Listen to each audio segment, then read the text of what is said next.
Is Michael Schmidt. I'm the chairman. To my right is Robert Cicero, who's vice chairman, and to my left, Daniel Logston, who's the third commissioner.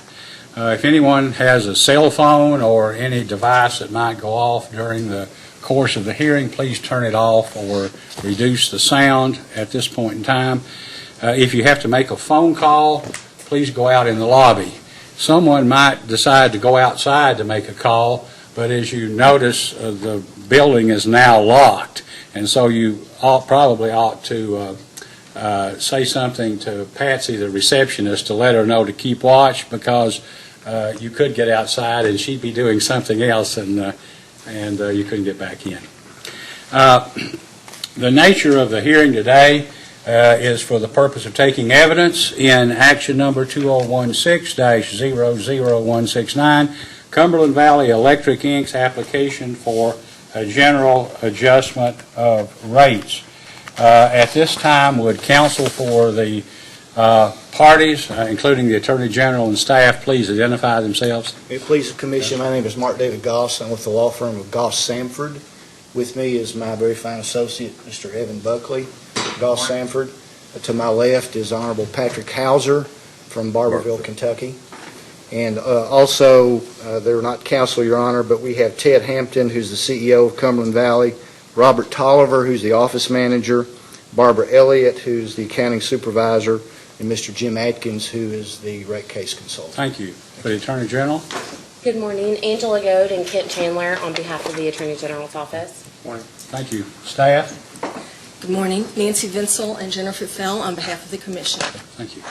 I've already checked the record, and notice of the hearing has been given and has been filed in the record. So we ought to be ready to move forward. The public is given an opportunity to come forward and make a statement as to whatever information or position he or she may have.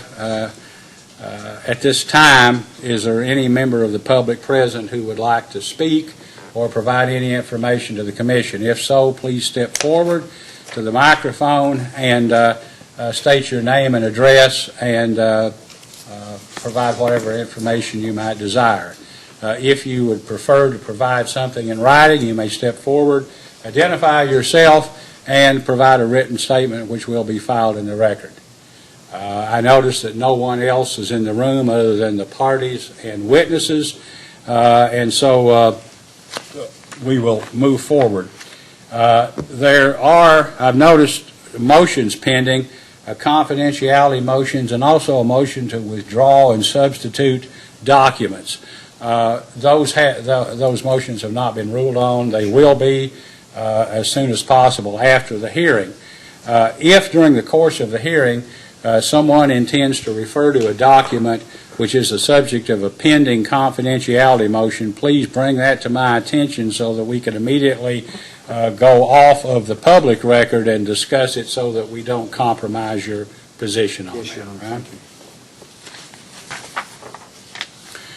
Right? At this time, are there any documents that counsel wish to file into evidence during this hearing that maybe aren't already in the record? If so, could you please provide us with copies and provide copies to the other counsel? Yes, Your Honor. On behalf of Cumberland Valley, there are 3 documents that we intend to offer as file exhibits.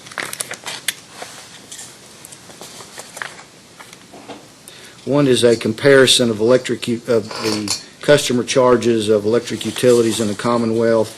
The second one is a comparison of, where's the other one?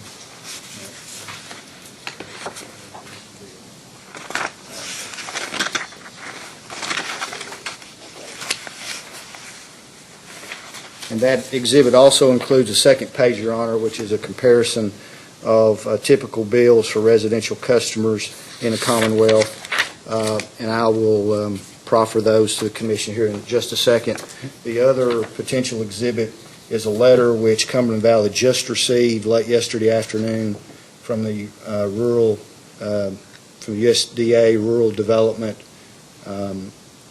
concerning the approval of Cumberland Valley's depreciation study. So I will disseminate those to council and to the commission. I take it those are not already in the record? These are new filings? They're new Okay, thank you. filings, Your Honor. Perhaps we could, when they're distributed, get them marked as Cumberland Valley Exhibits 1, 2, and 3? Yes, Your Honor, it would actually just be 1 and 2. 1 would be a 2-page exhibit, and 2 would be the letter that I just Okay, all right, mentioned. thank you.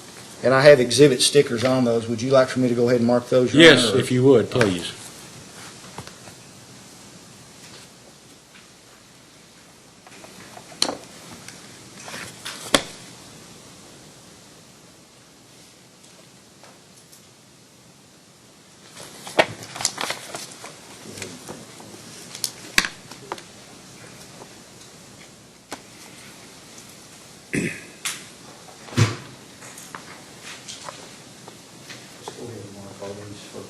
If you bear with me just one second. Sure, take your time.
Your Honor, and I apologize, I neglected, there would be a third exhibit as well, potentially, which is a listing of Cumberland Valley's fleet. Purpose of that is to show the various vehicles that Cumberland Valley has and the mileage and condition of some of those as well. Do you So- have copies? I do. I was going to say, if you didn't, we could have them made. No, sir, I have Oh, copies. And we'll mark that as Cumberland Valley Exhibit 3. And that should be all of them.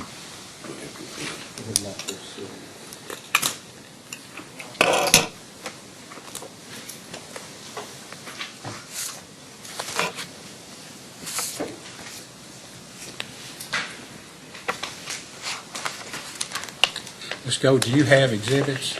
We do, Your Honor. We have 3 handouts that are already in the record, so I assume we don't need to ask for admission of those at this point. Sure, that's correct. So you're going to refer to them and have witnesses. It's more of ease of reference. It's already in the record. And then we also have 2 census documents from Clay and McCreary County that we would like to pass out that is not in the record. It goes to local wages as well as affordability issues. And then we also have, I have a previous order from a Cumberland Valley case in 2003-26 that I'd like to admit as an exhibit, of which I have copies. I also would like to introduce what's titled the REA Bulletin 1831, but which is now referred to as the RUS Bulletin 1831, which is referred to multiple times in the application.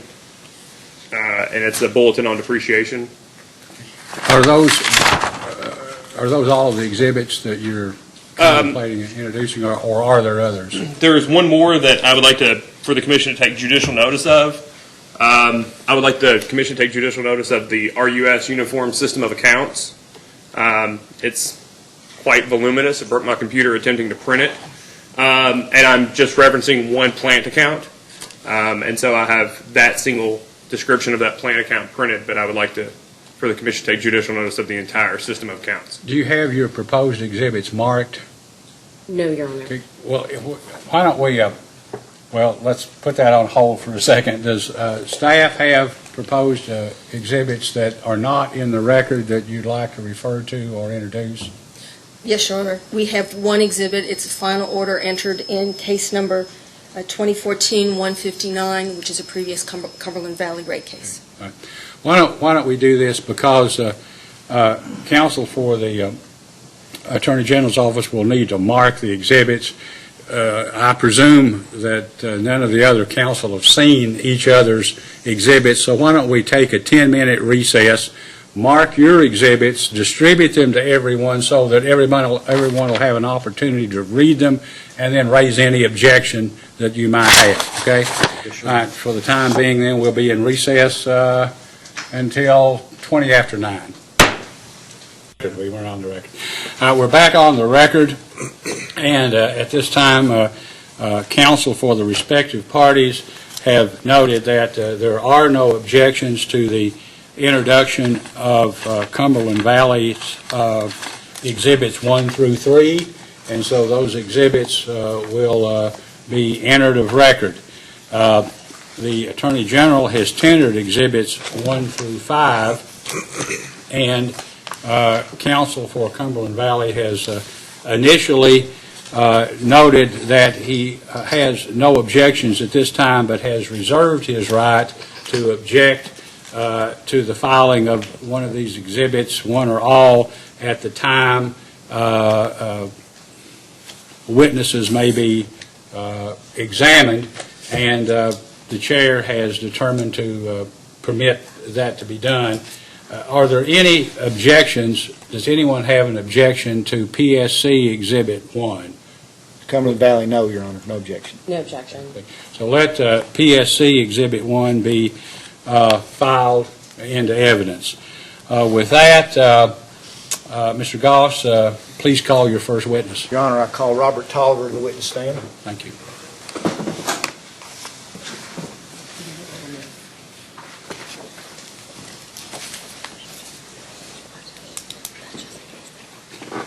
Okay, Mr. Tolliver, do you solemnly swear that the testimony you're about to give will be the truth, the whole truth, and nothing but the truth? I do. You may be seated. You may ask. Thank you, Mr. Chairman. Mr. Tolliver, if you would, please, sir, please inform the commission, first of all, state your full name for the record. My name is Robert Dale Tolliver. And inform the commission by whom you're employed and your business address. I'm employed by Cumberland Valley Electric at 6219 North US Highway 25E in Gray, Kentucky. And what is your position at Cumberland Valley? I'm the office manager. Did you cause to be filed or sponsor certain pre-filed testimony and or certain responses to information requests in this proceeding? I did. And as you sit here today, Mr. Tolliver, do you have any corrections or changes to make to either this testimony or any of the responses that you gave to your information requests? No, I do not. And if you were asked the same questions today that were previously asked in both the pre-filed testimony and information request, would your responses today on the witness stand be the same? Yes. Do you fully adopt all the testimony and or responses to discovery that you've previously been responsible for in this case? I do. Mr. Chairman, at this point, I pass the witness for cross-examination. Cross-examination. Good morning, Mr. Tolliver. Good morning. And can you restate for the record, what is your position at Cumberland Valley? My position is office manager.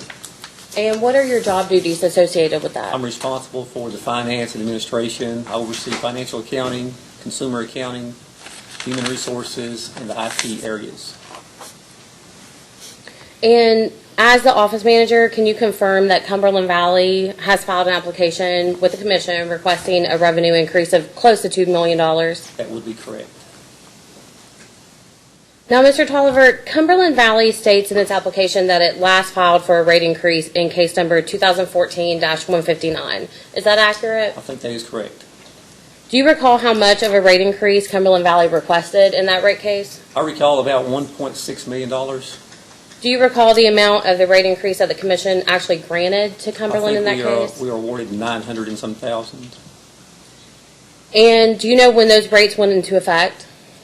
January 16th, 2015, maybe. That's accurate. Now, Cumberland Valley provides electricity service to counties in southeastern Kentucky, correct? That is correct.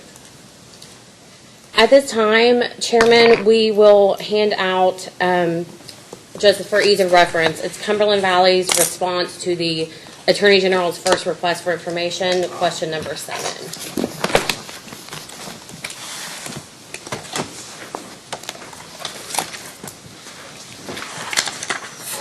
Question 1-7. Oh, okay, thanks, Kent.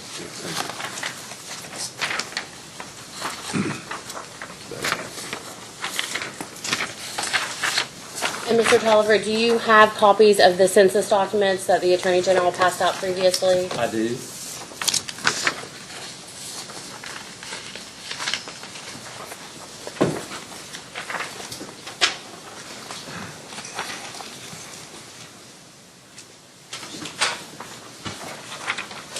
Mr. Tolliver, please tell me when you've had adequate time to review the documents.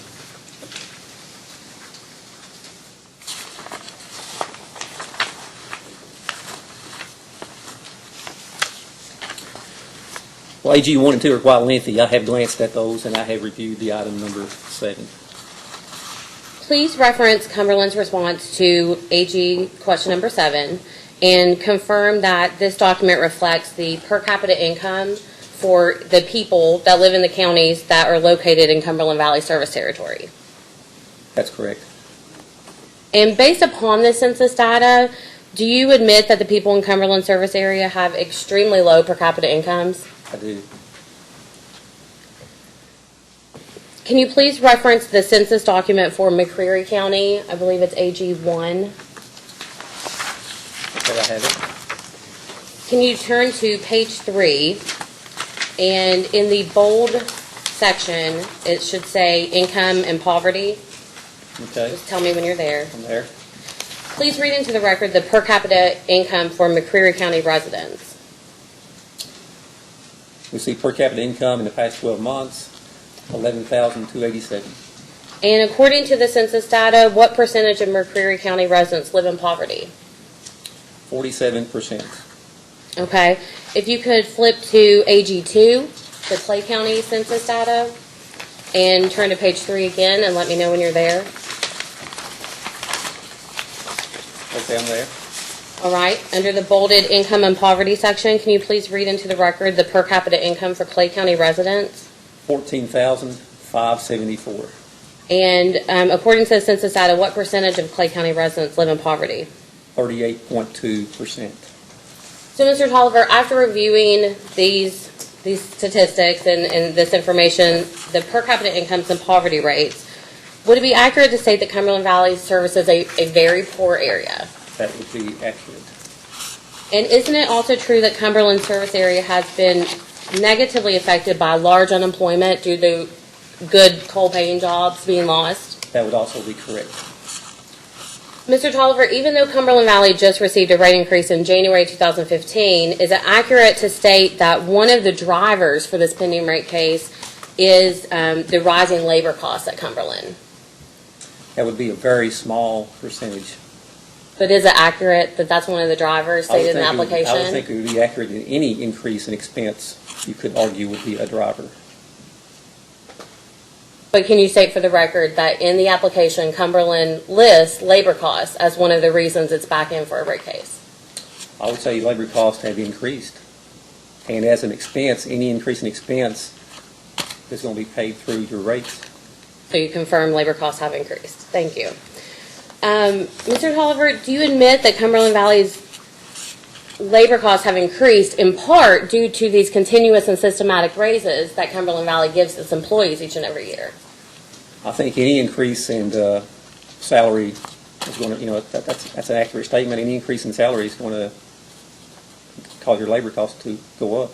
Do you also admit that the company's labor costs have increased due to these overly generous benefits packages and bonuses that are provided to its employees every year? I think when you compare Objection to the characterization of overly generous, Your Honor. I'm not sure that the witness understands exactly what that means. I'll withdraw. Do you admit that the company's labor costs have increased due to the benefits packages as well as the bonuses that are provided to its employees each year? Yeah, both salary and benefit, wage and benefit would be a component of total compensation. At this time, the Attorney General will pass out, for ease of reference, it's already in the record, Cumberland Valley's response to the Attorney General's first request for information, question number 13.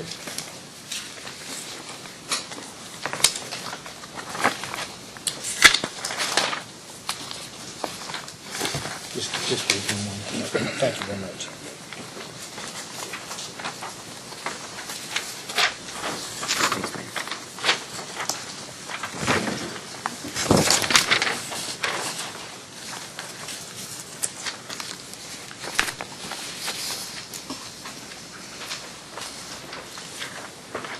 Mr. Tolliver, have you adequately reviewed the document? Yes, ma'am, I have. So based upon this document, can you confirm that Cumberland Valley has provided its employees continuous and systematic pay raises since at least 2007? That would be correct. And are these pay raises merit-based, or in other words, are they rationally connected to any performance review? Not historically, they were not. So these were just given across the board to every single employee regardless of performance? Historically, those raises to non-union employees most often matched the same increase that union employees received historically. And neither union nor non-union employees are based on performance when deciding if they get a raise, correct? That would be correct. And has Cumberland ever contemplated issuing raises based upon a performance review, where really the only employees that are getting these large increases are the ones that are doing exemplary jobs? Yes, ma'am. As a result of our last rate case and the commission's order, Cumberland Valley employed a rate consultant, not a rate consultant, but a wage and salary consultant to come in and prepare a wage and salary plan for Cumberland Valley. And one component of that plan, it was a performance appraisal and performance component. So I think, through the process of preparing a wage and salary plan, and that plan has been implemented at this point in time. And, I think when you compare Cumberland Valley's wage and salaries to the data that was presented to us and the wage and salary study, that we rank below the state average when you look at NRECA's National Compensation Survey. And you look at particularly the state of Kentucky, which was the most conservative data set in that study, we actually rank lower than the state average. So, and a performance component is part of the new plan going forward. Is the performance component part of the plan going forward for union as well as non-union? I can only speak to non-union. Is there anyone that could answer? Well, Whether the union contract or union wages is based on their union contract. I do know it's currently being negotiated at this point in time. I do not know all the details of that negotiation.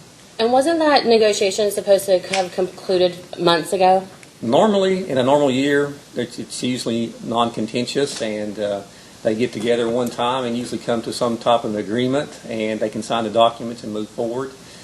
In this case, and I don't know all the details of the union contract. Mr. Hampton may can speak to some more detail, but I do know concessions were asked for on the company's behalf, and they have not been able to come together on an agreement at this point in time. So I know they've met several times, and I think they have a current date in the future at some time set.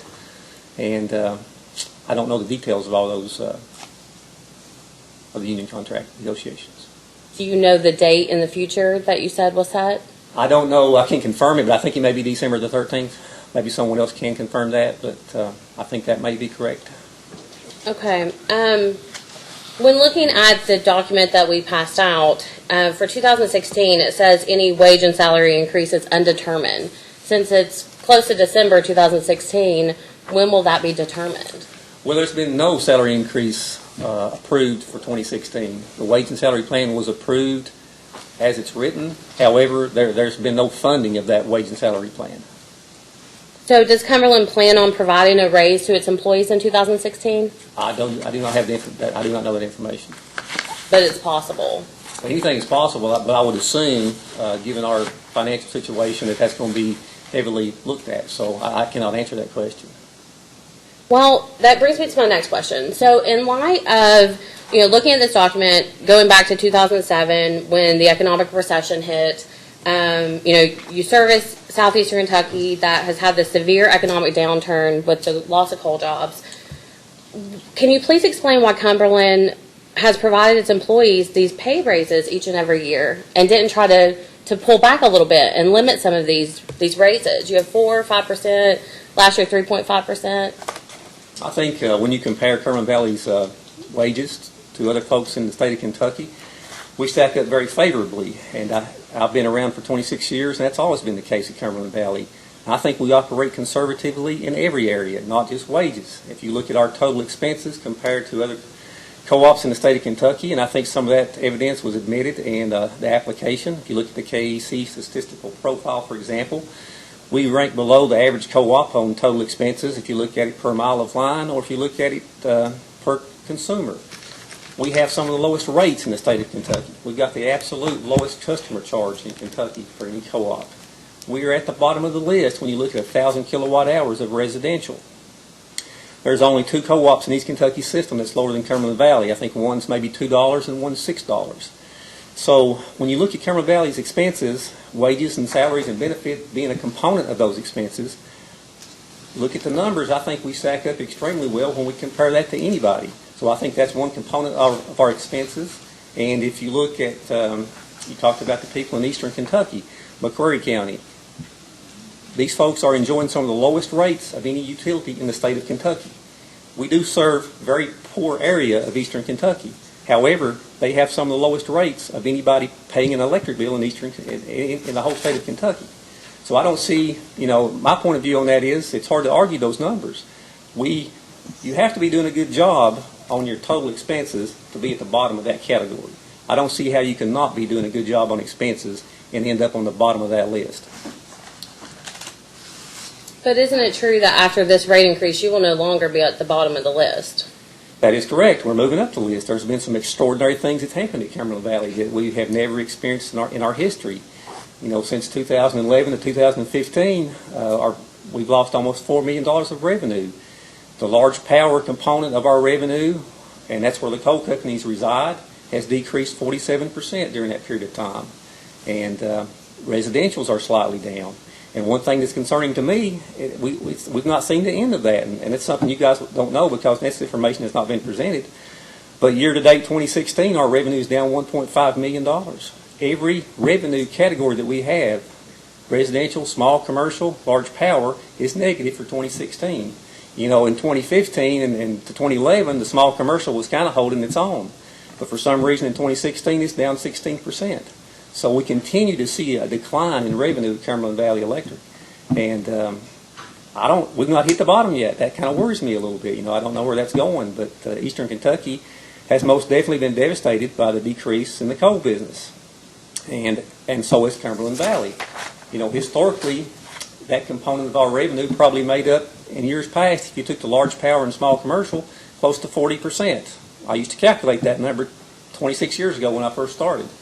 Now that number is in the the high teens, so it's dropped off drastically over the years. Well, since you have lost such a big chunk of your revenue with the coal mine, loss of them as customers, if Cumberland Valley doesn't start really seriously cutting costs, then is the plan just to come in every year and a half, and keep raising the rates? Well, I think Cumberland Valley takes cost cutting seriously, and you just look back at our history. We have historically been one of the lowest cost providers in the state of Kentucky.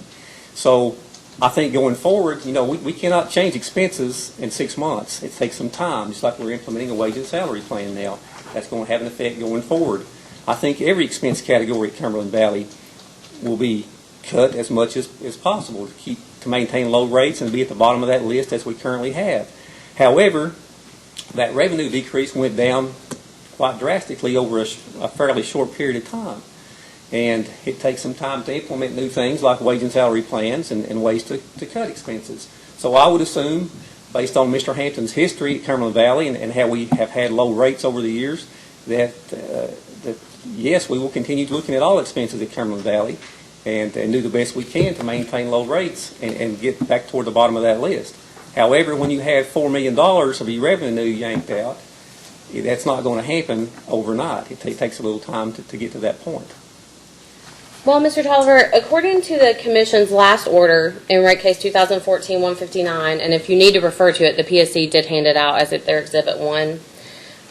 Did the Commission specifically state that any pay increase given to the salaried employees should not be based upon the increase negotiated for the hourly employees? Do you recall that? I do, that is correct, and I can kind of give you the timeline of what happened there. That's my question, is so then why did Cumberland Valley grant an identical 3.5% pay raise to both the salaried and hourly employees in I think as we alluded to 2015? some of the data responses, based on that order, I think Cumberland Valley's management and the board had every intention to follow the Commission's order and implement a wage and salary plan, and shortly thereafter, we did employ Mr. Winston Tan to come down and start preparing a wage and salary plan. And I think that happened sometime in the middle of 2015, if I recall, his first visit.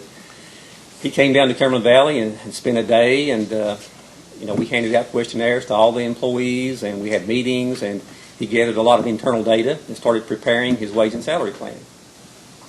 The board had also issued, I think in their minutes, they approved a wage increase in 2012 that also included non-union employees through August 31st of this year. And the wage and salary plan was in process. It had not been completed and finalized. The board had not adopted it. And there was a few revisions that we went through, administrative guides and things that was created. And it took a little bit of time to get that implemented. So based on my assessment of the situation, I think that's why the board did not, they'd already approved that wage increase. We were currently working on a wage and salary plan. It had not been finalized at that point in time. So at this point in time, we have approved and adopted a wage and salary plan.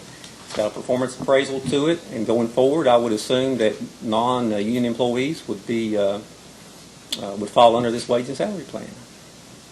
Well, why did Cumberland's board, after this language in the order was issued in January 2015 and Cumberland received their rate increase, why did they not take more heed to it and limit the salaried employees' increases, or at least not match it to the union increase? I really can't speak to that other than what I said. Is there anyone here that can speak to that? Mr. Hampton may be the only one who would have additional information. Whether he does or not, I do not know.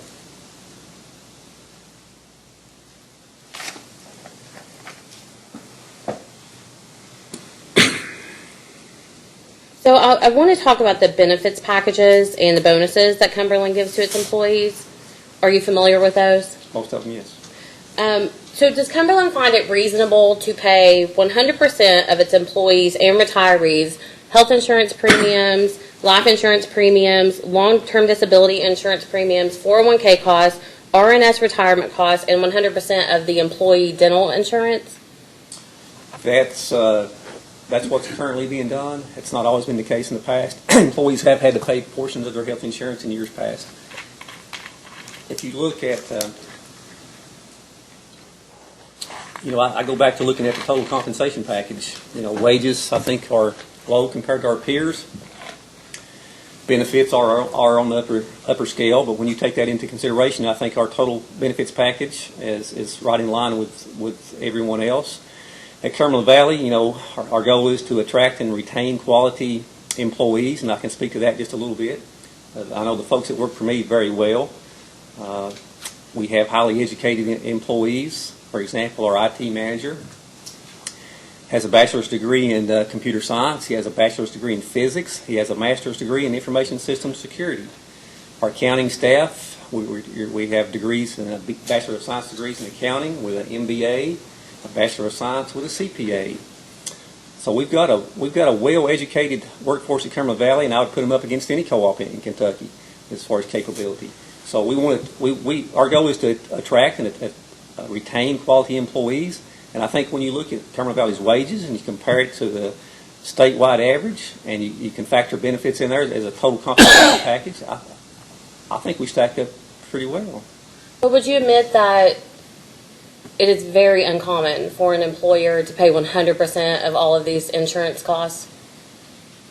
It's not unheard of, but it's probably the majority of folks probably do have some contributions. And I probably sure in the future going forward, that's an expense that Cumberland Valley, all the expenses with benefits, that's something that will be looked at and scrutinized, and probably be asking for more employee contributions going forward, I would imagine. Do you have personal knowledge of any private or governmental entity that pays 100% of their employees' premiums other than Cumberland Valley? I can't tell you a name. I think there's other co-ops in the state that do that. The Attorney General would request as post-hearing data request for Cumberland to provide the names of the other co-ops that provide 100% of the employee insurance premiums. If we can, Your Honor. I mean, he indicated that he thought that was the case, and certainly we can ask for the information. I'm not real sure how willing the other co-ops are going to be to give a sister co-op that kind of information, but we'll certainly make an effort to do that. If the information is readily available, Yes, sir. please provide it. Yes, sir. But if it isn't, if you can't get it, then if you could respond by stating what efforts were made to obtain the information from each of the other co-ops and what their response Fair enough. was. Thank you, Your Honor. Mr. Tolliver, Cumberland has submitted into the record a survey that compares its compensation packages to national, regional, and state compensation packages. Is that correct? It's looking at wages. Okay, on the Antietam report, it stated compensation packages, but you're right, it is wages and The salaries. details are on wages. But do you admit that Cumberland has submitted into the record a survey that compares the wages nationally, state, and regionally? Yes, ma'am. Has Cumberland ever performed a study or survey to compare its wages, salaries, benefits, basically its total compensation, to local entities and local wages and salaries? No, ma'am, we have not. At this time, the Attorney General will hand out Cumberland Valley's wage and salary policy that's already been submitted into the record. May I inquire, counsel, where is that in the record, It if you know? is Cumberland's response to Commission staff's fourth request for information, question number 17. Okay, thank you. You're welcome.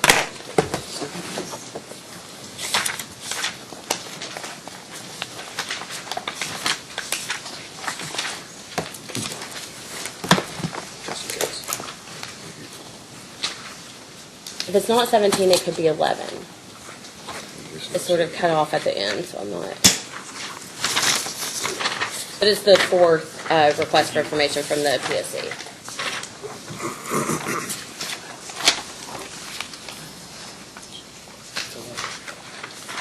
Eleven or 17? It is 11. It's 11, 2 to 5, yeah. I apologize. It's okay.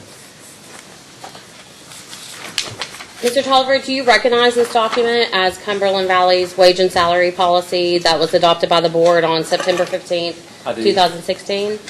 I do. Can you please read into the record section B under objectives?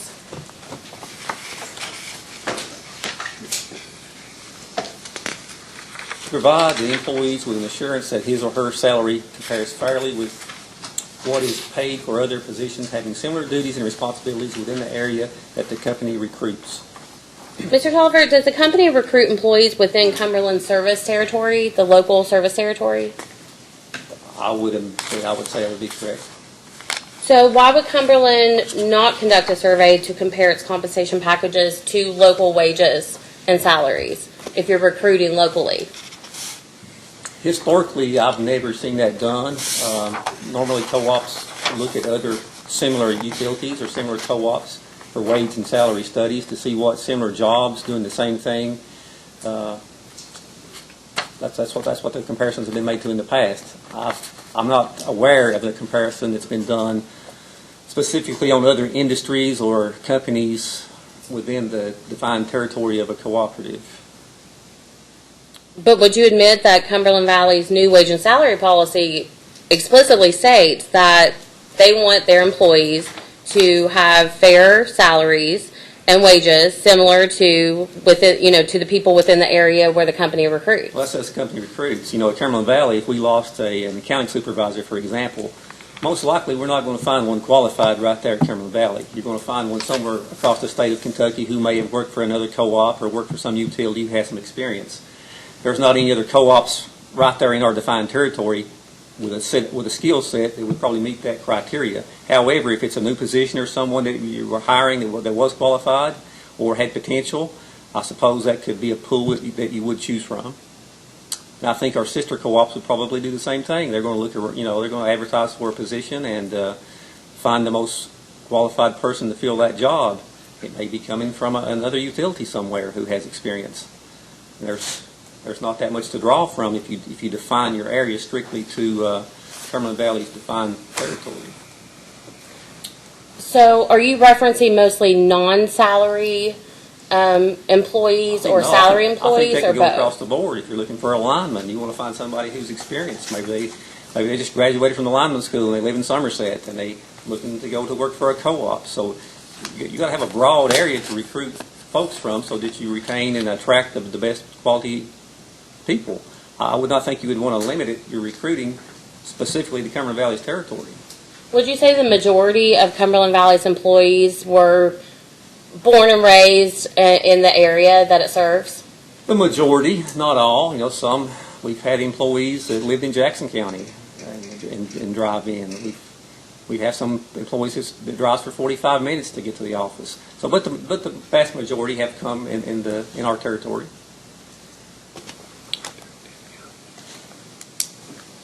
We've had some to come from North Carolina.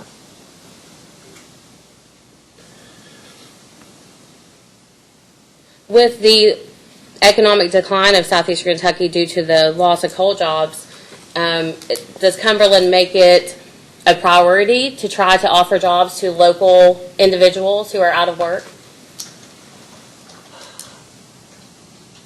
I don't do a lot of the hiring, so I couldn't speak specifically to what our priorities are.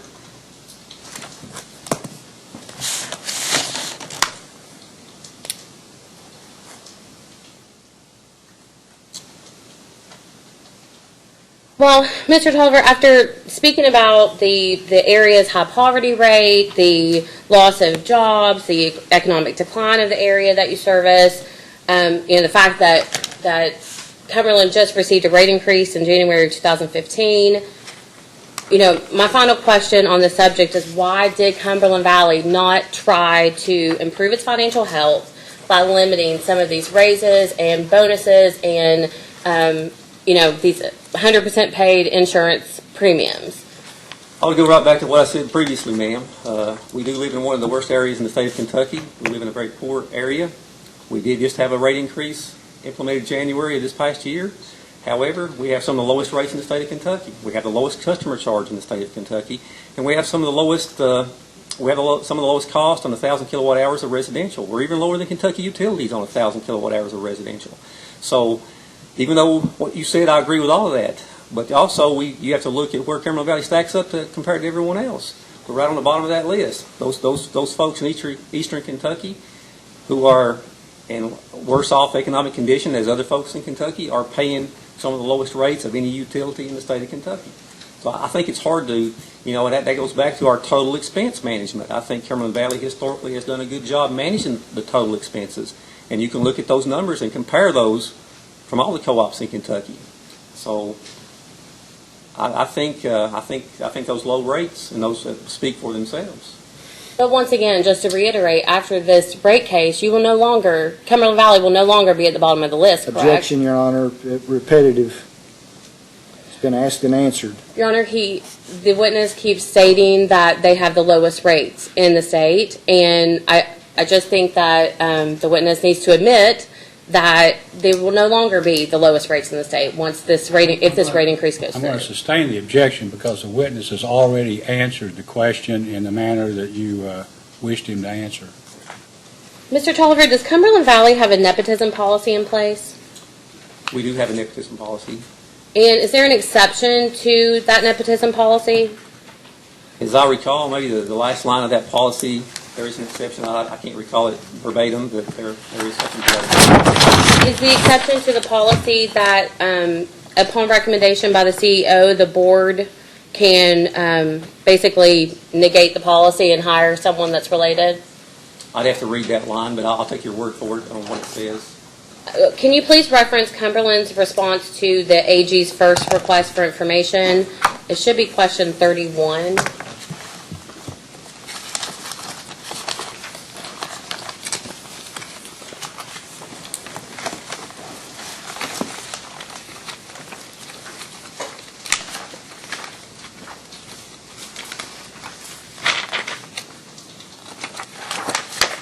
Okay, I'm there.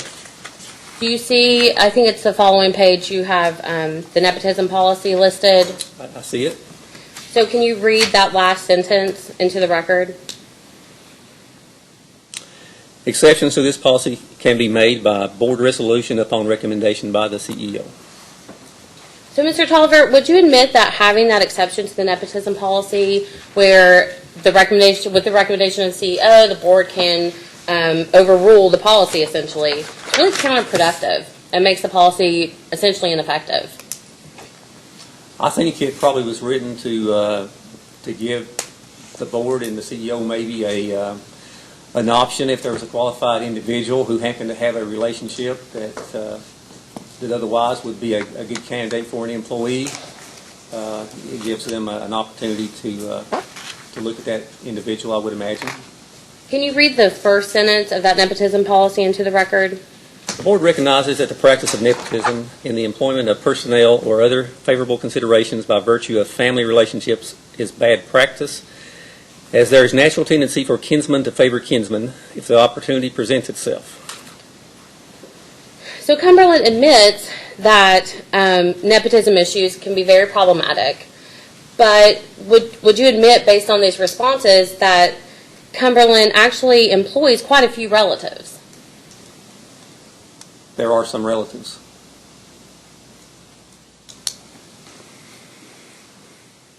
So if you look at the question number 32, Cumberland's response to the AG's first request for information, it appears that from the list, Cumberland Valley, the CEO of the company is related to the board member, to the superintendent, to the assistant superintendent, to the bookkeeper.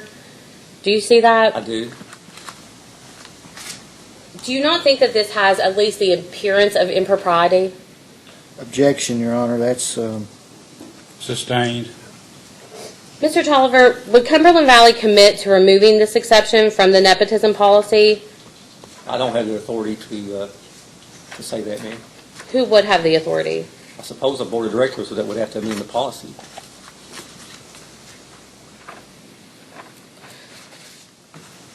And finally, Mr. Tolliver, Cumberland Valley is proposing to place the bulk of the requested rate increase directly on the monthly customer charge. Is that correct? That is correct. And is it accurate that Cumberland is proposing to raise the residential fixed charge from $8.73 a month to $14.10 a month? That is correct.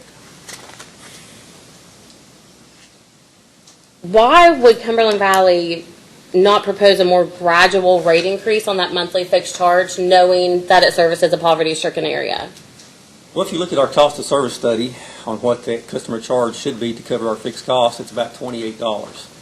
And historically, Cumberland Valley has extremely low customer charge. Currently, we have the lowest customer charge of any co-op in the state of Kentucky at $8.74. I think the only utility in the state may be Duke Energy that has a lower customer charge.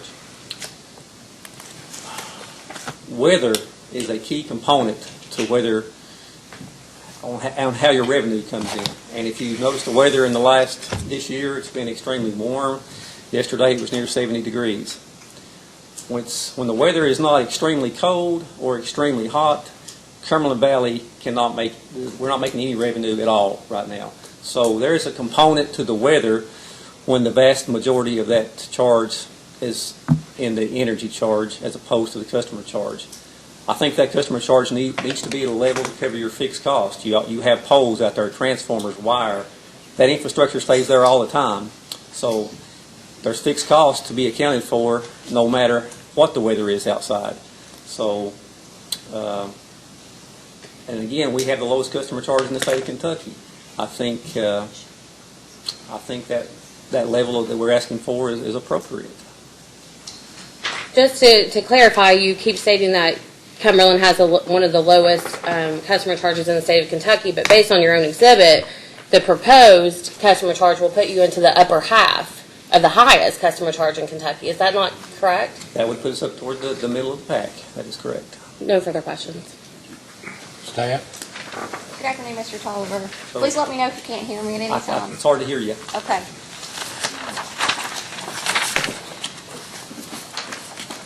Or we'll switch, so hopefully everybody can hear.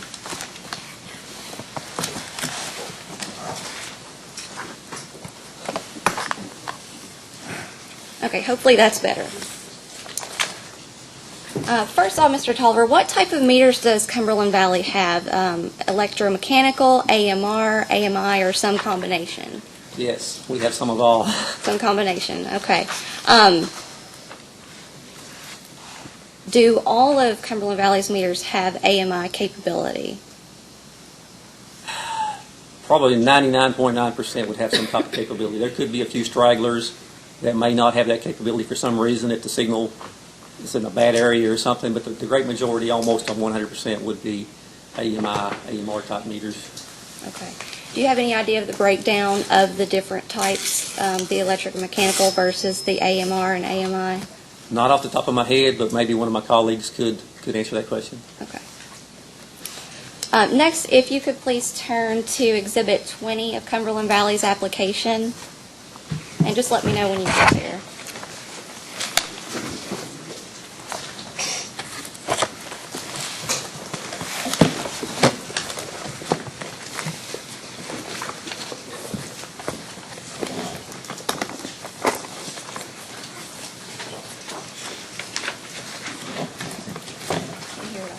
What was that again? I'm sorry. I said, could you turn to Exhibit 20 of their application? Thank you. Okay, I'm there.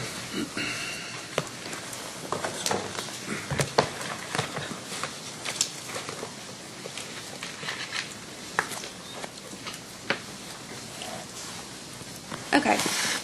This exhibit shows the cost support for the remote disconnect and reconnect charge. And at the very top of the page, the exhibit shows equipment at a cost of $240.62, including tax. Could you please tell us what equipment that actually refers to? I would assume that would be a meter and whatever, it may be a module or maybe it's a meter that has the switch completely under glass. That's something I'd have to check on to verify that.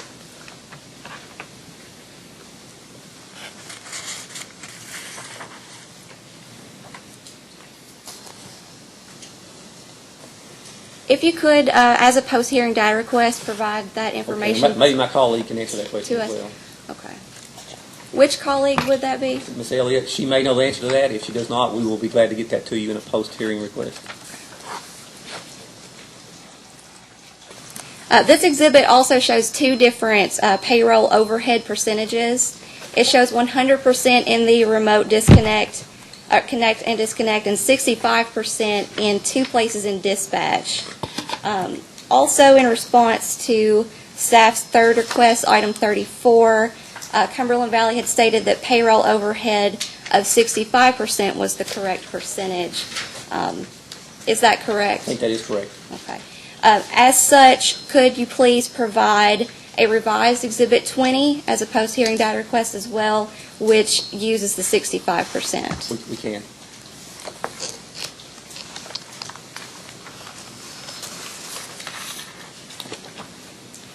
In response to a commission data request, you also indicated that the union contract was expected to be negotiated, and as we've already heard from your earlier testimony, that has not been negotiated. Do you have any idea of the date, the new? Well, as I said earlier, I think December the 13th, and I may not be correct about that, is the next scheduled meeting. I think they've had it, I don't know, at least That a is the couple of correct meetings date. maybe prior. And they are still negotiating that contract. Next, if you could please turn to Exhibit 19 of the application. This is the in tandem report that was prepared for Cumberland Valley. Okay, I'm there. If you could please describe for the commission what the results of this survey prepared by In Tandem indicates as it relates to the current salary structure.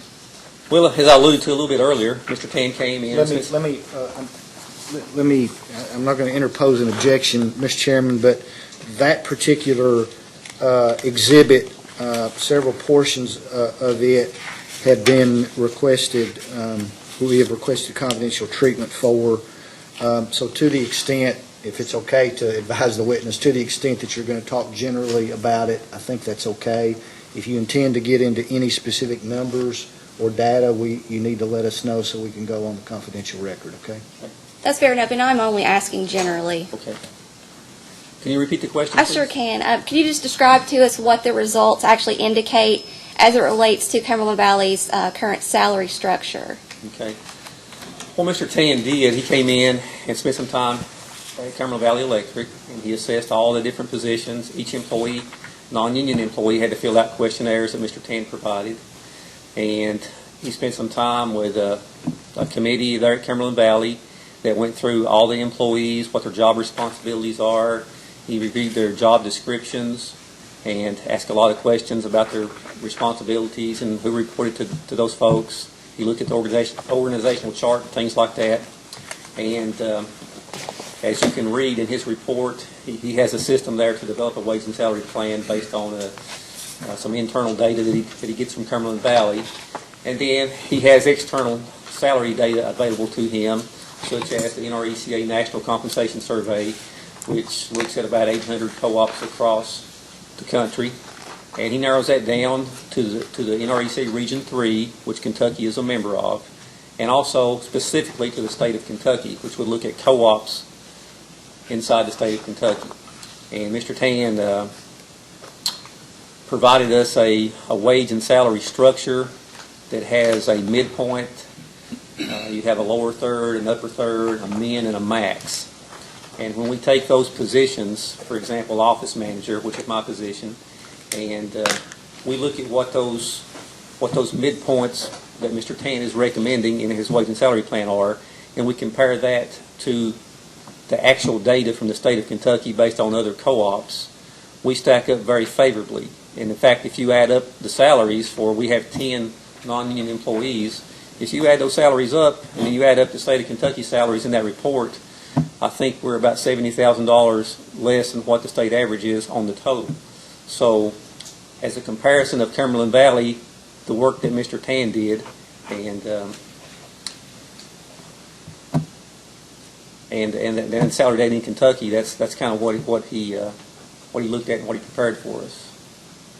You've just told us that they largely base it on I other mean, let districts. me say that when we add that up, I was adding up current salaries of Cumberland Valley employees compared to the state of Kentucky average, not what the midpoint is, but the current salaries.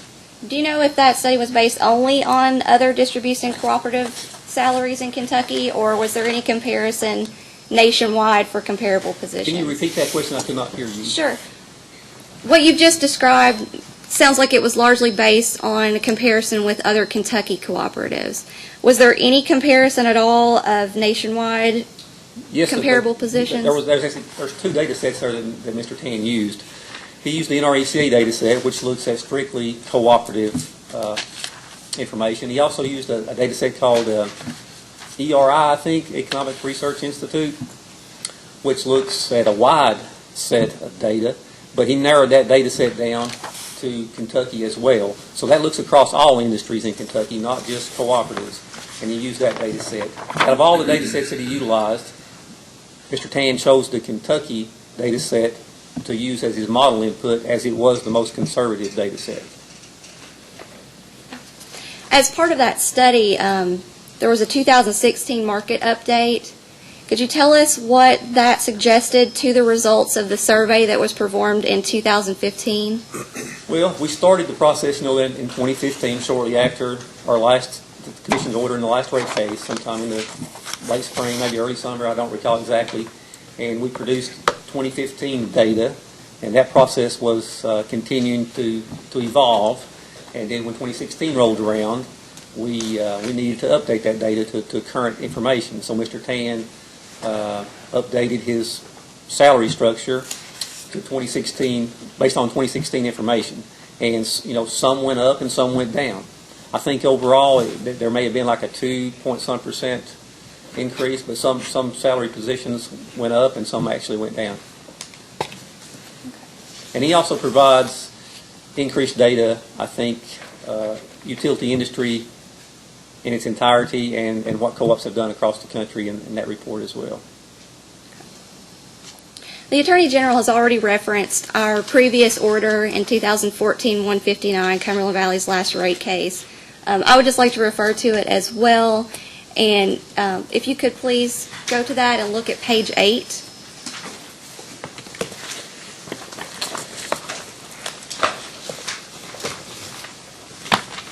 Okay, I'm there.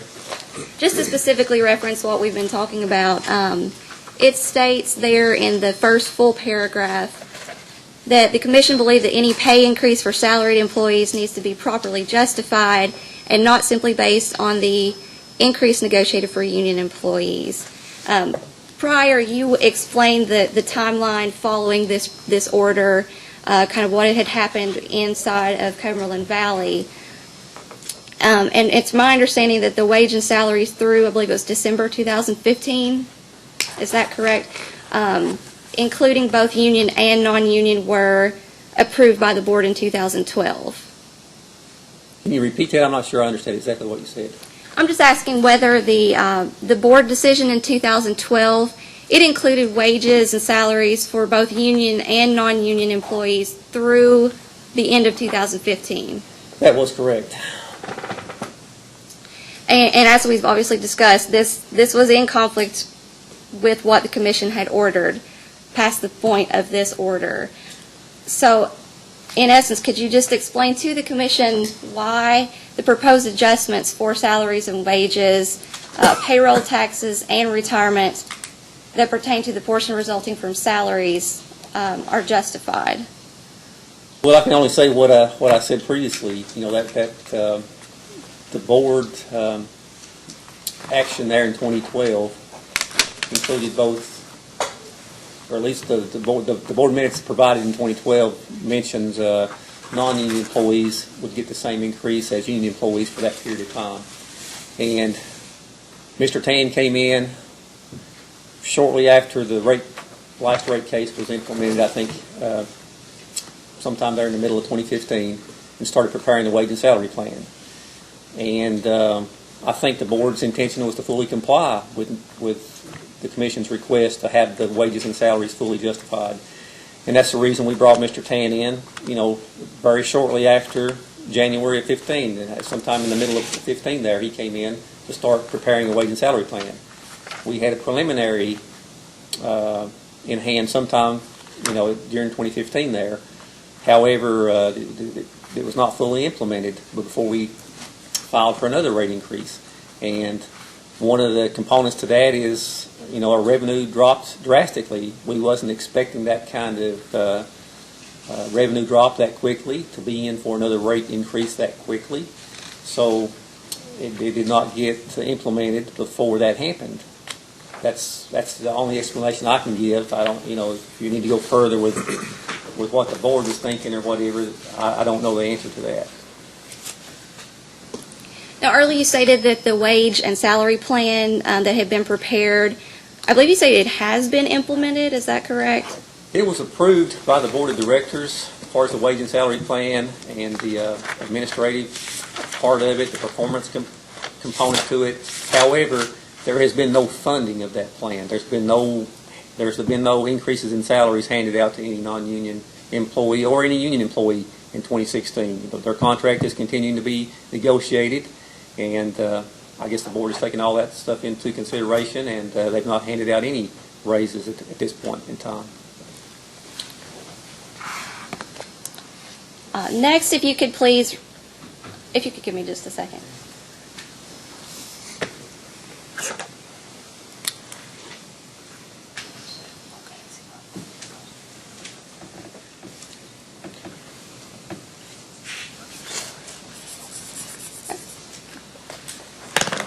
My apologies for that.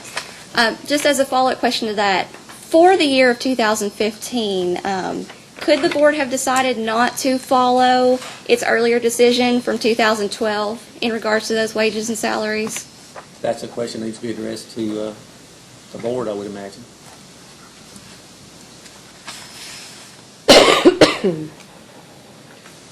And to your knowledge, has the board approved any salaries for 2016? Not to my knowledge.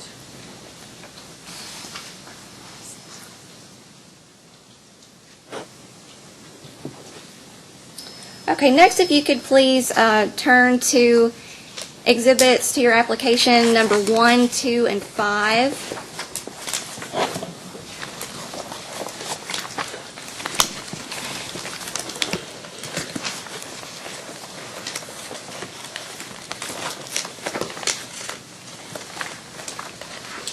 Okay, I'm there.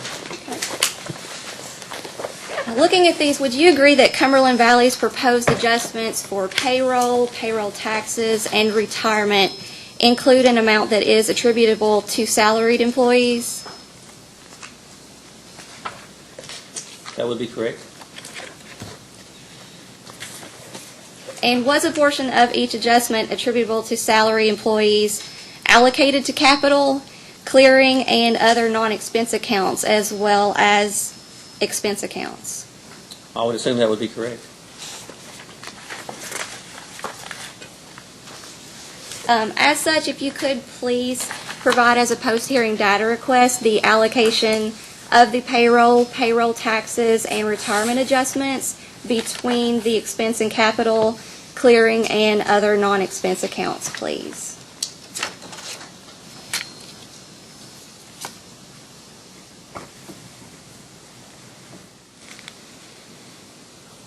Yes, we can do that. You understand what she wants? Yes. Okay. And next, if you could please turn to Cumberland Valley's response to commission staff's data request, fourth request, number 11.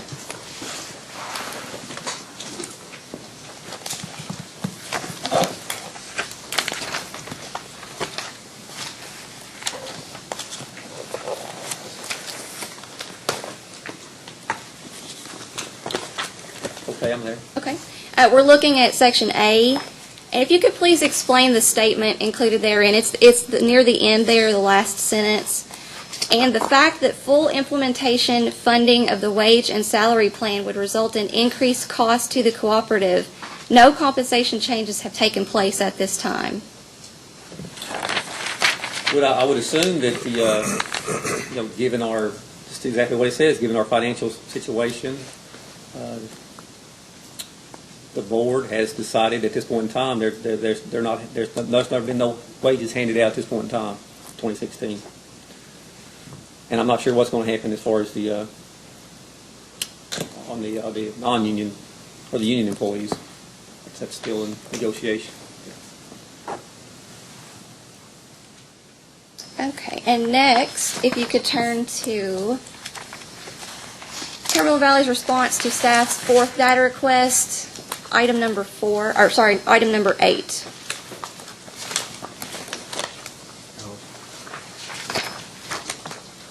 And part of this has been, this is subject to confidential treatment as well. I will stay away from any specifics that have been asked for confidentiality.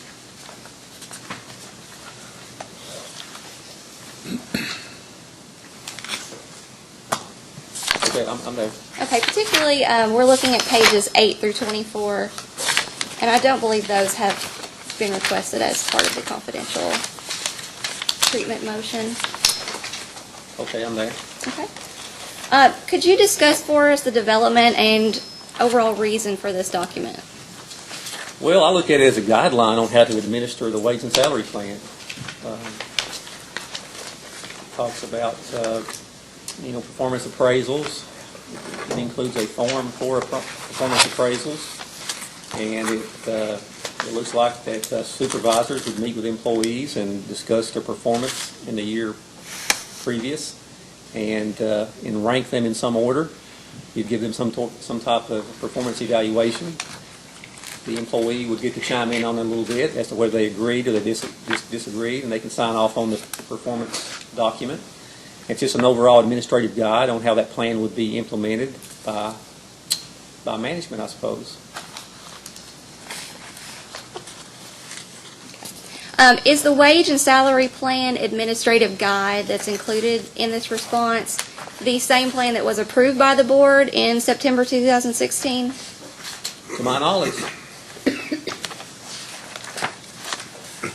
And was this wage and salary plan administrative guide prepared by Cumberland Valley or a third-party consultant?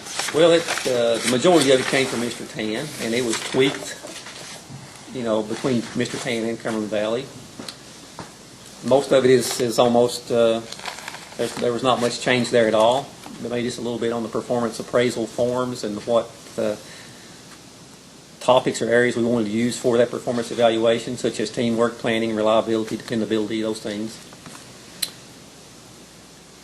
Next, if you could turn to Cumberland Valley's response to staff's third data request, item number 32.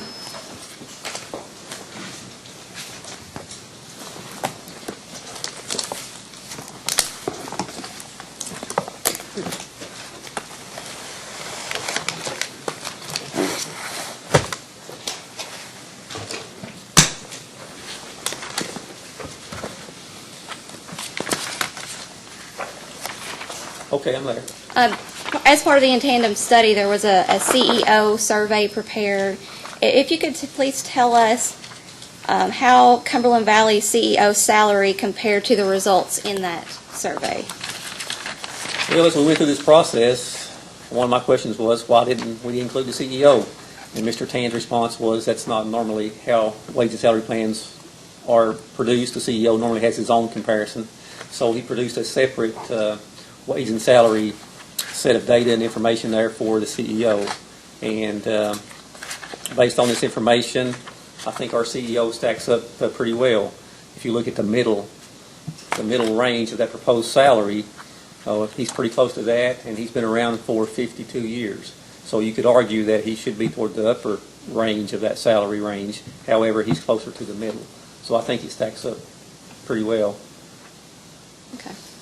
How many employees did Cumberland Valley employ as the end of the as of the end of the test year? I think we have 49. I have to confirm that. So subject to check, 49. Okay. How many employees does Cumberland Valley currently employ? 49. As a post-hearing data request, we would ask that you provide the number of Cumberland Valley employees for the years 2011 through 2015, broken down by salary, hourly, and part-time employees. And if also explain why the employee count, if there's any changes from year to year. Okay. We have had some employees retire, and through attrition, those employees have not been replaced. Some of those employees are like our branch manager at our branch office. We had a crew leader that retired, or he left our employment. We had a lady in the office that was a clerk, as well as the manager's secretary, who retired. And we also had a mechanic that passed away. Those 4 positions were not replaced at Cumberland Valley.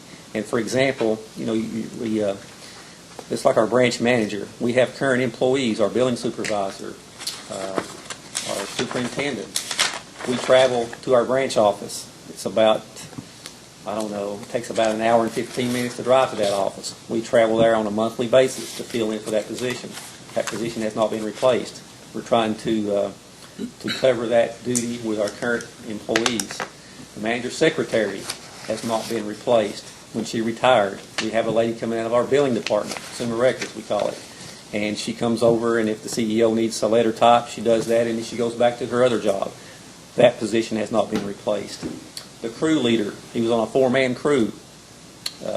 He left and took another job in Somerset. That position was not replaced, and that crew is now a 3-man crew.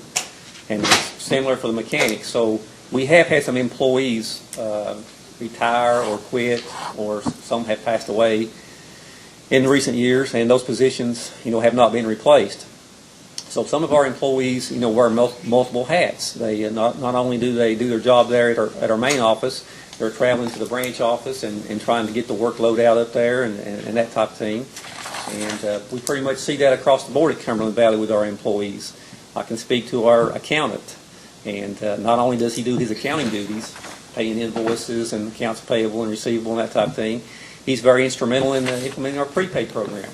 He's a young fellow, very technical savvy, and I put him in charge of prepaid. He's done a very good job working with our service provider and helped to implement our prepaid program. And we can say that about a number of employees at Cumberland Valley.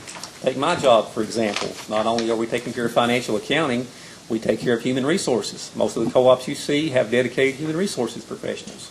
In this day and time, that's pretty important. There's a lot of things going on in human resources. It's hard to know all those laws with ERISA and HIPAA and all those type of things.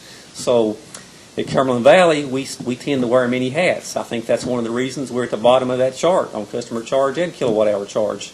Not only do you have to do a good job managing your expenses, and then your load, what kind of load your system has is also a component to that. And we've been devastated with that loss of coal load in Kentucky. And we had $4 million yanked out in just a short period of time. 47% of our bread and butter was taken away.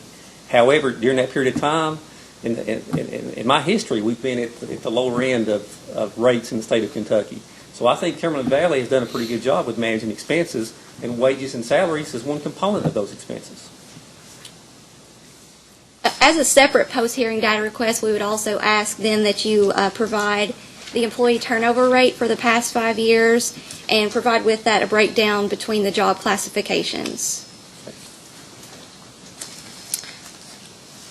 And also if you know the reason for each turnover, as you've just been describing for us. Also, as another post-hearing data request, we would ask that you provide by employee the cost incurred by Cumberland Valley in the calendar year of 2015 of all benefits offered to the employees, health and dental, life insurance, retirement, and 401k plans. I'm sorry, Counselor, what was the period of time you wanted that for? For the calendar year 2015, Okay. Have we not, I thought we had provided that already, have we not? We provided some data. I'm not sure if it's exactly what she's asking for. Yeah, we'll or not. be We can happy check to on do and that. see.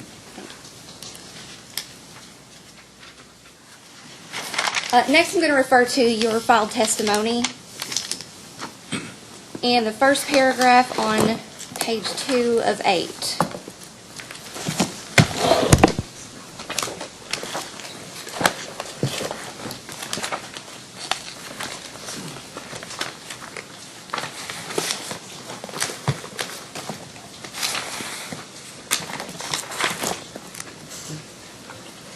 Okay, I'm there.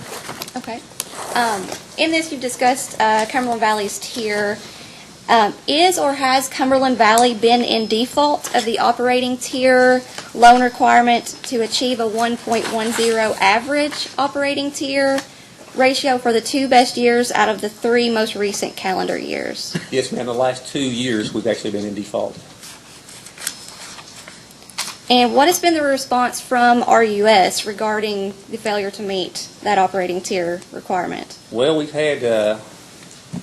have written RUS letters being proactive on that.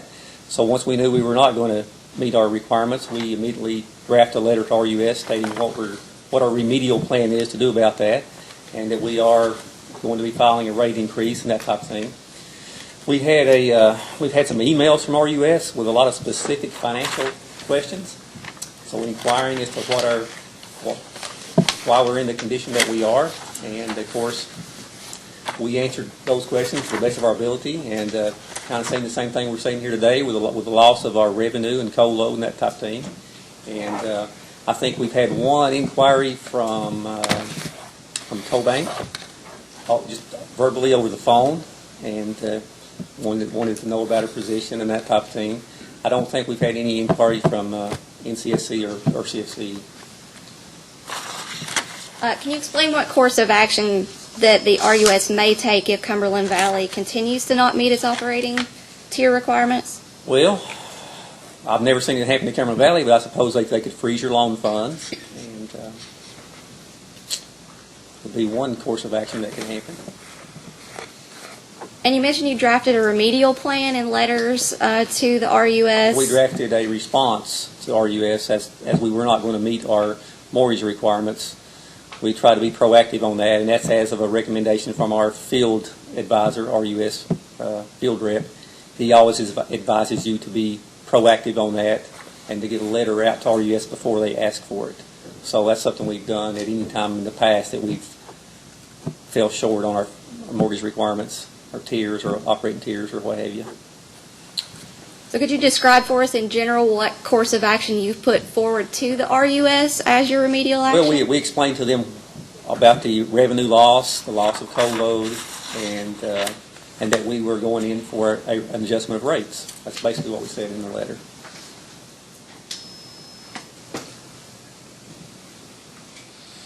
For any other measures discussed other than coming in for We a didn't rating go into a revision? lot of detail on cost-cutting measures and that type of thing.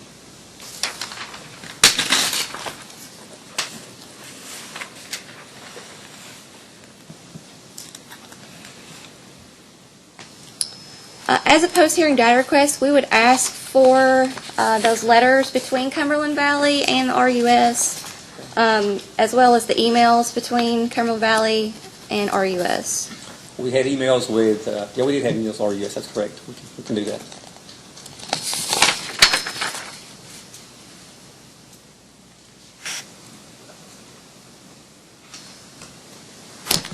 And you said the inquiries from CoBank was just verbal, correct? I had a phone call.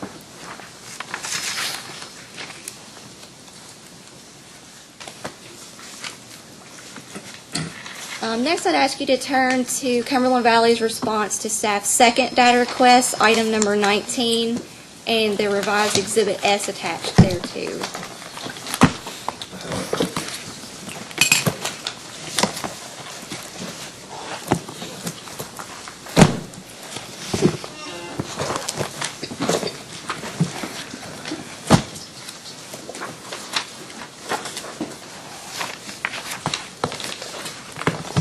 Can you repeat the area that I need to look It's at? data request 2, item number 19, and the revised Exhibit S to that.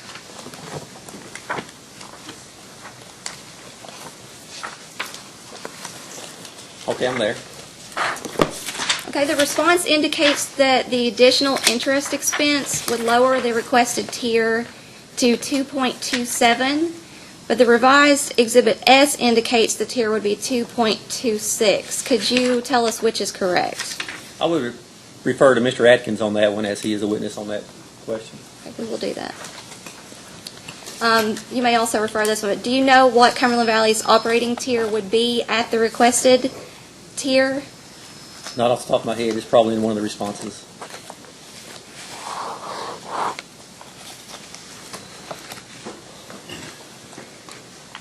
I'm sorry for all the flipping. Next, if you could turn to Exhibit 18 of Cumberland Valley's application.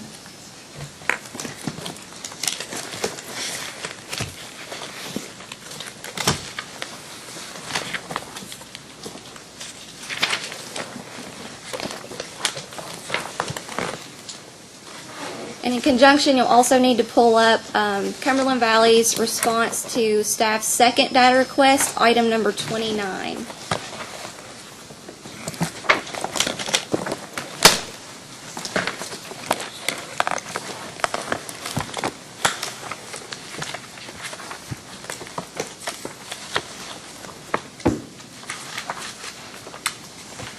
Okay, I'm there. And for item number 29, we're going to be looking at page 3, the chart on that.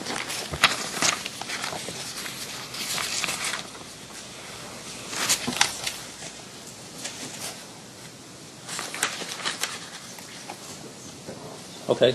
Okay, looking at the data on here, if you could please explain why the amounts don't match up. Okay. The amount on the application showing $3,004,303, that came directly from Cumberland Valley's Form 7. And looking into that situation, that number is not correct. And I think what's happened over the years, in the preparation of that report, we were looking at our patrons' capital credits and looking at what went into that account and what went out, the debits and credits. And that number every year flowing forward on that Form 7 would be adjusted by that amount. It did not tie back to our subsidiary capital credits, which it should have. And that the subsidiary capital credit record is the $3.7 million. So I think that, I know that number is incorrect. That's been displayed on the Form 7. And I think it was just monkey see, monkey do pretty much over the years, and that's the reason that it stayed that way.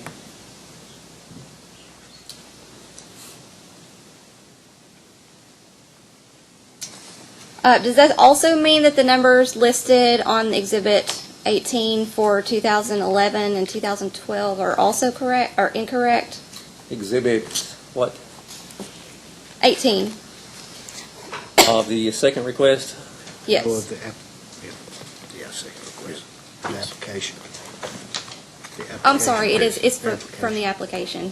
Exhibit 18? Yeah. that you were just- Yeah, that's correct. The 3,004 would not be a correct number. But does that mean that the numbers reflected for the individual years, 2011, 2012? Those would be correct. Why then do they not agree with the numbers provided for those years in the second request, item number 29? Let me look here and compare.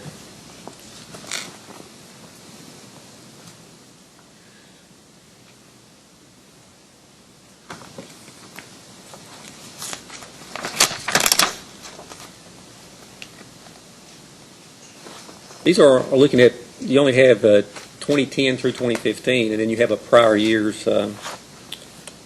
total. She wants to know why 11 and 12 don't sync up between 29 and 18. 11 and 12. 2011 and 2012. Okay. Particularly if you look at item number 29 of the second request. For 2011, you have a figure there of $773,000. And back over at your exhibit to the application, it's at a number of $419,000. Okay. Let me reference one other thing I've got here.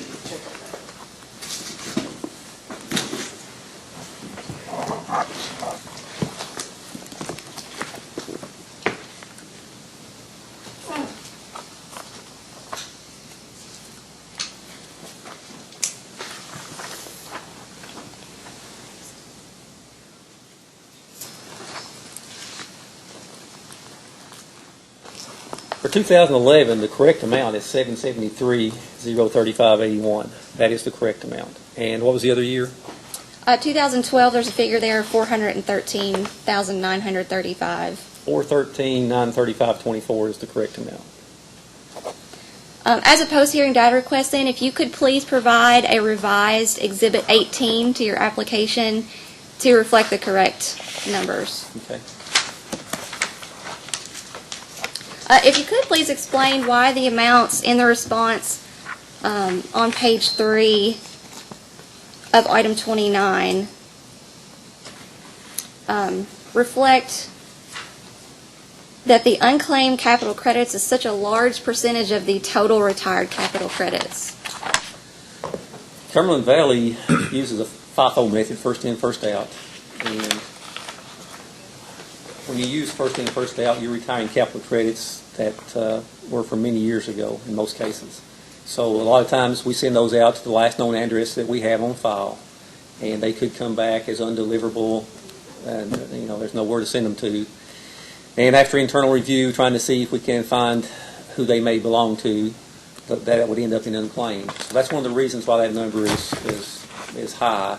Those are older years that were being retired, and even if you go to the most current years, I think the last time we retired, 1987, maybe one half of 1987. There's going to be some of those folks that have moved on and gone, and you send it out to the last address, and maybe it comes back undeliverable. So that's the reason that the unclaimed is rather high, and I think that you probably see that in most cases or most co-ops. Could you explain for Cumberland Valley why there has been no general retirement of capital credits since 2012? Yeah, financial reasons. Yeah, I think our goal was to get on a 20-year rotational cycle, and we achieved that goal at one point in time. And then I think that was around 2005-06, and we had a rate case back in that time frame, and we paid capital credits maybe a couple times since then. But the driving factor as to whether Cumberland Valley has paid capital credits has always been financial condition. I think we had a pretty good run there for a while until we ran into some financial difficulties. And when you do pay capital credits, of course, it depletes your cash and that type of thing. So we look at the total picture. We do have an equity management plan that gives us some guidelines on when we can retire capital credits. And then it's ultimately up to the board of directors if they decide that we're in good enough shape to do so. And so that's kind of what we've done at Cumberland Valley in the past with capital credits. If you could please turn to Cumberland Valley's response to staff's fourth data request, item number 4.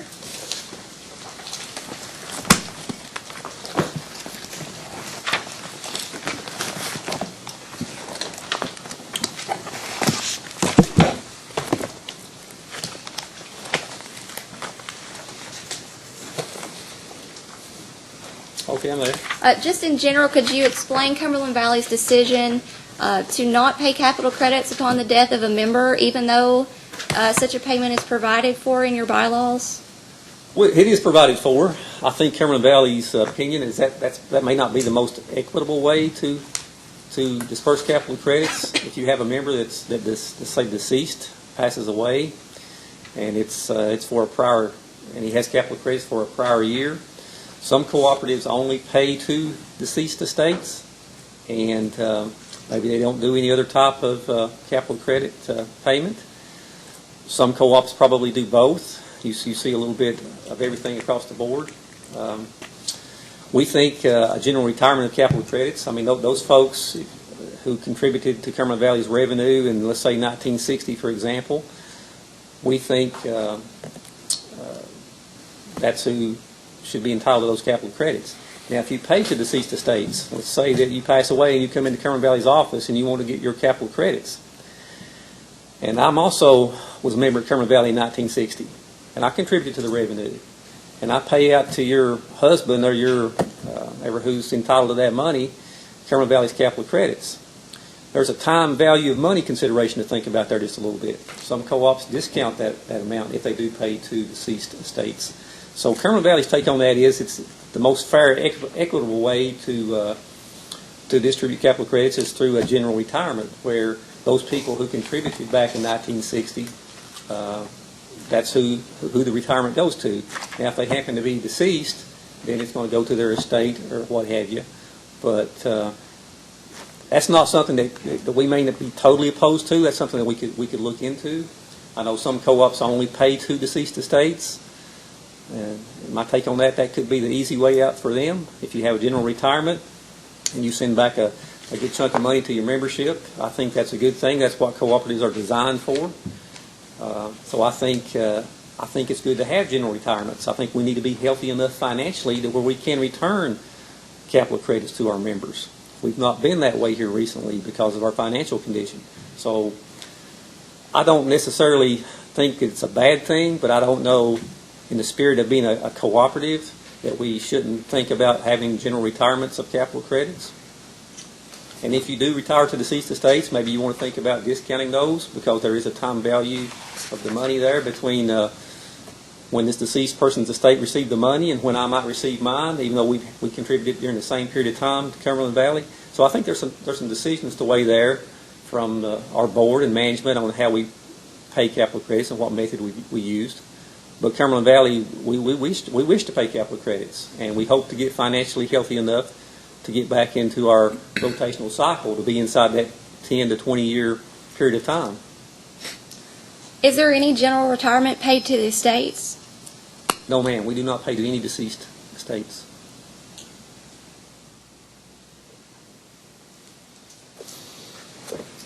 Looking at the end of this same response, item number 4, it stated that unclaimed capital credits are recorded in account 217.0, capital credits unclaimed. Is that an equity or liability account?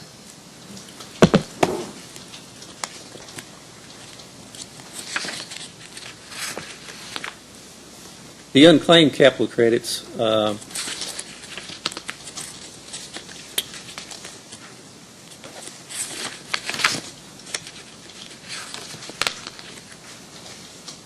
if we paid those unclaimed capital credits, it would decrease Cumberland Valley's equity, I think. Is that correct? We can ask that of Okay, I think colleagues they as well. We And can verify that for you. Do you happen to know if the accounting entry is to record unclaimed capital credits? Can you repeat that question? Is the accounting entry to record unclaimed capital credits? Is the accounting Or, entry- sorry, what is the accounting entry to record these unclaimed capital Those capital credits? credits, are in 20110, I think, patrons capital credits. And when we have a general retirement of capital credits, that would decrease that account. And if those checks went out and they came back unclaimed, at some point in time, we would void those checks. And it would end up in an unclaimed account. As far as the accounting entry, I can look at that for you and be glad to get that back to you in a response if you want to know the exact entry. It's probably going in and out of several accounts there, but we can definitely tell you that information. Sure, we would ask for that also Okay. as a post-hearing data request. And then also, are the unclaimed capital credits a book entry only, or is it the result of those actual checks being returned unclaimed? The checks would be returned to Cumberland Valley. At some point in time, they would be void. At the time they were void, they would be transferred to that unclaimed 21710 account, I think.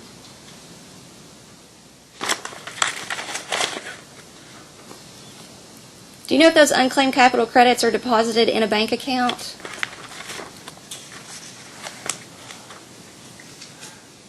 When capital credits are paid, we would transfer money from our general fund account to a specific capital credit bank account. And as those checks clear, they would come out of the capital credit bank account. And after a period of time when the activity in that account stopped or ceased and there remained accounts that checks that had not cleared, those checks would be void at that point in time. And at some point in time, that money would probably transfer back to our general fund account.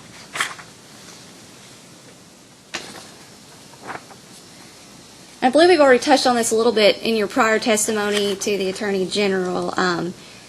Since the Commission granted Cumberland Valley a rate increase in 2015, just describe generally what's been the impact on revenues since that granted increase? Well, between, if we look at the time span, well, let's see, I may have that exact data here somewhere.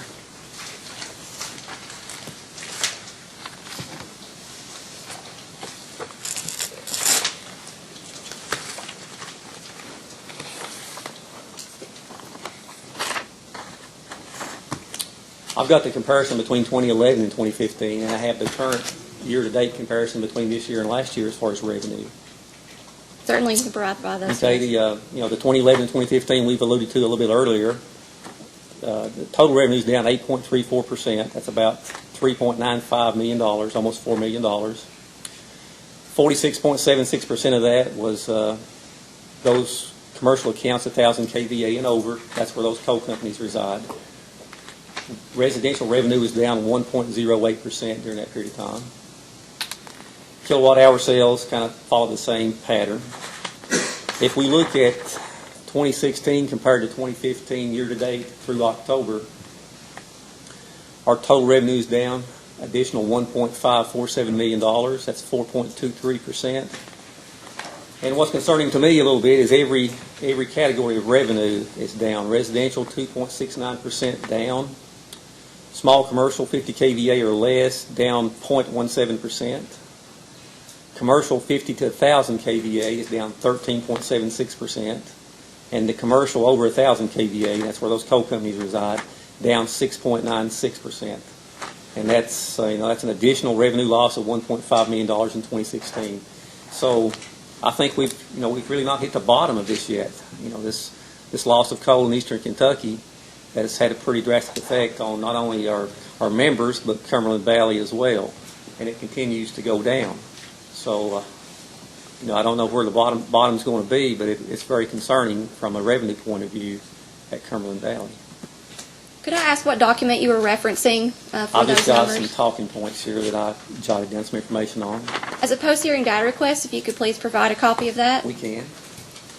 And then lastly, also as a post-hearing data request, if you could provide Cumberland Valley's revenues for 2014, 2015, and year-to-date for 2016. We will.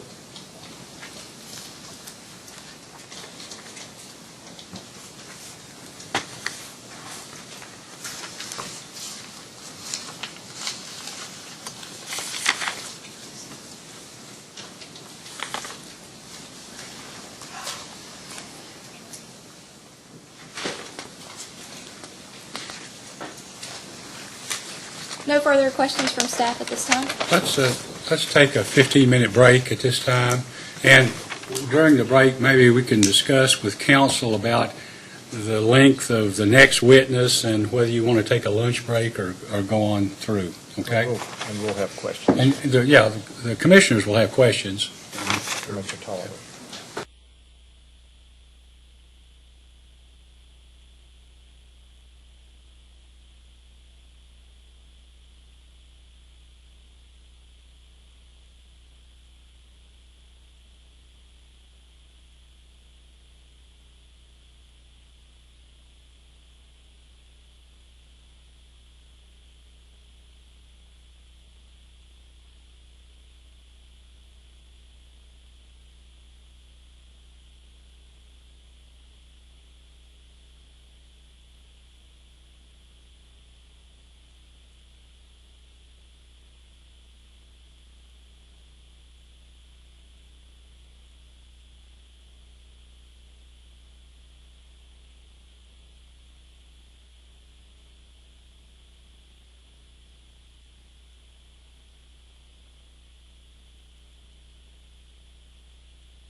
We're back on the record.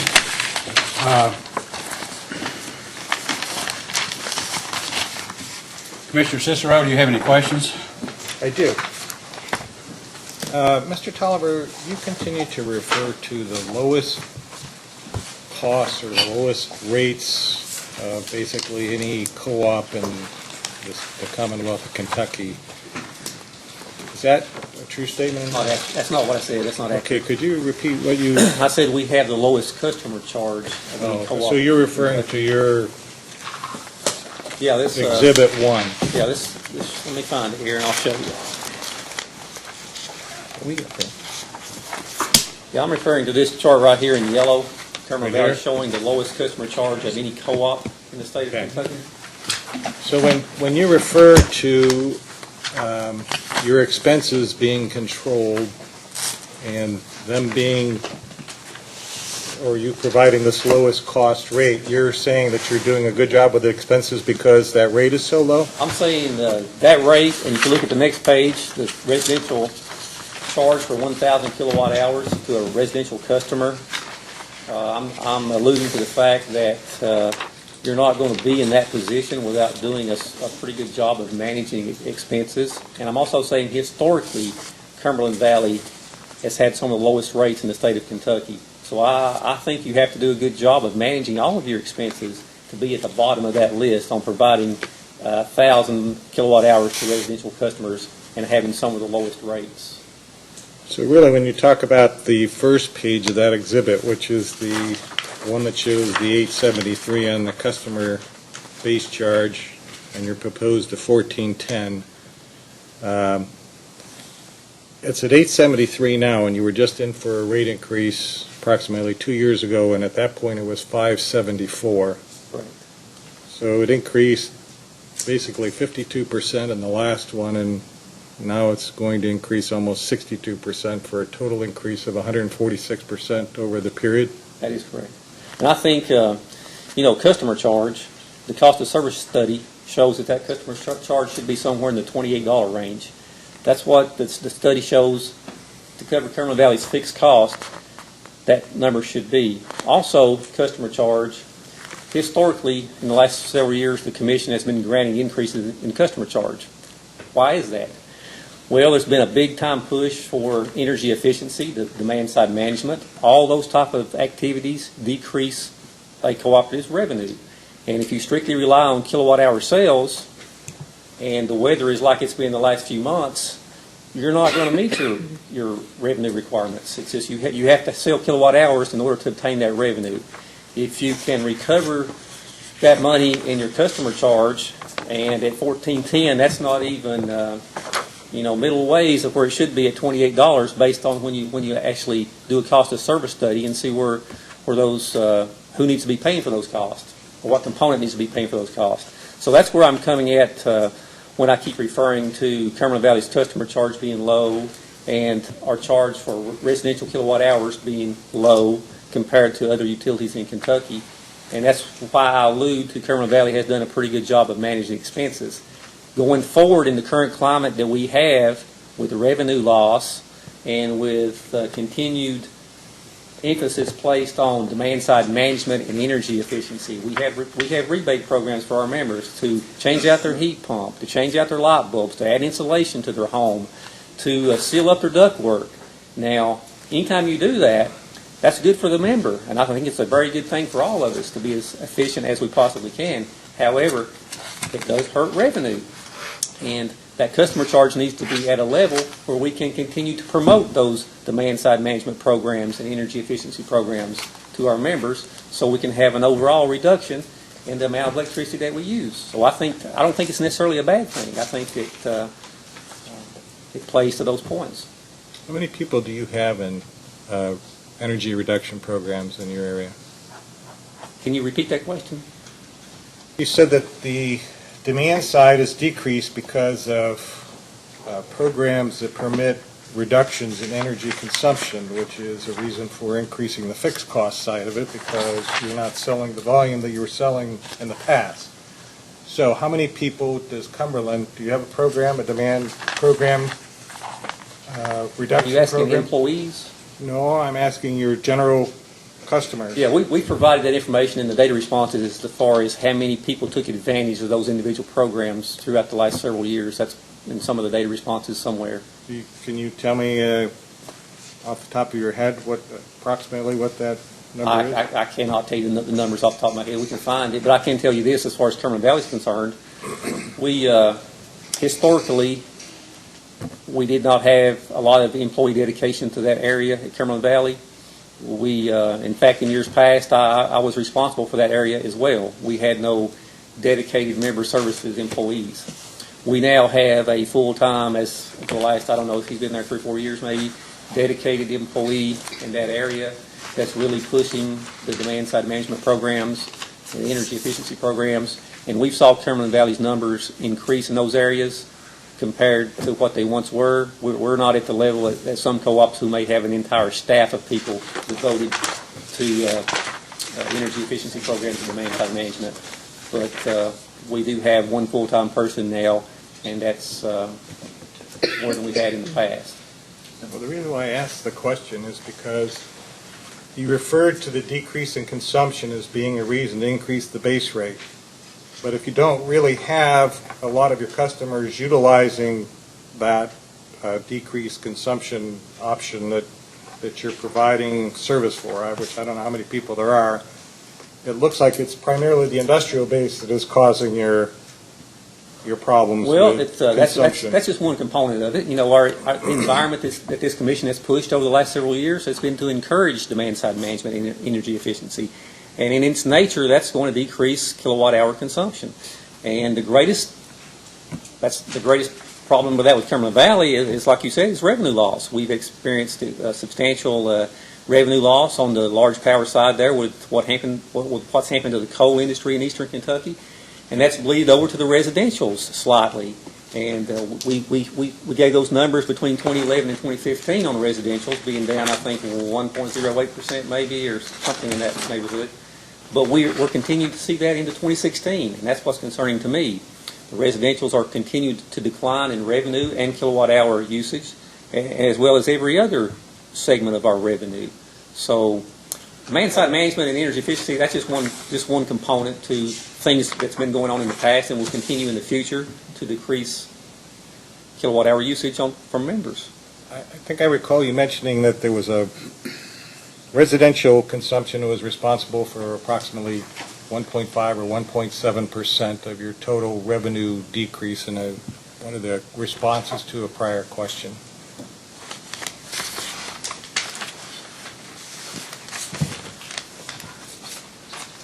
We talked about 1.08% between the years of 2011 and 2015 on the residential, and we talked about year-to-date 3.19% decrease in residential. That's kilowatt hour sales. And then we also talked about year-to-date 2016, comparing 2015 to year-to-date 2016. The residential revenue was down 2.69%, about $705,000. And the kilowatt hour sales on residential accounts was down 3.57%. That's about 9.2 million kilowatt hours. Well, you've talked about the commission pushing for more cost of service-based rates, but it also, I think, has promoted the idea of gradualism in implementing those increases, and it seems 146% over a 2 rate increase period that spans only 2 years seems a little high. Well, I don't think Cumberland Valley, we need the revenue dollars to meet our mortgage requirements and financial obligations. We would probably most likely not be opposed to some gradualism on that. Okay.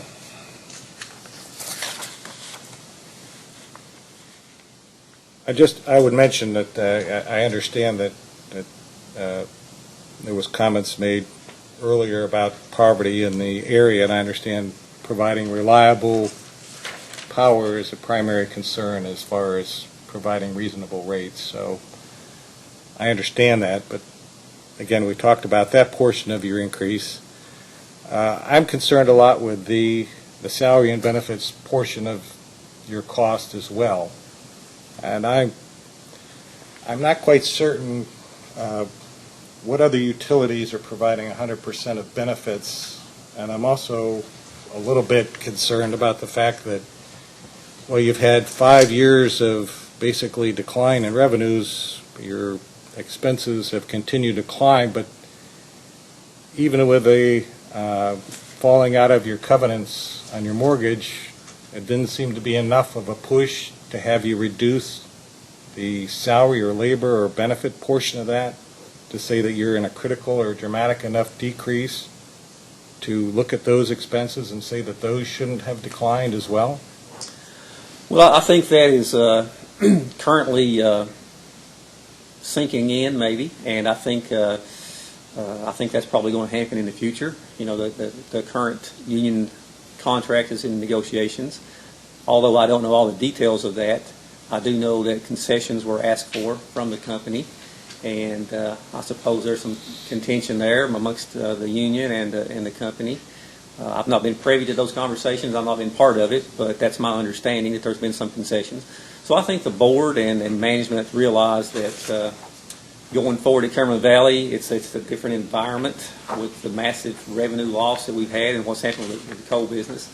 And I would assume that we would look across the board at all expenses and make the appropriate decisions moving forward to try to operate and stay toward the bottom of that list as we have been since Cumberland Valley's inception. We've historically had low rates. We've been one of the lowest providers in Kentucky and east of the Mississippi for many, many years. And we've always had some pride in that. And I think there's two components to that. I think there's your customer base and what type of loads you have, and I think there is a management component to that.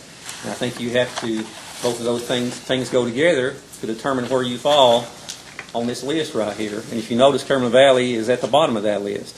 So I think I think we've done a good job managing expenses in years past, and I would hope we would continue to do so in the future and have a goal trying to get back to the bottom of this list where we currently are now.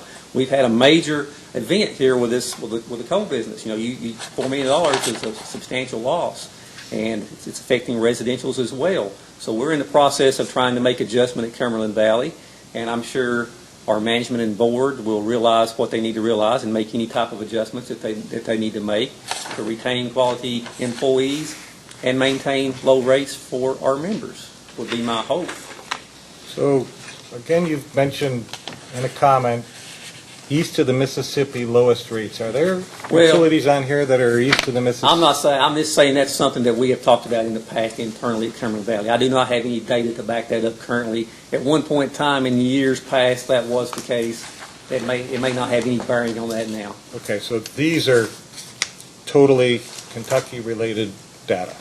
That is correct. Okay. Can I ask, how many salary employees are there total? We have 10. 10. And there was a response made with regard to nepotism and the number of relatives that are employed. Can you go down through that list for me again on who those employees are that are? I cannot recall that verbally. I mean, I'd have to look at that response, and I could read it to you. I thought I heard that there was either possibly 4. Would all those be salaried employees? Most likely not. I do not know that off the top of my head. That's something we'd have to look into, and we can definitely respond to you on that question. I do not know that. Well, I'm pursuing that questioning because you also made the comment that your salaries had to take into account that a lot of your recruiting didn't occur in your local area, and I wonder if you're overpaying for overqualified staff. I don't recall saying that our recruiting, the majority of our recruiting did not take place in our area. What I did allude to was that recruiting at Cumberland Valley, if we have a position that's open, would be looked at, you would try to find the most qualified candidate. And most likely that would be looking around the state of Kentucky. So if there's someone working at another co-op or that was qualified for that position and they were interested in it, I'm sure they would be evaluated as well as any one local who may have the skills necessary to climb a pole or what have you. Well, we'll let it rest at that, but the salaries and the benefits seem to be out of line. I'll leave it at that. Anything else? Commissioner Logston, any questions? Just a couple. It just occurred to me sitting here, Mr. Tolliver, and then you may have provided the data request, and I didn't see it. How's your bad debt as a company? Historically, that's been one of our issues. Historically, Cumberland Valley is ranked high on write-offs and our bad debt, and that's probably attributable to a few things. Our territory is probably one of the components to that. We do serve an area that's economically challenged, and that's a component to having increased write-offs.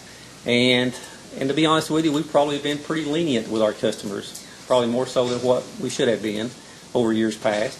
I think you take those two components together, and we normally rank a little high on our write-offs as a percentage of revenue when you compare it inside the state and nationally. Did y'all provide that in the data request? I'm not sure that data is in there. If you However, didn't, let me add to that last just a little bit. 2-3 years? That number has increased. I mean, it has improved quite a bit in the last 7 or 8 years. We've changed the way some of our processes work internally on write-off or cut-offs and that type of thing. And that number has probably came down from, it may have been 0.4% many years ago, and now it's probably in the 2.some% of 1%, 0.2% range. So we have made improvements in that area, but that has historically been an issue at Cumberland Valley is our write-offs. Okay. I was just curious about that. We've talked a lot about benefits. I think you said earlier that in the past employees had paid had made contribution to their benefits. We have in years past, and I don't know how many years to go back, but I know I have. You can go back and look at, for example, when Do you know when that stopped? I can tell you how it normally would transpire. Okay. Normally, what would happen is it was kind of tied to the union negotiations. When the union went in and negotiated language in their contract, if they increased if they picked up the health insurance, then and it was paid for. As increases happened inside that union contract, let's say we had an increase on health insurance, the employees would pay that additional increase until such time that it was negotiated in again at some point in time in the future. That's how it transpired in years past. And then then the board said, well, if we're doing it for the bargaining employees, we're going to do it for the non-bargaining employees. Well, I can't speak to what the board might have thought or said, but Well, I mean, did it happen in conjunction with each other? pretty much. Okay. And then you talked about 99.9%, you've got pretty much AMI, AMR deployed. Have you seen a lot of savings from having that technology out there? Well, Cumberland Valley was one of the first, I think the first co-op in the state of Kentucky to employ AMR technology back in the 90s. And it was pretty exciting back in that day to be able to place a meter out in the field and retrieve a meter reading from the office. That was pretty neat technology.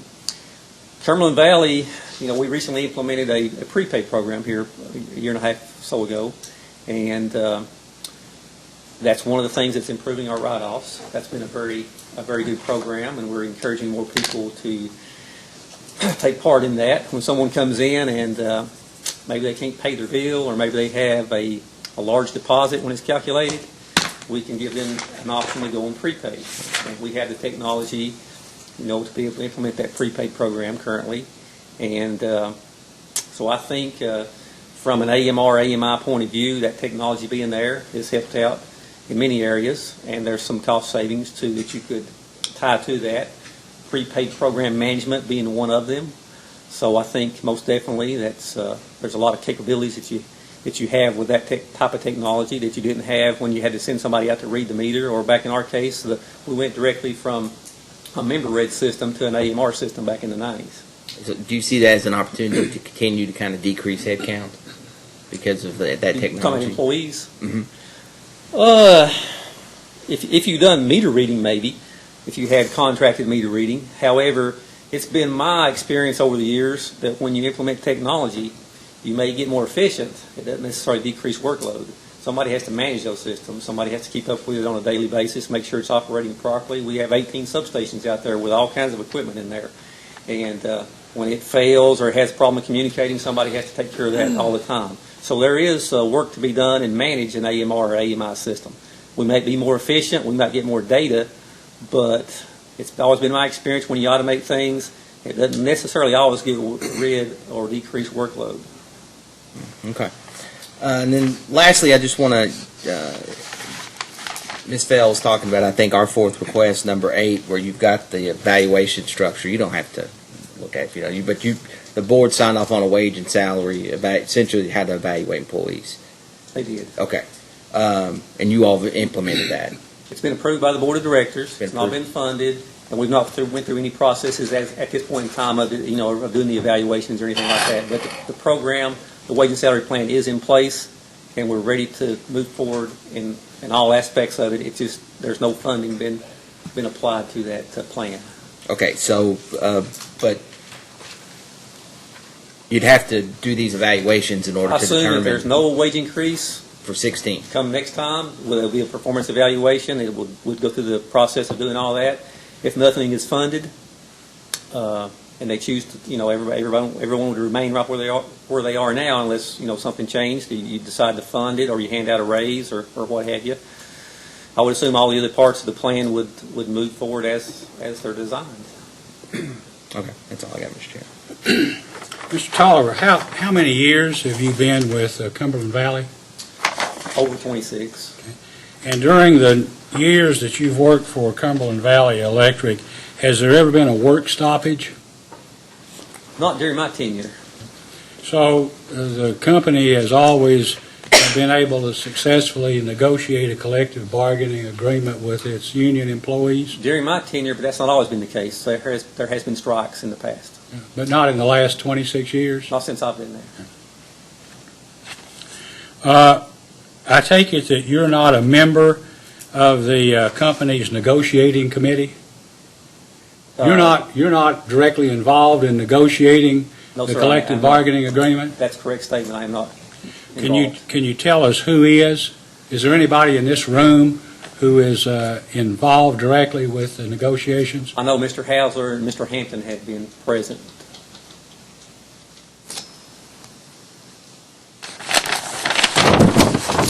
And the benefits and wages that are paid to the union employees as a result of negotiating the collective bargaining agreement all are factored into rates that are paid by your customers. Is that correct? That would be correct. So what incentive can you think of that Cumberland Valley has had in the past to basically conduct hard bargaining with its employees. I don't know that I can speak to that. I've not had any involvement with negotiation with the union whatsoever, zero input, so In addition to salaried employees, do the union employees have all of their insurance paid for? currently I think it's the same for both union and non-union. I think that's a correct statement. No further questions. May I redirect, Mr. Chairman? Yes, you may. Yeah, thank you, sir. I want to go to a question that Vice Chairman Cicero asked you about and very correctly asked you about. He indicated, and I believe you agreed, that the increase in the customer charge that Cumberland Valley is asking for, considering the last rate case and this rate case, would be 146%. Is that correct? That was his number. I cannot confirm that number. Okay. Well, I've done the math, and that's pretty darn close. And you've indicated that you have been at Cumberland Valley as an employee for 26 years. Is that correct? That is correct. Tell the commission how many rate cases Cumberland Valley Electric has had in the 26 years that you've been there. There was one in, I think this was the third in my tenure. So Cumberland Valley's only had 3 rate cases in the last 26 years. That's correct. And prior to the last rate case, the 2014 case, remind the commission what the customer charge was? $5.74, I believe, and I think that was probably the lowest in the state at that point in time. And what, at that point in time in the 2014 case, what customer charge had Cumberland Valley requested the commission approve? I don't recall that exactly, maybe in the $10 range. Okay. And what was ultimately granted? $8.74, I believe. And so if Cumberland Valley had come in on as often as other utilities for rate cases, would you agree with me that the 146% increase in the customer charge probably wouldn't stick out as much as it does in this case? I would agree. Now, we've established that there are 2 classifications of employees at Cumberland Valley, union and non-union. Is that right? That is correct. And you had said that there were how many non-union employees? We have 10. And with respect to the wage increases that Ms. Goad asked you about, I think she characterized those as quote-unquote large wage increases. Tell the commission, if you would, Mr. Tolliver, what the last wage increase, the 3.5% wage increase that the non-union employees at Cumberland Valley got, what does that equate to in terms of dollars and cents? I think our gross wage in Cumberland Valley, I don't know if it's the year 2015, the calendar year, or the test year, was about $3.7 million. I think of that $3.7 million, the non-union would amount to about 28% of that. And if those non-union employees received a 3.5% increase, that would cost on wages alone about $30-some thousand to Cumberland Valley. You throw in any benefits, and that's going to take that number up into maybe $44,000, $45,000. All right. So the large... Of which a certain portion of that would be expensed and a certain portion would be capitalized. There'd probably be about 60% of that expense. So while that wage increase might appear large, quote-unquote large from a percentage standpoint, from a dollars and cents standpoint, it's not quite that large, is it? That's correct.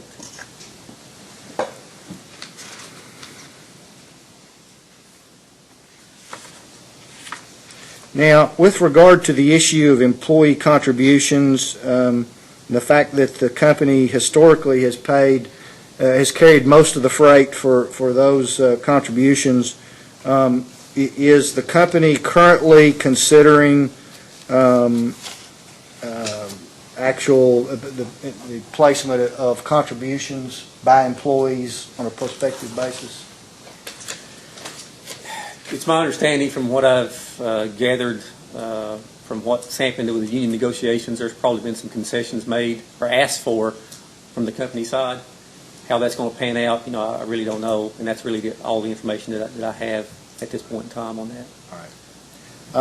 Now, I believe that Cumberland Valley participates in the Kentucky Rural Electric Cooperatives Group Benefit Plan. I saw that somewhere in the interrogatory responses. Is that a correct statement? That is correct. And give the commission some idea of how Cumberland Valley's participation in that group benefit plan stacks up against Cumberland Valley going out and purchasing that plan on its own. I think there's about 15 cooperatives, and that may include East Kentucky Power, that participate in a self-funded insurance plan. And Cumberland Valley has not always been in that plan. And in years past, we've had different options, and it's been the most cost-effective health insurance plan that we could find, to be honest with you. And I think the plan has done a very good job of controlling cost in the last several years as far as the plan itself. And I think it would stack up nationally with just about anybody on cost to provide health insurance in this self-funded plan that we participate in with 14 or so other cooperatives. All right, I want to switch gears then and move from wage and salary to just ask you a couple of questions about nepotism. The Vice Chairman asked you about that, and you were questioned by Ms. Goad as well. I believe that the discovery response that sets forth the various relationships is contained in AG1, item 29, and indicates that the board members related to a bookkeeper and an assistant superintendent, and the CEO is related to the superintendent, and manager of engineering is related to a contractor, and those kinds of things, and those are detailed. Let me ask you if in recent times past, and I don't recall the exact year myself, but was a focused management audit of Cumberland Valley Electric undertaken by this commission? Yes, it was. And was one of the issues contained in that focused management audit issue of nepotism? It was. And you were at Cumberland Valley when that management audit was undertaken? I was. Advise the commission, if you would, Mr. Tolliver, what the results of the focused management audit were with respect to the nepotism issue. I don't think I can quote it verbatim, but I can give you a general assessment of what the management audit said on nepotism. It alluded to the fact that Cumberland Valley operates in a small area, and given that fact, it did not find it unreasonable to have some members of or some employees at Cumberland Valley that may be related, and it found no issue with those related employees as it related to Cumberland Valley Electric. And to your knowledge, first of all, strike that question, when was that management audit done approximately? I'm thinking 2007 maybe?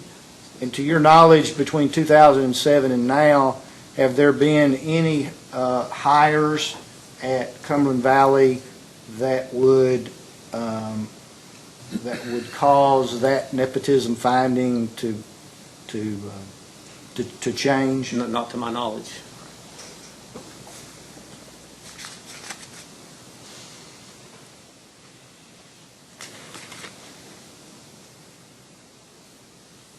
Now, I want to spend just a couple of minutes talking about, you've done a good job about educating all of us about Cumberland Valley's financial situation. I do want to ask you just a few questions, if I may. In the 2014 rate case, Cumberland Valley was awarded additional revenues of $967,000, I believe. Is that correct? That's And close. was that based on a 2.0 times tier? I think that is correct. Tell the commission whether or not that $967,000 increase has been sufficient to offset the revenue loss which Cumberland Valley has seen, at least Well, from 2011 to 2015. Let's start there. Well, obviously, by looking at our financials, it has not. You know, we were experiencing decline during that whole period of time.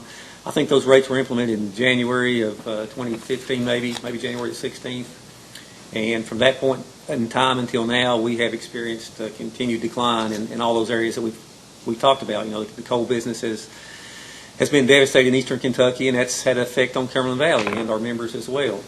So, Let me ask you this question. In this case, I believe Cumberland Valley is asking the commission to approve, give or take, $1.9 to $2 million increase. Is that correct? that's correct.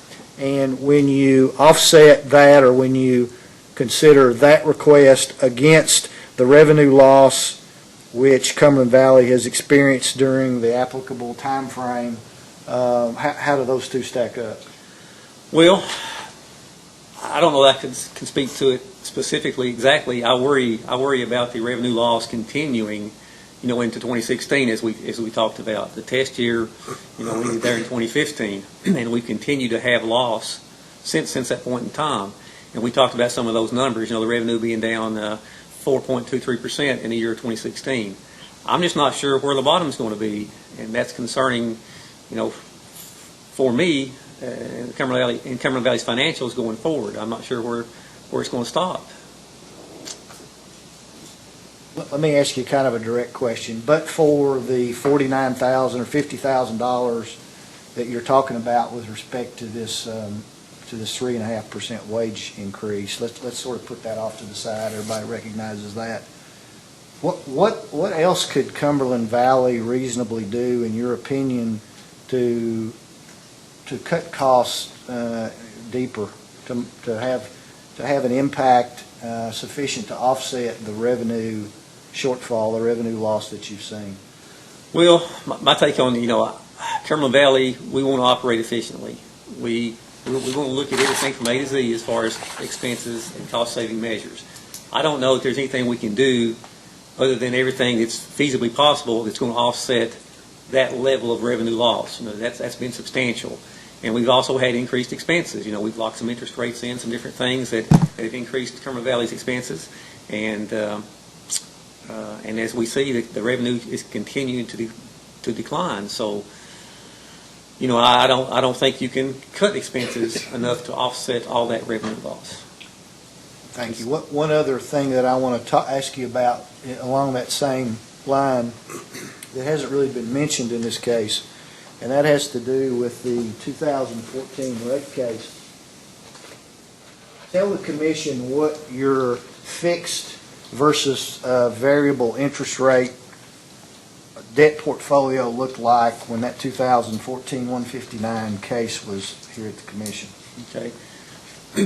Historically, I guess in our last rate case, Cumberland Valley had a lot of fixed notes. I think we were about 15% fixed and about 85% variable.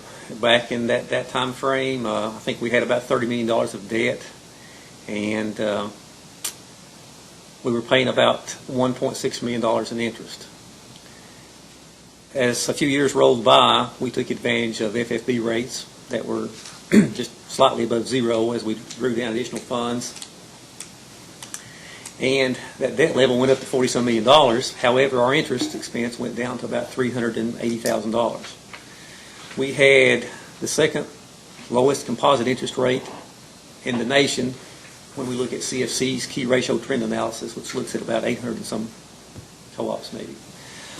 So there was only one co-op in the nation that had a lower composite rate than Cumberland Valley. So we felt that we'd done a pretty good job managing that debt, and that FFB debt is a quarterly rate. You've got the capability to lock that in on any calendar quarter. So we didn't feel like getting skewed to the variable side, that we would get caught with our pants down, so to speak, and have to be stuck with a high interest rate. However, given Cumberland Valley's financial situation, if you did lock those rates in, you're going to have an immediate impact on your rates. Now, we think we've saved, you know, estimates of $6 to $10 million during that period of time. If we had not rode those variable rates down where they went to, I think we would have been in for multiple rate increases during that period of time, to be honest with you. I think we did a good job managing that debt. Now, in today's climate, we were skewed 15% variable. Back in my early days in Cumberland Valley, you didn't have any of that. You just about fixed almost 100% of everything. That way you could budget for it, you could plan for it, you knew what your obligations were on your debt. But when you've got FFB rates, it's like 0.02%, and that's hard to pass that up, especially when you have the capability to lock that in on a calendar quarter. So we kept an eye on those interest rates on an ongoing basis. We looked at them all the time, and recently we have locked in some of that debt. We were skewed down to that 15% range. That was the most of anybody that I'm aware of in Kentucky. So we have locked some of those rates in long term, which lets you plan and budget for interest expense in the future. We locked those rates in somewhere, between probably 2.4 and 2.6%. That's if somebody will loan me some of that for 30 years, I'd probably take some of that. So it's not a bad deal. We moved back to a little bit more stable 60-40 percentage on our fixed to variable. So you flipped it. You flipped from being variable heavy and fixed light to the other way around. That's correct. And I'm looking at Exhibit 1, the Commission staff's Exhibit 1, which is the 2014-159 rate order. On page 6 of that order, I'll quote, "The Commission commends Cumberland Valley's efforts to minimize its interest costs on long-term debt, thereby benefiting its customers." Do you remember that? I do. And is that what you're talking about? That is. And so tell the Commission why Cumberland Valley felt it appropriate or necessary, or why it was a good business decision to flip the weighting the way that you did, when you did. Well, we were getting way to the end of that variable scale, like I said, 15%. I did an informal survey and called my buddies at other co-ops to see what percentage they were fixed to variable, and there was no one close to that.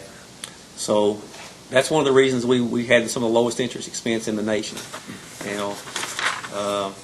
Like I said, we've been presented with historically low long-term rates. We didn't think it unreasonable to move back to a more balance between variable and fixed, and we locked in some of those rates long-term. We still have one of the lowest composite rates in the nation. I think it's probably a little bit under 2 now, maybe 1.8, 1.9, somewhere in that range. That's probably going to be the lowest in Kentucky. So we're locking in some long-term debt. We're still managing to have a composite rate lower than almost everyone, and I think that's probably a good thing. Tell the Commission what effect, and here's what I'm driving at, tell the Commission what effect flipping from variable heavy to fixed heavy has, in your debt portfolio, has done to your interest expense. Well, it's increased it quite a bit. We went from a composite rate of like 0.88 to 1.8, 1.9, somewhere in that range. So we have had a substantial increase in the interest of long-term debt.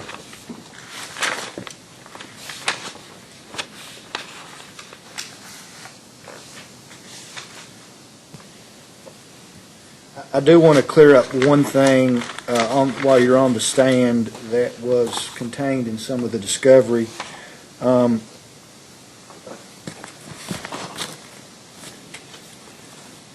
Exhibit 21 to the application is Cumberland Valley Electric's service life and net salvage study, or its depreciation study. Is that correct?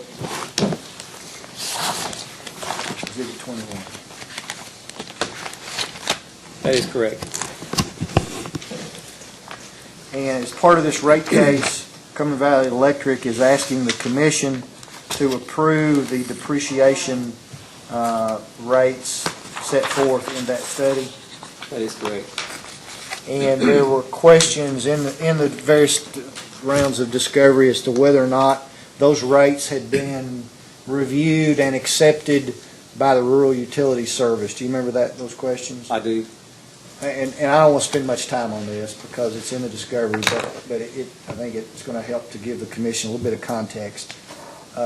briefly describe for the commission the sequence of events with respect to your interaction with RUS on this depreciation study and its ultimate approval. I think in our last rate case, the commission's order required us to have a depreciation study done before we came back for another rate increase. And shortly thereafter, we started into that process by hiring a consultant. And that study was completed, and I think we sent the completed study to RUS maybe December of 2015. I'm not sure if that's correct, but that may be close. We did not hear from RUS for about 6 months. Then we received an email that I guess they apparently opened it, and the CD was cracked, and they requested a new CD. So we honored that request, and we sent out a new copy of the depreciation study along with an intact CD. And we didn't hear anything else. And as we got closer and closer to this proceeding, we talked to our RUS field rep to see if he could maybe spur on RUS for a response. I sent numerous emails with no response. And the field rep said, well, all I can do is send an email too, so you probably get the same result. So he really didn't offer any more assistance than that. And I attempted to make phone calls to RUS, and first time I didn't. You don't need to go into that much detail. Just tell the commission ultimately what RUS is doing. Make a long story short, I called every number in the book. I got a hold of the secretary. She said, I know those folks. I know their supervisor. She said, I'll help you out. Next morning, I had a response. So that was several weeks ago. And to make a long story short, yesterday morning, we received an email with an approval letter. So it took a long time to get it, but we did get it. And is that the Cumberland Valley Exhibit 2 that's been admitted into this case? I think that is correct. And have you had an opportunity to look at the approval letter to confirm that the various distribution plan accounts, the proposed rates for those plan accounts were accepted as provided in Cumberland Valley's depreciation study? I had my coworker check those rates, and she confirmed they were the correct rates. I think, and I want to clear this up just for the record in case somebody looks at it later, I think there may be may I approach the witness, Your Honor? Yes, you may. Let's go to distribution plan account 362 substation, and it says the present rate is 3.1.0%. That's a typo, isn't it? That's correct. There's an extra decimal place in that. What should that present rate be? 3.10. Okay.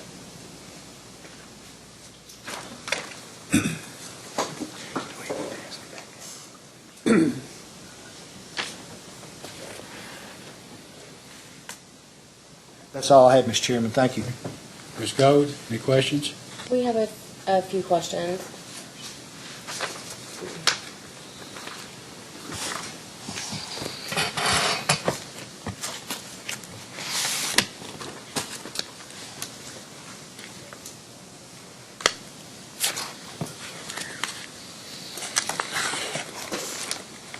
Mr. Tolliver, do you have a copy of that, the order I passed out earlier from 2003? I believe it's 2003-26. I think so. Let me find it.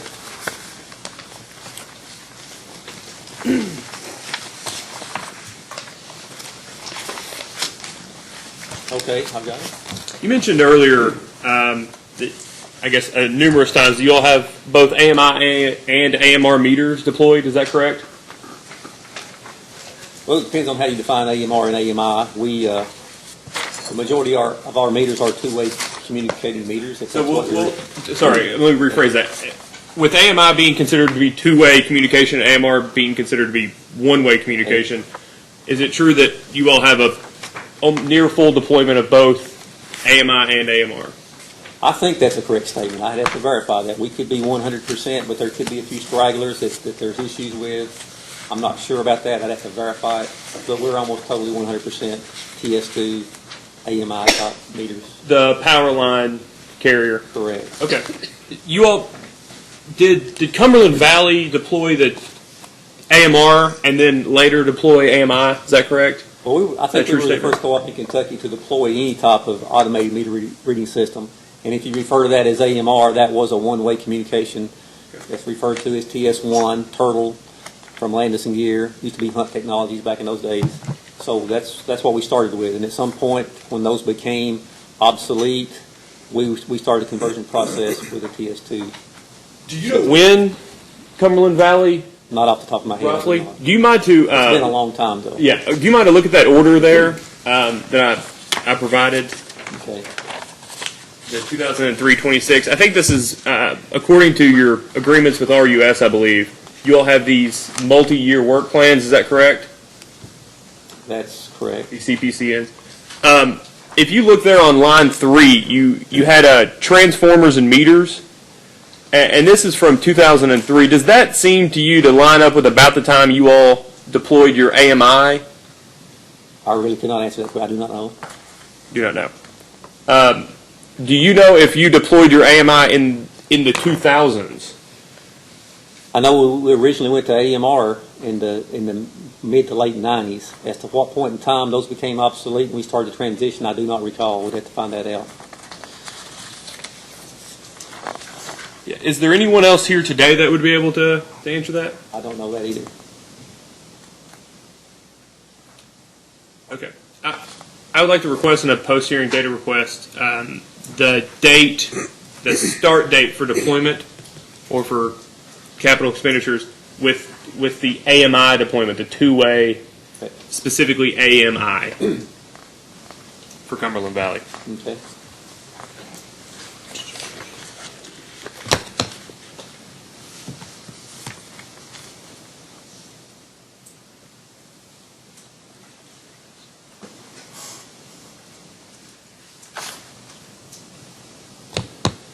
Just 1 second, excuse me.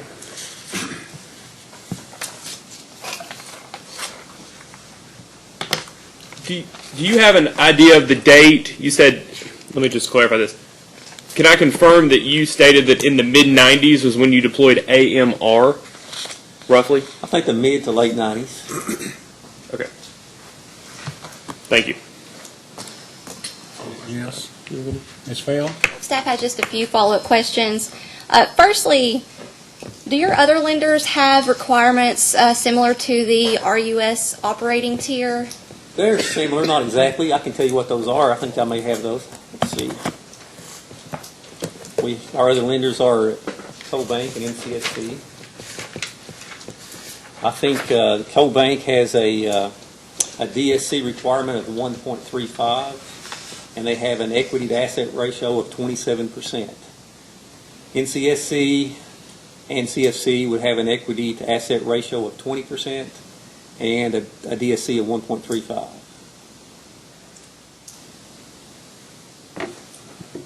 Thank you. And then also, in response to one of the Attorney General's questions earlier, I believe you said that if not a majority, a good portion of Cumberland Valley's employees do come from the Cumberland Valley service area. Is that correct? I think that would be a fair statement. Given this, how do Cumberland Valley's salaries and benefits compare to other local businesses? I do not have that information. We only have comparisons to other co-ops in Kentucky and other industries in Kentucky. We do not currently have a comparison to local industries inside Cumberland Valley's territory. Same thing, do you know if you have any comparison as to other local businesses' salary increases or their benefit packages? I do not.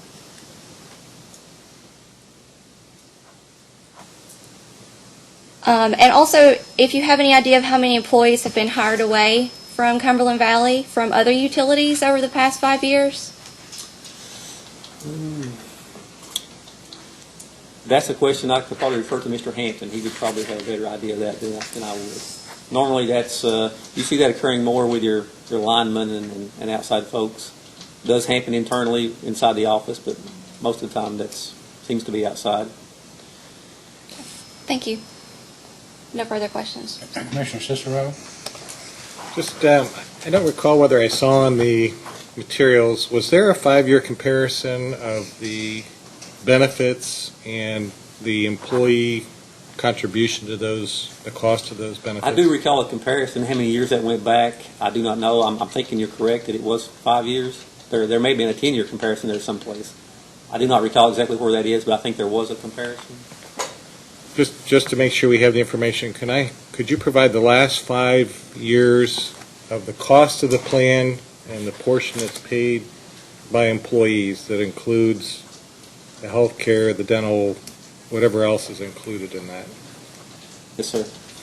And then one last comment, just to confirm one of the questions that staff asked, your capital account is zero balance account. It's a non-cash account. Okay. Commissioner Long? I have no questions. Mr. Goss, any follow-up? No, sir, I'm sorry, I do not. Thank you. All right, at this time, then, let's break for lunch and come back at 1:15, at which time we'll continue the hearing. Thank you. You may ask. Thank you, Mr. Chairman. Now, Mr. Hampton, if you would, state your full name for the record, please. Ted Hampton. Mr. Hampton, you are, you perform what function at Cumberland Valley Electric? I'm the manager. And you have not provided any responses to data requests or any pre-filed testimony of any kind in this case, is that right? That's right. And how long have you been the manager at Cumberland Valley? 52 years. If you would, sir, please provide just a brief resume of your education and your accomplishments so the commission can understand who you are and what your experience is. Okay. Got problems over there. I attended the University of the Cumberlands, a degree in education, taught school for a couple of years, and the previous manager passed away, and while I was teaching school, they asked me to come to the cooperative and run it, and I said, well, I'll try it and see if I like it. So 52 years ago, I liked it, so. All right. Mr. Chairman, I don't know that I need to qualify him or ask him any more questions concerning his We don't accept the and fact that he's qualified. Thank you, Your Honor. So with that, I'll pass the witness for cross-examination. Good afternoon, Mr. Hampton. Thank you. So you just stated on the record that your position at Cumberland Valley is manager. Is it actually CEO and president? Right. And what are your job duties associated with this position? I don't hear well, so let's go again. What are your job duties? I have a staff of 9 folks that work with me. We have a meeting each Monday morning, and we go over what we're going to do for that week, like the engineers, Mr. Tolliver, Ms. Barbara Elliott, and other folks. And we discuss what we're going to do that week. And I don't bother those folks. They do their job that week. And I'll see you next Monday morning. Of course, the door's always open. They come in. We talk many times a week and so on and so forth. So I'm the primary person responsible for the operation of Cumberland Valley. And Mr. Hampton, as the president and CEO of Cumberland Valley, why did you not file testimony or answer any of the discovery questions posed? Why did I not file testimony? Yes. Well, I felt like that the staff that we have and the consultant we use, Mr. Atkins, they could do an excellent job for that and for Cumberland Valley.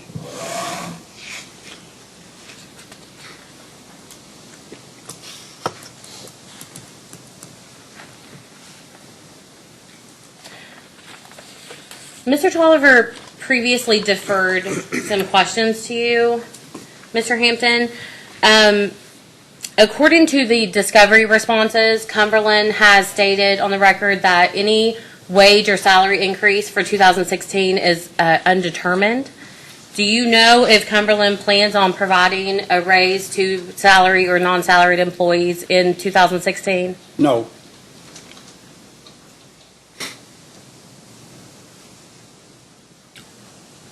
And do you recall the line of questioning that the AG had with Mr. Tolliver previously concerning the prior commission's order from case number 2014-159? Expand on it some more. Concerning where the commission specifically stated that any pay increase given to the salaried employees should be separately justified and not based on the increase given to the union. I do remember that. So Why did Cumberland Valley grant identical pay raises of 3.5% to both the salaried and hourly employees in 2015?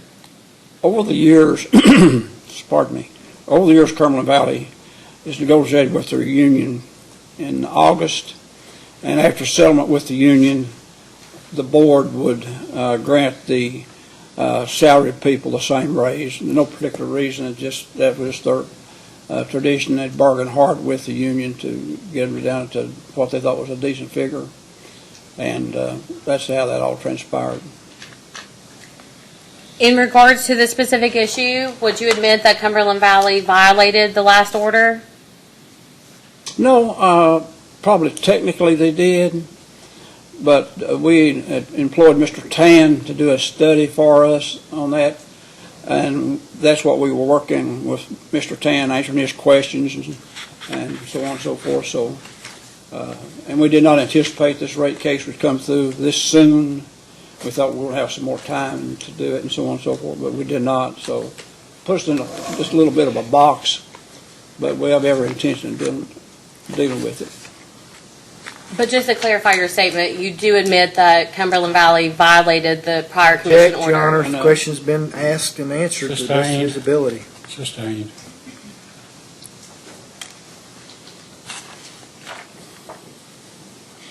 Mr. Hampton, does Cumberland Valley have a nepotism policy in place?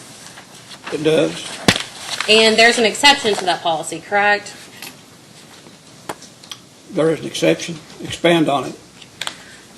The policy states that exceptions can be made to this policy by board resolution upon recommendation by the CEO.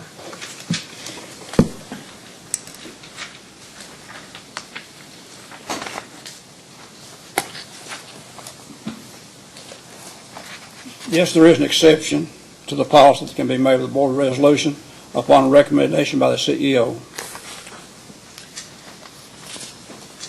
And can you reference the Cumberland Valley response to AG's first request for information, question number 32?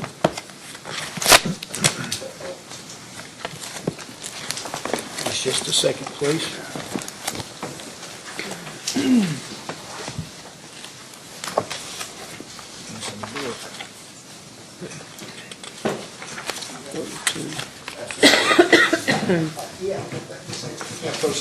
Yes, you may.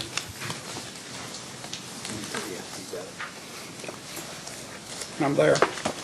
All right, if you could review the response that Cumberland Valley filed. This lists all of the relationships that are currently employed, that Cumberland Valley currently employs. Specifically, it states that the CEO, I assume that's yourself, is related to a board member. So what is that relationship? My brother.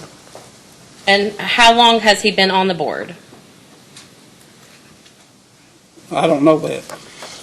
Do you have a rough estimate? 10 years probably. Did he work for Cumberland Valley before being on the board? He did. How long did he work for Cumberland Valley? He was there for a while. Well, let's see. Many years. And how are you related to the superintendent? He's my cousin First cousin, second cousin, do you know? first. First cousin. And what is he the superintendent of? Outside construction. And it states that you're related to the assistant superintendent also. That's right. What is that relationship? Nephew. And what is he an assistant superintendent over? Rights away. And finally, the bookkeeper. How are you related to the bookkeeper? Sister-in-law.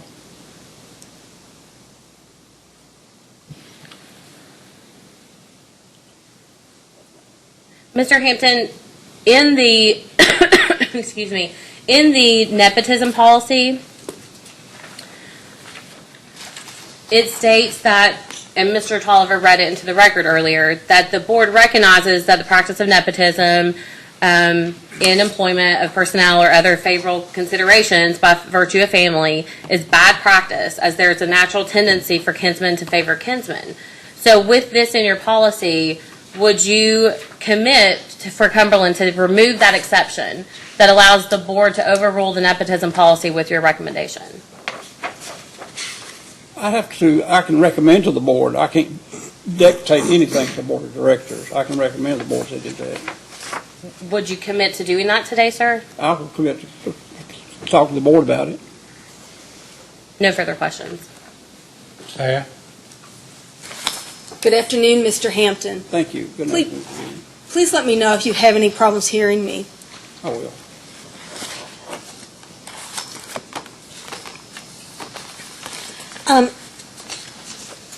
I'm not sure if you're aware, but the rate adjustment, the commission issued an order suspending the rates, excuse me, up until December 24th, 2016.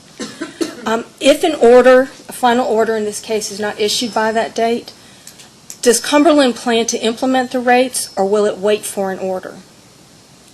And implement the rates subject to refund? We will wait on an order.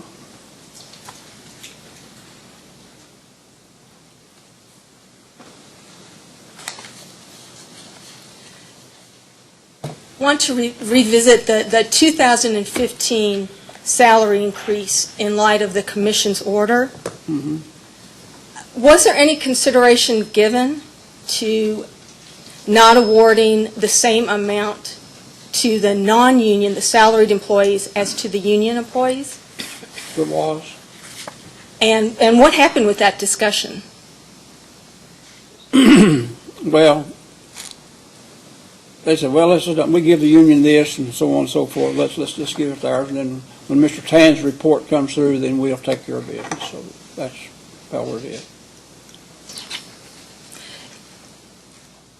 Even though that raise was not, there was not a justification provided for that raise? I can't hear. He couldn't hear you, Nancy. Can't hear you. Okay. So that the 2015 salary increase was given without considering a justification for that raise other than past policies. Is that correct? Well, see, we've negotiated the union at 12. And they had a 4-year contract, and the board awarded that same amount to the salaried employees as well. And then when the PSC order came out regarding, then we got with Mr. Tan and hired him to work up a wage and salary thing for us. And he and Mr. Tolliver and Mr. Tolliver's staff spent a lot of time on securing data for Mr. Tan to do his report with. So that's where that's how it all transpired. And if I say something wrong, Robert, you correct me on this stuff. And Mr. Hampton, am I correct that you only took a 2.5% increase in 2015? That's right. Was there any consideration to implementing a 2.5 increase for all non-union employees, salaried employees? There was, but it wasn't real serious, I don't think, in the board meeting that they wanted to do that. So I just voluntarily did that on my own. So this was discussed with, or the board did discuss this? Yes, they've discussed wages and salaries many times.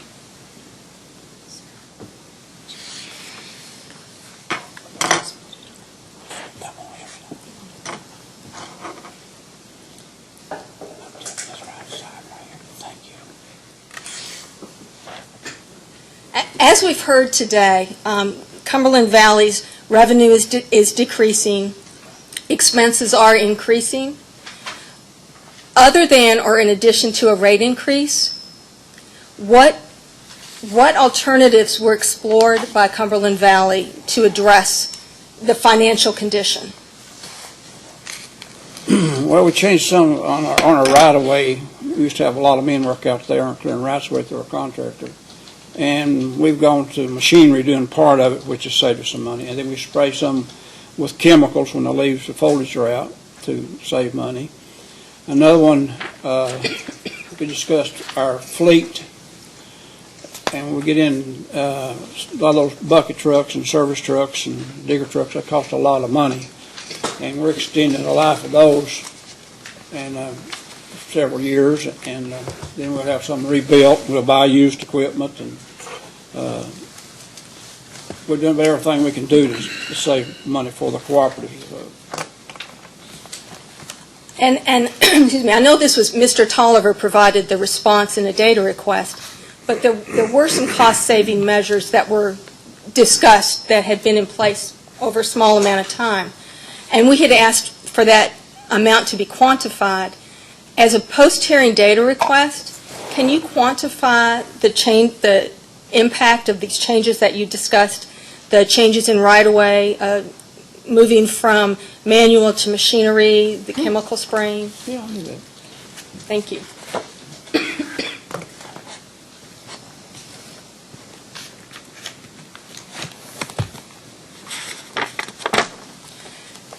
Has Cumberland Valley engaged in a systematic evaluation of cost saving?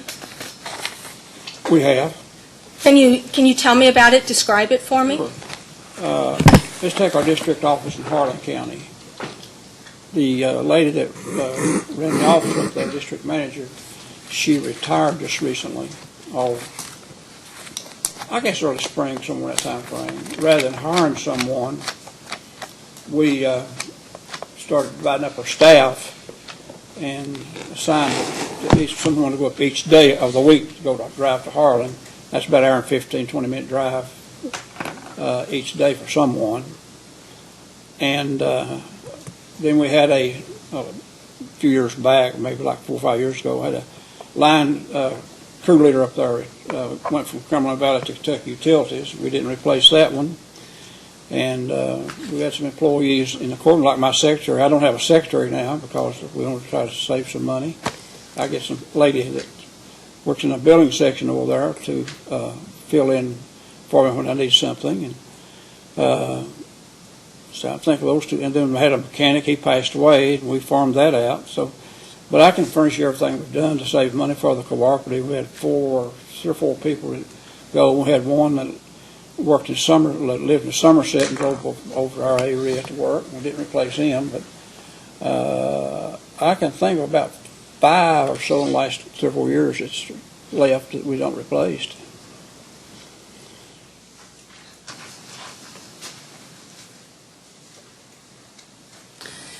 You mentioned the employee going from one utility to another. Do you have a good idea of, say, in the past 5 years, how many employees Cumberland Valley has hired from another utility in the state?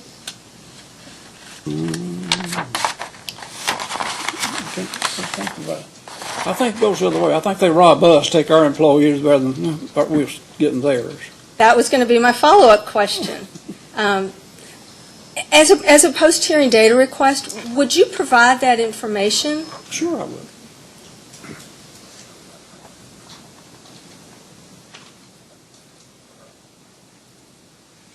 I'm writing this down so I don't forget it. Please excuse me.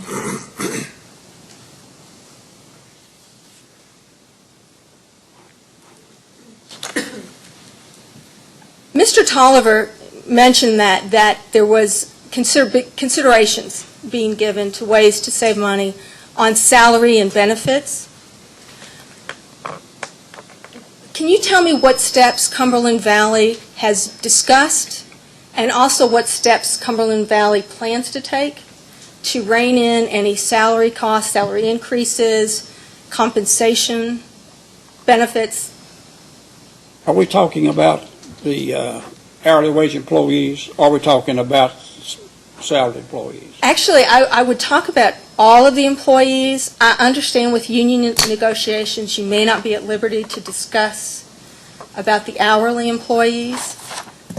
For example, employee contribution to health insurance benefits. Right now, Cumberland Valley, with their dental plan, for an employee plan, Cumberland Valley pays 100%. But for families, spouses, children, the employee pays a certain amount. Is there going to be a movement towards a company-wide approach to have employees contribute more? I'm thinking. In regard to the hourly wage people, we are in negotiations now. and I'm reluctant to say anything about that. I'm not sure that I even can. I understand that. But in regard to the salaried employees, there is a movement on to do something in that field.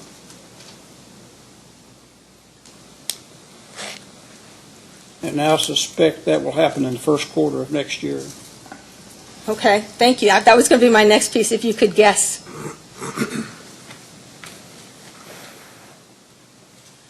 As far as the contract negotiations, and again, I know this is a sensitive subject,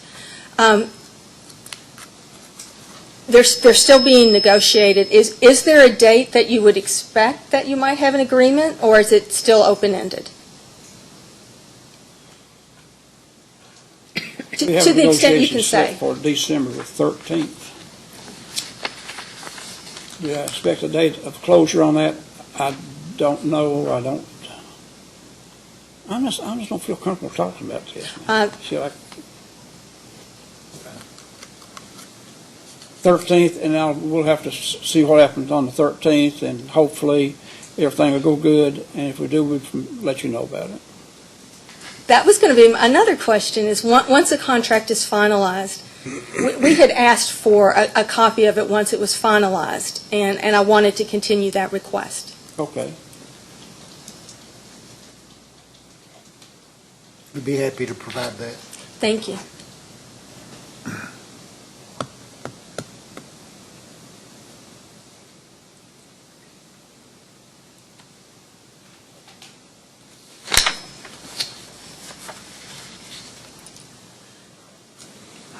One of the things Mr. Tolliver has discussed in detail, both in the application and today, is about the loss of revenue, particularly from a decline in the coal industry. Has Cumberland Valley engaged in any economic development on its own or partnered with any other agencies to promote economic development in your region? We have. Can you describe to me? I'm sorry? Can you describe to me what Sure. efforts? Richard Pruitt of our staff works closely with the Chamber of Commerce in every county that we serve. Harlan, Letcher, I'm not sure about Leslie, Bell, Knox, Whitley, City of Corbin. And I'm a great believer in Cumberland Valley assisting the Chamber of Commerce in the area that we serve, and if we even outside as far as that goes, because employment to the people of Kentucky is extremely important to all of us. And so I used to be president of the Chamber of Commerce in Knox County, and so I push that pretty hard. There's two things I really enjoy working with. That's the Chamber of Commerce people and the school system. And the school system has got to have our help as well, because all the children and the teachers, and it's our duty to help those people. And so Mr. Pruitt is from the school system, and he believes the same thing, to help our children in our area, and as well as trying to get employment there. And we participated in a spec building on the industrial park at Corbin, and we got a factory in there, so I'm proud to say that. So, and I'll continue to push the school system. I'll continue to push industrial development in our area very hard. When you talk about pushing school development, could you expand upon that further? Sure, I'd be happy to. An example would be Knox County Schools called Mr. Pruitt the other day and wanted him to go up there and put on a safety class for them. And so Mr. Pruitt went up to the Knox Central High School and put on a class. And the Harlan County school system, he's very active in that and up there trying to help the children out, because the people want to live in an environment in which they were raised. And we've got to do something to get employment into Harlan, Leslie, and Letcher counties. And it'd be okay if they come out of Johnson or Jackson, where it may come, as long as we get somebody to work and stay there. And we've got to educate these people to do that. And then we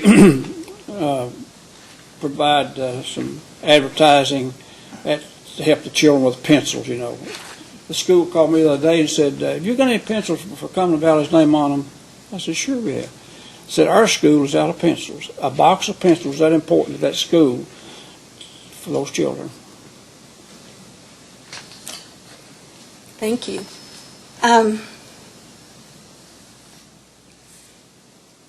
Given the financial condition of Cumberland Valley, and we talked about the economic issues, has there been any consideration about Cumberland Valley merging with another electric co-op? No. Do you think, would you foresee a time when that might be a discussion? That's something to be considered and studied to see what would be advantageous for the cooperative movement to consider that and so on and so forth. I know it has happened in Kentucky with some of the other cooperatives and so on, but we have not considered that.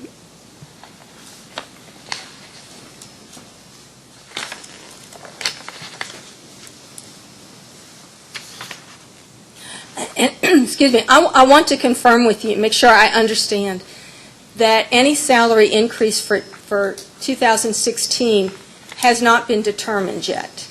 There won't be one. There will not be one. Okay. And when Mr. Tolliver talked about the compensation plan not being funded, being improved but not funded, when would you expect that to be funded? We've not discussed that in detail, but I would suspect that in January that we will be discussing that with the board of directors and see what transpires from there. But it's going to be a very active after the first year. Of course, December, Christmas is almost here now, so this year's about gone. So we've got budgets and stuff to work with in our December meeting here. So January, no later than February at the most. Okay, thank you.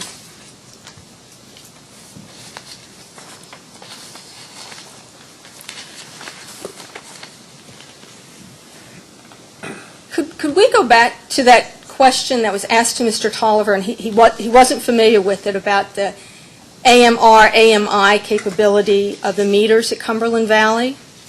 And when we talk about AMI, we're talking about the two-way communication. Do all of Cumberland Valley's meters are all of them AMI meters? I think they are. I have another question for you, and this one is referring back to Exhibit 20 to the application, and this is the remote connect, reconnect.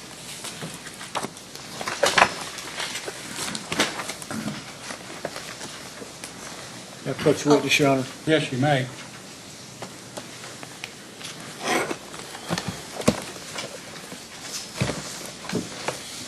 At the top, I'll wait until, are you there, sir? Pardon me? Are you there? Do you have that in front of you, sir? Under equipment, it lists a cost of equipment of $227.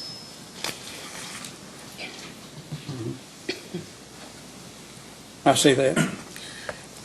Can you tell us what equipment that is? No, I cannot. Is there anyone here who could tell us that? Robbie, can you answer that question? Barbara? Just a...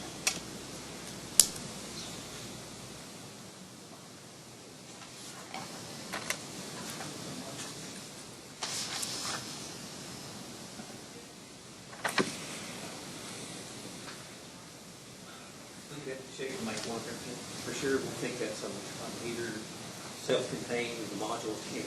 I think that's what it is too, but I don't know for sure. We can supply that for you. Okay, as a post-hearing data request, Yes. can you tell us what that equipment is? And also, we have a follow-up question that would be answered in that same post-hearing data request. And that is that equipment needed for all of your meters or just some of your meters? So if you could tell us how many meters will require that equipment. Okay.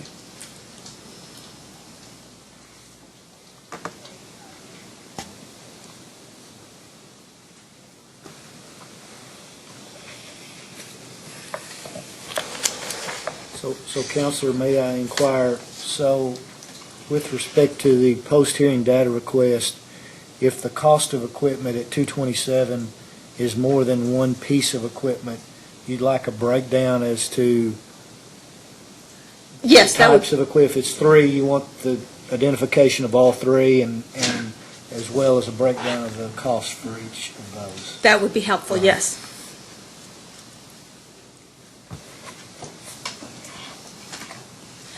And to confirm, how many of the current meters require that? Yes.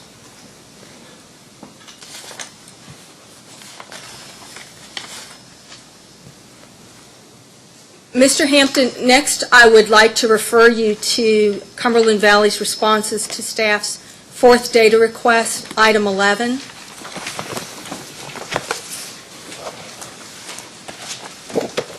Approach the witness, Your Honor. Yes, you may.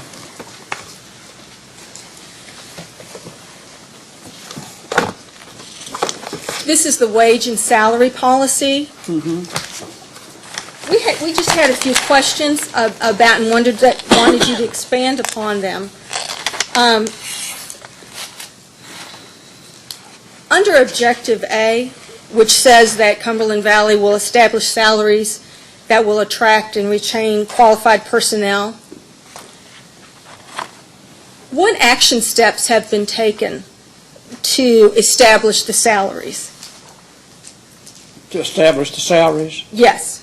we have not taken any at this point. I said we will do that in January, so this law will be addressed in January.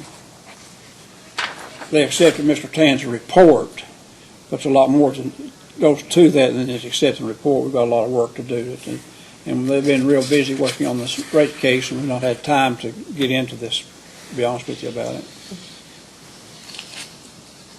So the in tandem report will serve as, if you will, the backbone That is for correct. determining this?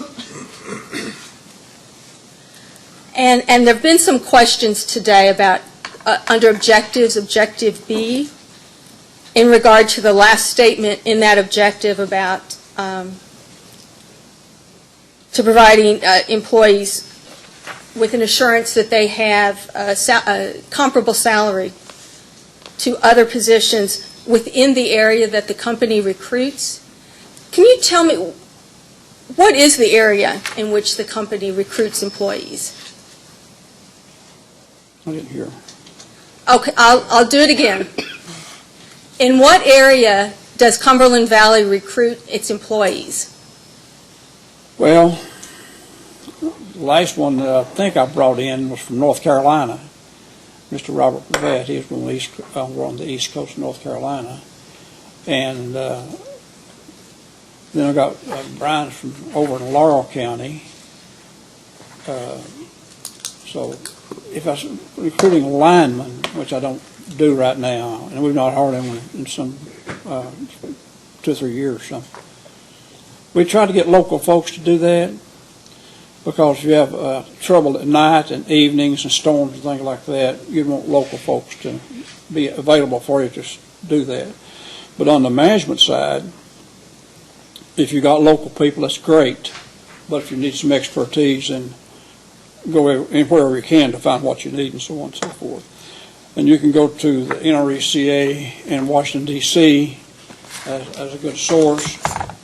And you go to Kentucky Association of Electric Cooperatives out of Louisville. That's another good source to go to find some qualified people that you would need. But that'd be the sources I would use at this particular point in time. And that's how I got a hold of the gentleman we got out of North Carolina, was through NRECA.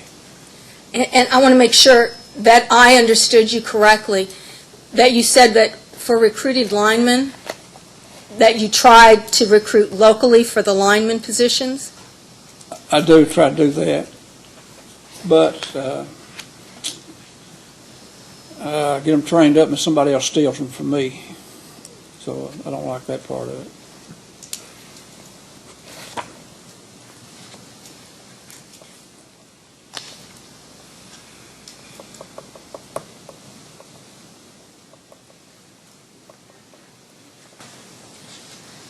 In, excuse me, in Objective D, it references, I'm sorry, I'm looking at policy, under the policy, policy B, which D- said, D's and dollars. B is in boy, Okay, got you. that the president and CEO shall recommend an annual salary increase to the board.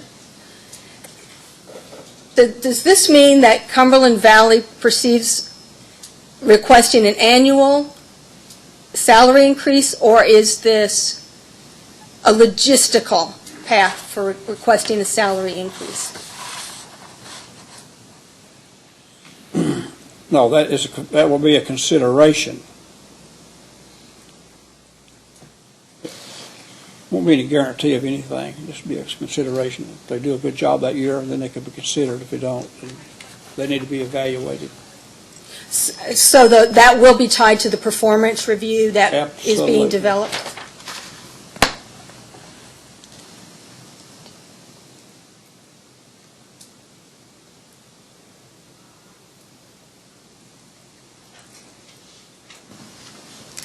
I believe that's all our questions. Thank you, sir. Thank you. Commissioner Cicero? So to follow up on her last question regarding the dollars for, under B, was that it? Item B? B, yes, policy B. So the board you would recommend to the board a pool of dollars then to be distributed based on performance? Is that how it's going to work?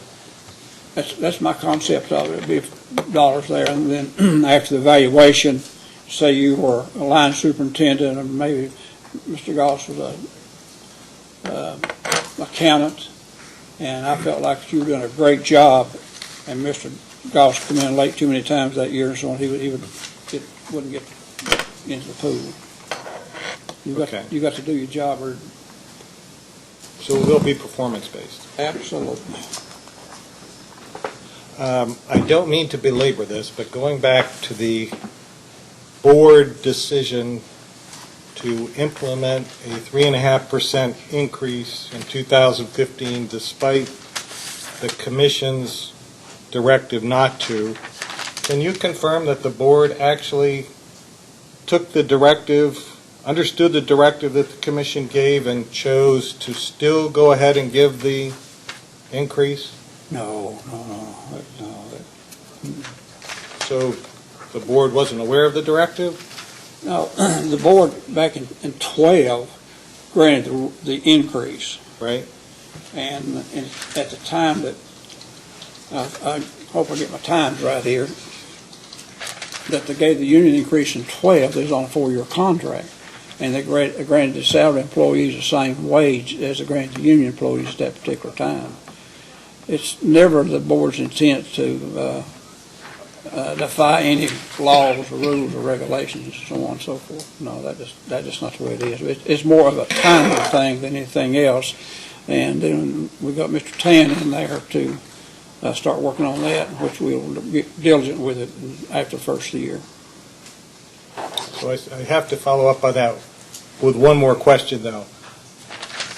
I understand the board approved it in 2012 for a 4-year period, but I also know that just because the board approved it in 2012 for 4 years doesn't mean that it was a binding policy that the board had to follow. So once the commission granted the rate increase for 2014, and the directive was to base any increase on performance, but the board went ahead and did it anyways on a follow the union increase, wasn't that in overriding the commission's directive?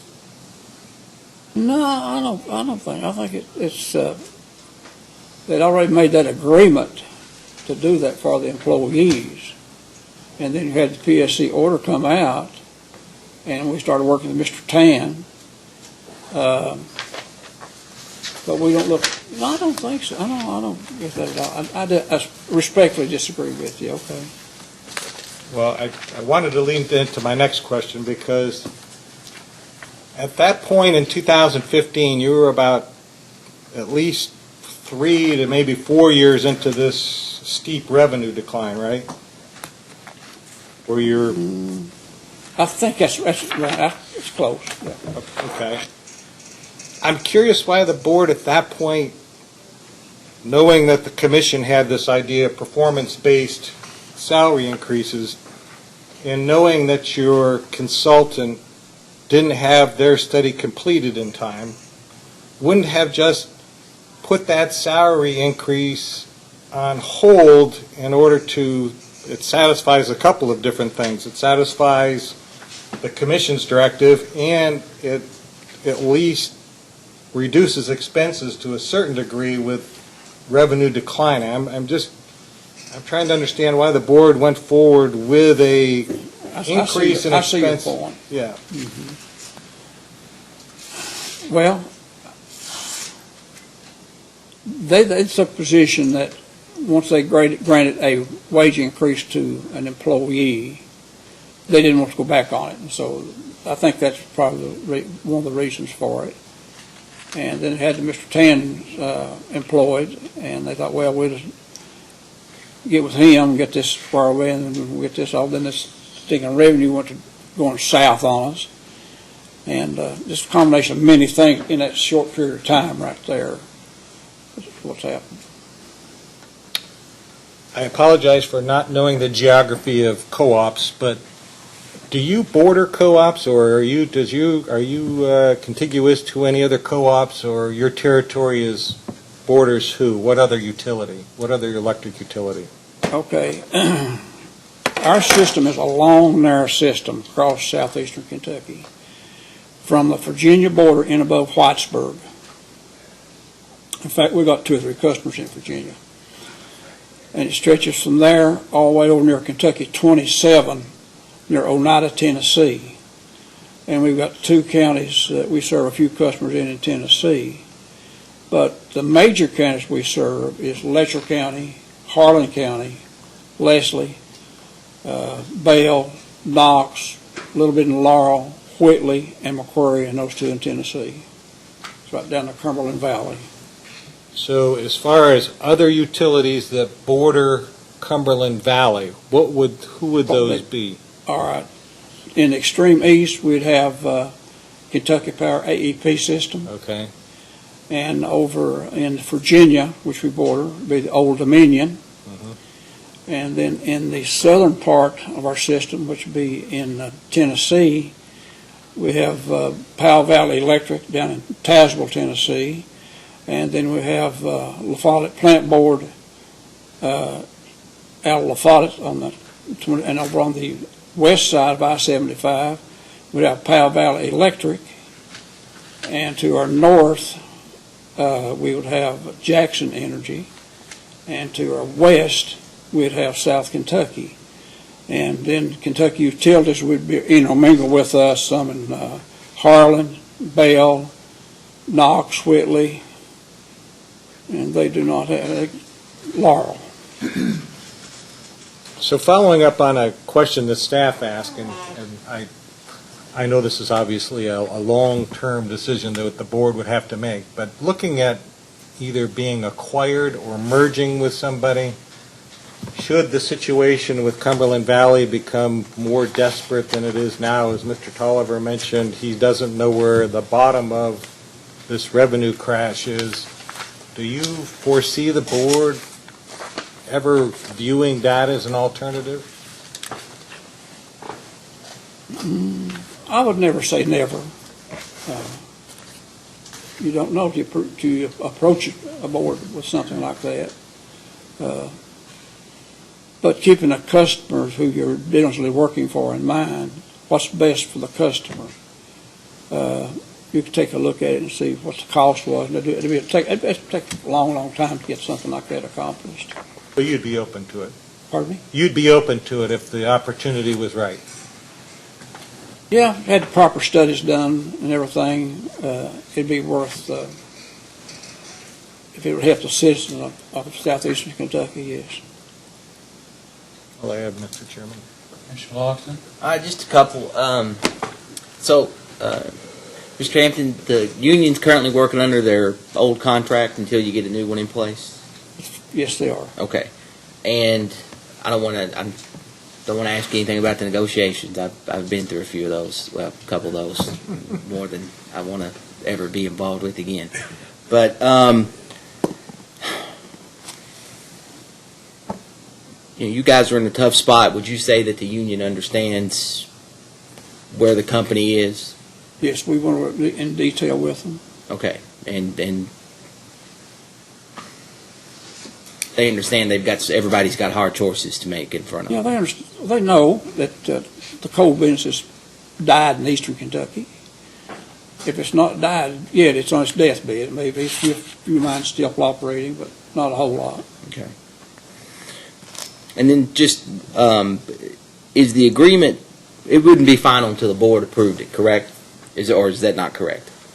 The union agreement? Yes, sir. Yes, I apologize. Yeah, the union agreement. Yes, the board would have to, okay, as well as the union. Okay. I just wanted to get all those straight. Thank you. That's all I got.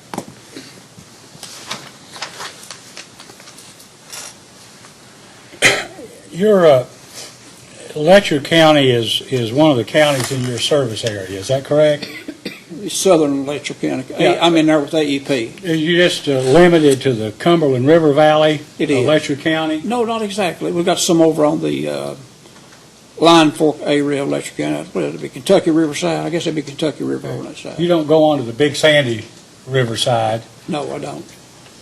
but Eola, you know where Eola is. Very well. Okay, that's in your service area? It is.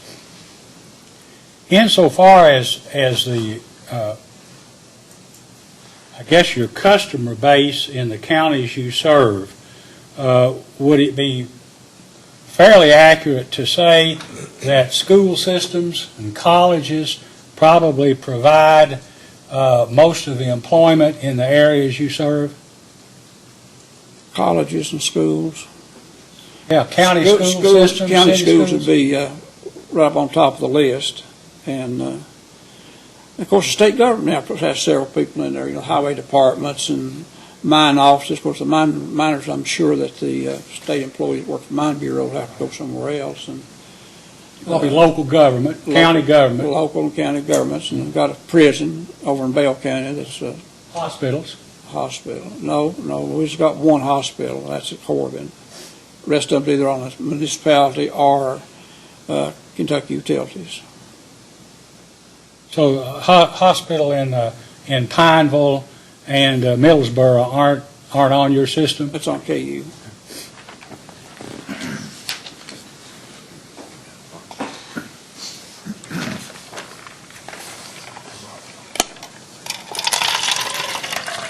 In terms of your collective bargaining agreement or the negotiations for the agreement at this time, are you on the management committee or the committee that's involved directly in the negotiations? I am.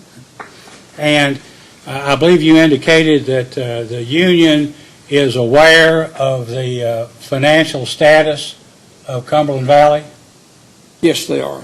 And they know that we've lost a lot of load in the last few years. In the event that you are unable to successfully negotiate an agreement with your employees, is Cumberland Valley prepared for perhaps a work stoppage? If you couldn't reach an agreement and there was a work stoppage, are you prepared to continue on providing service to your customers? Yes, we are. Okay. You've thought about that and have the necessary contingency plans in place, is that correct? That's right. Okay. No further questions. I don't have any redirect, Mr. Chairman. Anything, Ms. Go? Mr. Any Chandler? questions? You have that? Yeah, I have just a couple. Let me know if you can't hear me, Mr. Hampton. I just have one general one question before I ask the specific ones. I know Pine Mountain has had some issues in the last couple of weeks with it being dry.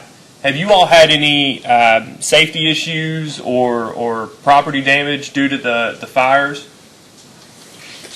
Safety is our number one concern, whether it's snowing, raining, fires, whatever it may be. That's emphasize safety real hard. We have, I'm thinking while you're talking here, I cannot think but one little small case that we had a little far stuff, but that's it. And I don't think that we lost any customers' homes due to the fire. Nothing like they had down in Tennessee at Gatlinburg. It's nothing like that at all. And personnel, you haven't had any issues with safety with personnel? Oh, no, not at all. I'm talking about related to fires? Related to the fires? No. We work with the Forest Service, and they've been very kind to Cumberland Valley about getting out and helping us on, make sure the grass and trees and stuff's not around our poles and everything to prevent that. Earlier, I asked Mr. Tolliver a couple of questions about the final commission order from case number 2003-26, and it was a certificate of public convenience and necessity by Cumberland Valley. Do you have a copy of that up there by any chance? No. I said I don't think so. Folks with the shirt. And just for the record, this had been tendered as AG4. I've got it. Okay. I asked earlier to Mr. Tolliver, and he wasn't able to give me a date. And I thought maybe you were able to with the rollout of the two-way meter communication system, otherwise referred to as the AMI. TS1, TS2. The TS1, TS2. He mentioned that the AMR, he believed, was rolled out in the mid-90s. And there's a line on this, line 3, transformers and meters. That's a pretty hefty sum. Well, it's $2.3 million. So, would you, with the time frame of this case, would you be able to confirm that that is the new AMI rollout, replacing the AMR meters? Not without going back to the office and doing some work on it and seeing, get with our folks to see where it came from. Okay. I just can't answer it off my cuff. Subject to check. We're happy to try to get this information. Frankly, I'm wondering what the relevance of this is. This is 13 years ago, and the order that council's talking about is a construction work plan that's 13 years ago, and I just fail to see the relevancy of that to a general rate adjustment in 2016. Now, May I? Well, sure. You may. Sure. Yes, you may. Don't ask me. You can. I was just waiting. He may overrule you quicker than I will. No, sorry. The Cumberland Valley has presented a new depreciation study, which necessarily includes numerous changes to plant. And so I think regardless of whether plant was put into the ground 13 years ago, it's still relevant to the current depreciation rates being proposed. So you'll find through questioning that We'll accept that. We all overruled, and you may continue. So, subject to check, would you say that you deployed AMI maybe a decade or a dozen years after you first deployed the AMR, the one-way meters?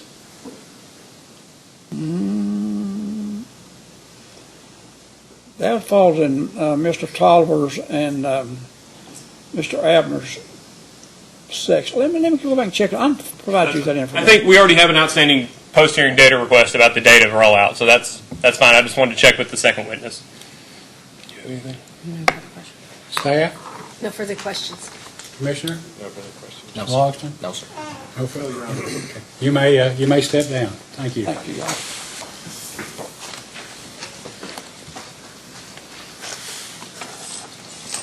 Okay, you may call your next witness. Call Jim Adkins to the stand, Your Honor.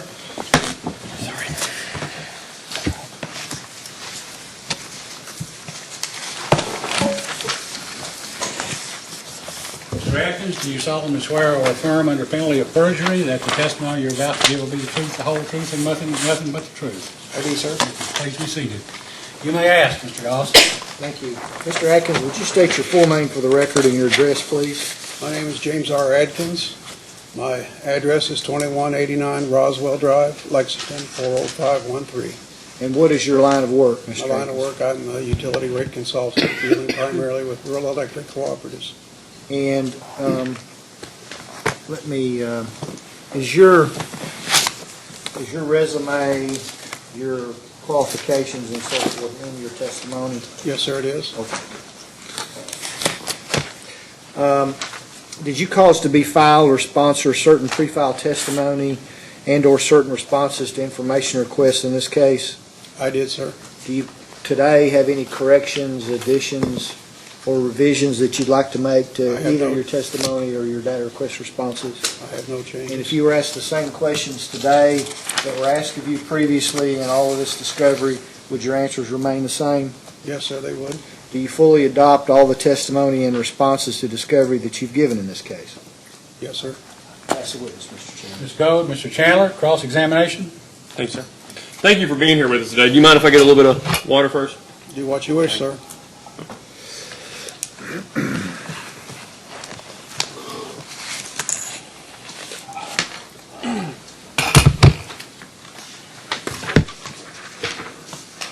Mr. Adkins, did you help prepare and assist in the filing of this application? Yes, sir. Did you also respond to certain requests for information from both Commission staff and the Attorney General? Yes, sir. Can you confirm that following certain discovery requests from Commission staff and the Attorney General, you corrected or edited portions of your testimony or supporting exhibits that you found to have errors, such as the cost of service study? Yes, sir. Do you know how many corrections or edits you made to your testimony or supporting documents? I have not made a numerical account. Subject to check, just off of your responses to Commission staff's second request for information, does the number 20 sound about right? I'll accept that subject to check. Mr. Atkins, do you not believe that 20 changes just to Commission staff's second request for information, for instance, to supporting documents in the application, that do you not think that they have a material effect on the company's proposal? No, sir.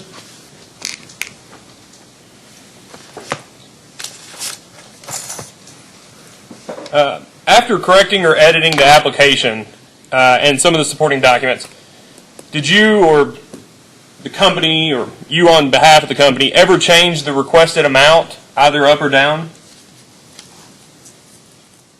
What requested amount? The amount of increase? Yes, the rate increase. No, sir. Okay. There may have been a couple of changes in dollars, but not anything material. Okay, when you say a couple of changes in dollars, what is your definition of material there? We have stayed in the range of $1 million, little less than $2 million. Okay. Have any of the changes you've made or to the supporting documents of the application changed? And I think this question's been asked earlier, so it's in a different way. Has it changed the proposed tier? Yes, sir. Okay. Do you know, after all of the revisions, what the resulting tier will be, given the same level of increase initially requested? So let's just say the $1,998,262. Yes, Do you know what that resulting tier is? 2.26. And do you remember the tier that was originally, I guess the tier wasn't requested. Do you know what the tier originally came out to be when the application was filed? 2.46. Mr. Atkins, with all your admitted errors and responses, do you believe that your testimony and work papers are still adequate to support the rate increase? Yes, sir, after those changes. Okay.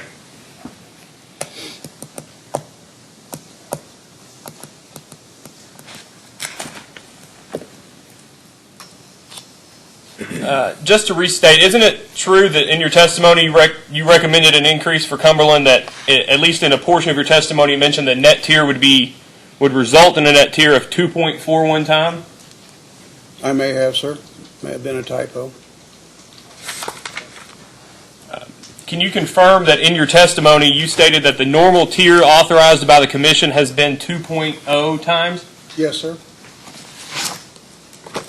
Can you also confirm that Cumberland Valley is only required to maintain a specific tier pursuant to its mortgage requirements? Yes, sir. Do you know what the net tier and O tier are that they're required to, the company is required to maintain according to those mortgages? The O tier is 1.10 and the net tier is 2.0, 1.0, excuse me. Do you mind? I didn't understand your answer. What were the tiers? O tier 110 and net tier 125. Thank you. Thank you. Can you confirm in the application, and for your reference, I can give you the page to read it to make sure, but it's page 6 of 17 in your testimony. It's just much easier than you saying subject to change.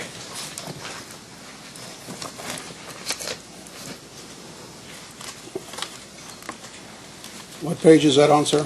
6 of 17 in your testimony.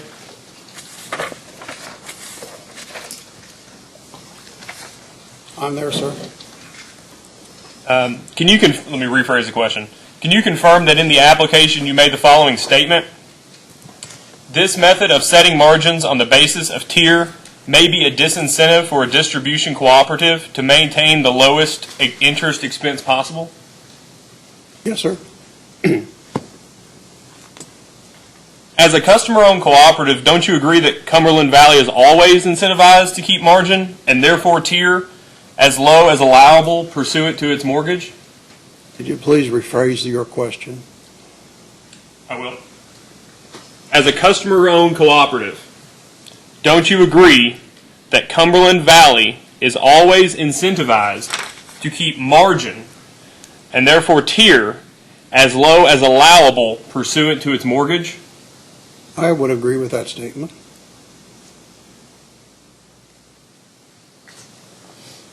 Isn't it true, Mr. Atkins, that the higher the tier, the more customers pay in order to increase margins?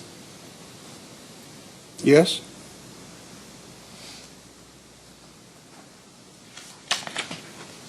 Mr. Atkins, in response to the Attorney General's first request for information, item 36.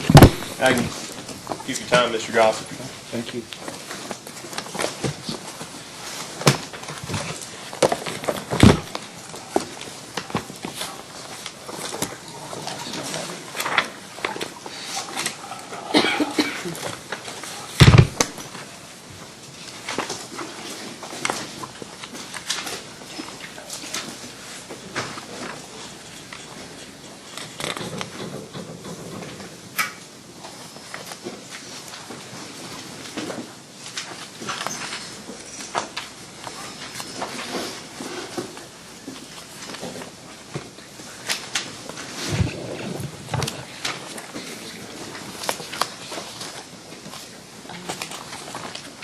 What number, sir?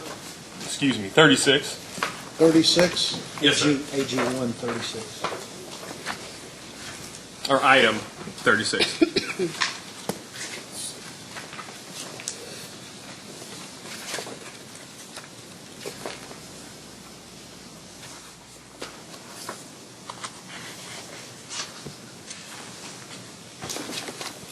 I'm there, sir. In response to that item 36 in the AG's first request for information, you stated that the RUS allows for rates above or below the RUS low and high range when the rates are supported by a depreciation study. What is that statement based on? Based on what I've seen in depreciation studies and the letter that was filed in this case from Rural Utility Service. So that's not based on RUS policy or law, it's just based on your understanding? My understanding, what I've seen in other cases, and what is in RUS Bulletin 183-1 dated October 1977. And is that the exhibit that the Attorney General previously entered into the record as AG 5? The RUS Bulletin 183-1? Yes, sir.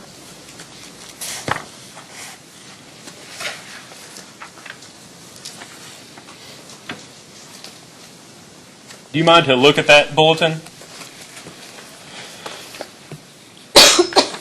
Yes, sir. I have it in my hands. There's, I guess, the original first page on that, which may be the third page that you have there. I believe it's an amendment, a blank page, and then the original first. Yes, sir. Do you mind to read into the record that first, number 1, general, letter I, general? Do you mind to read that into the record? This bulletin is issued to aid borrowers in their accounting for depreciation. The entire paragraph, sorry. Specific rates are prescribed for production and transmission plant. Ranges of rates are prescribed for distribution plant and recommended for general plant. A method is furnished for borrowers to appraise their reserve ratio for distribution plant. Borrowers may continue to use rates which are received specific to REA approval since January 1st, 1967. Otherwise, no deviations are to be made from these depreciation procedures and prescribed rates without specific approval of REA except where other rates or procedures are required by a regulatory agency having jurisdiction over the borrower. Borrowers under Commission jurisdiction should inform REA of depreciation rates prescribed by the Commission. So is it your understanding, you've been doing this for a while, under RUS Bulletin 183-1, that the Commission, the Public Service Commission of Kentucky, still independently must approve depreciation rates for Cumberland Valley? I agree, that's the way this reads. And, excuse me, I wrote these before today. Are you aware if RUS has approved these rates? Yes, sir. Regardless of whether the new depreciation rates have been approved, which by RUS, which claim they have, we have a letter that have. Isn't it true that the Public Service Commission has historically used the RUS high and low as guides in determining the reasonableness of depreciation rates? That is correct, sir.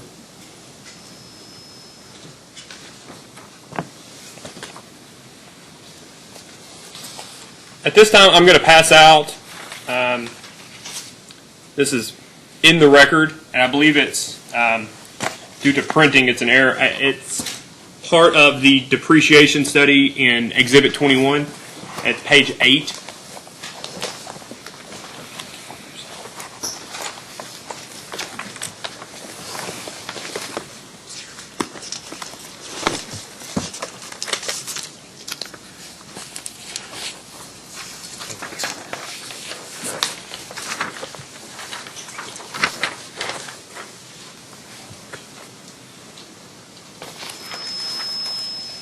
Thank you very much.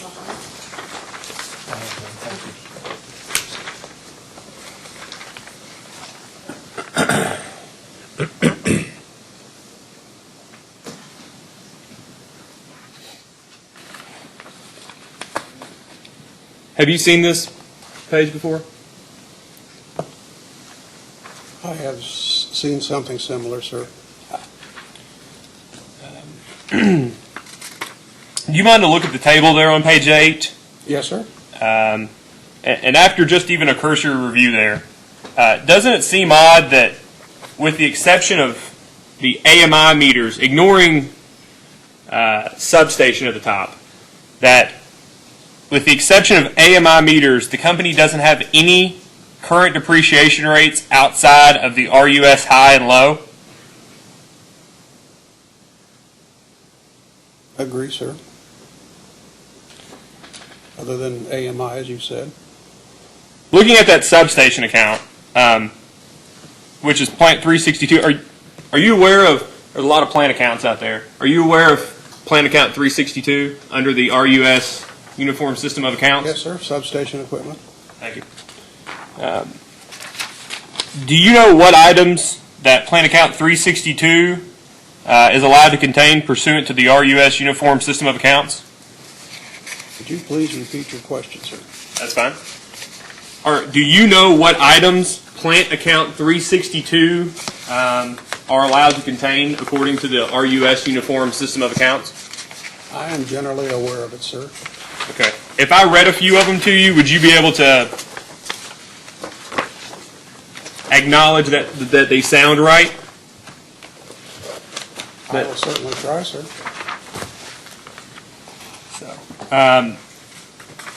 Bus compartments, concrete, brick, and sectional steel, including items permanently attached thereto, fences, Yes, sir. foundations and settings, Yes, sir. general station equipment, including air compressors, motors, hoists, cranes, test equipment, and ventilating equipment?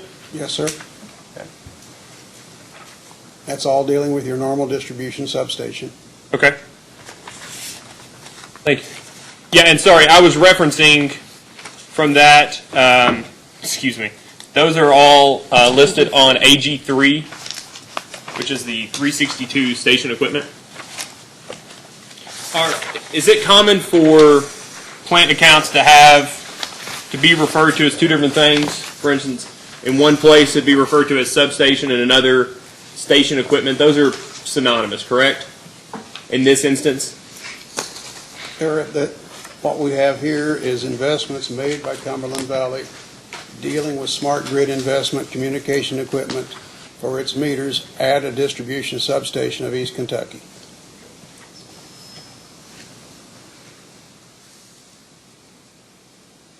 Now, do you mind to look at that page 8 from the depreciation study again? In the first full paragraph, the last sentence starts with... Is this the one you're speaking of, sir? Excuse me, I'm sorry, the corner cut off. That's I apologize. fine. I'm just trying to make sure. No, I appreciate it. The first full paragraph, and the last sentence of that paragraph, it starts with the equipment installed. Yes. Do you mind to read that sentence into the record? The equipment installed at the substations recorded in account 362 relate to AMI and will be depreciated over the same life as AMI devices.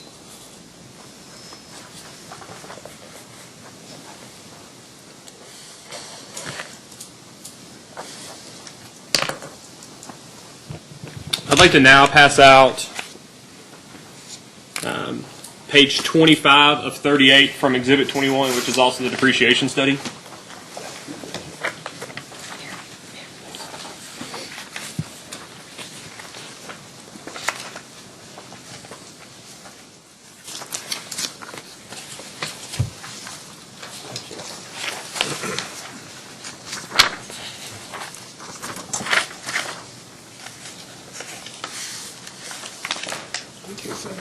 Good, thank you.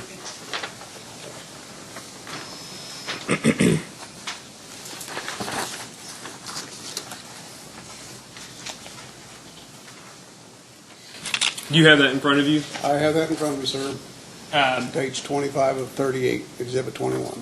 So, if you'll look at that, can you confirm in what year the first additions, the first entries into that plan account were? 1997. The additions, excuse me. 1996. 1996. And when does it appear that the bulk of the additions were? By far, 2005. 2005. Thank you.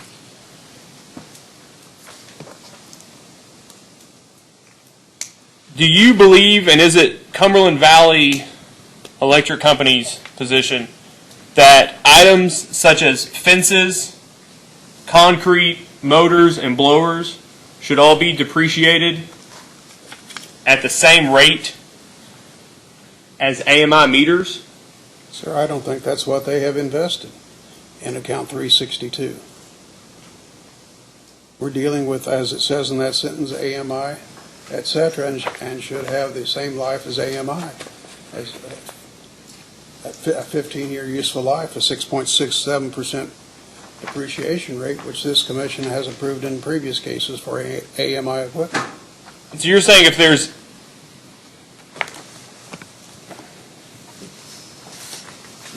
that substation equipment in plant 362, because it, quote, relates to AMI, should be, It is AMI related, sir.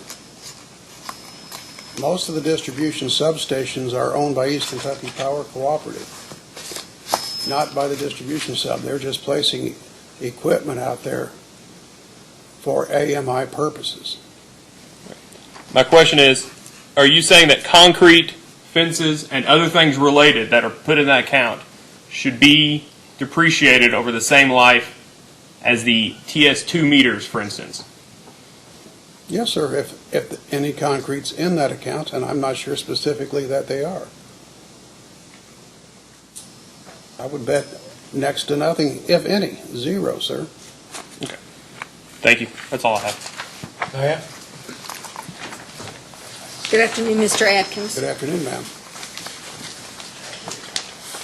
Can you explain to the commission what Cumberland Valley is proposing with regard to the rate design and the revenue allocation proposed in this case? Yes, primarily it's upon the residential rate class, the lighting class, and the small commercial class. And most of the increase has been placed upon the customer charge. And can you explain why the customer charge was chosen rather than a volumetric? Customer charge was shown as the primary one because of a cost of service study. Cost of service studies for distribution co-ops for a customer charge or a facility charge is will run from the neighborhood to 25 to 35. And that has been the trend in recent times for most utilities, is to increase their customer charge, especially for the residential rate class. If the commission were to grant a lesser or greater amount of increase than requested by Cumberland Valley, how Cumberland Valley proposed that the difference be allocated between the customer classes? I would suggest that they consider taking it off the energy or the volumetric charge, leaving the increase on the customer charge, which is what the commission granted in the case 2 years ago, was the increase on the customer charge.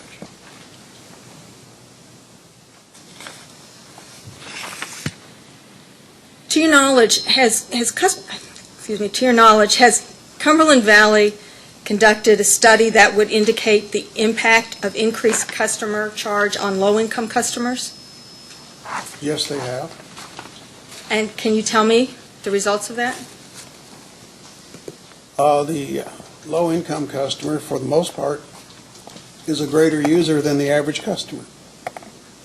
And in that light, they would have a percentage increase that is less than the average.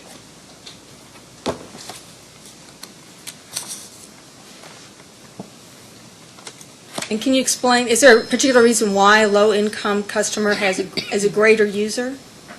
They're a greater user primarily because of poorly insulated housing, poor heating sources are lesser efficient. Those are, I think, the primary ones.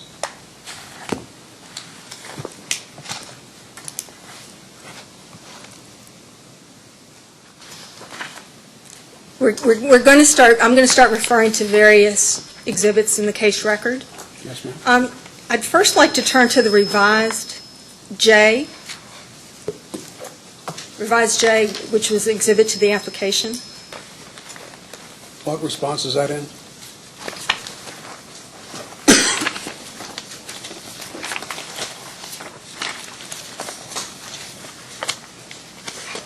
I'm sorry?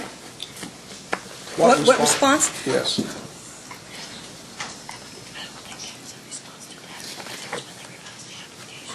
We're just confirming, that was when the application was revised. It was not in response to a data request? Oh, okay. Excuse me.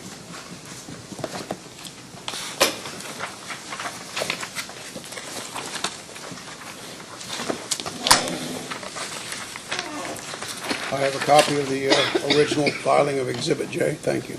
And is this the revised Exhibit J? In the amended application. In the amended application.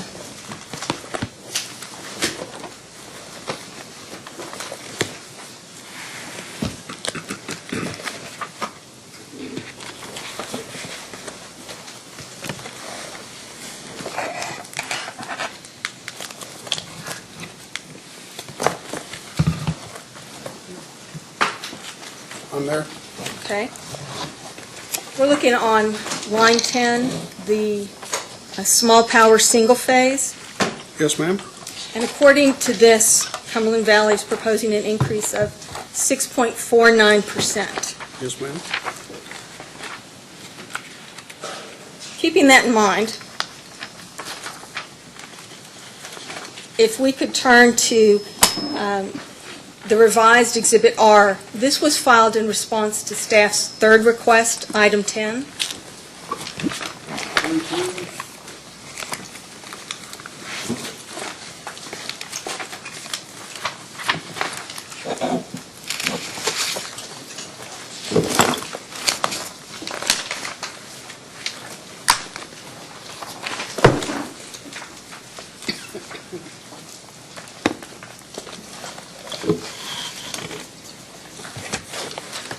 And looking specifically at pages 38 and 39, starting with 38, page 38.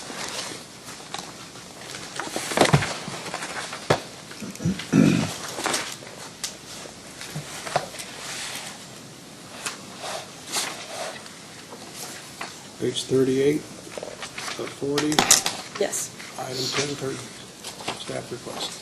And looking down the column that reads Schedule 2, Commercial 1 Phase, Yes, ma'am. it shows a return on rate base of 6.96%. Yes, ma'am. And then if you flip over to page 39,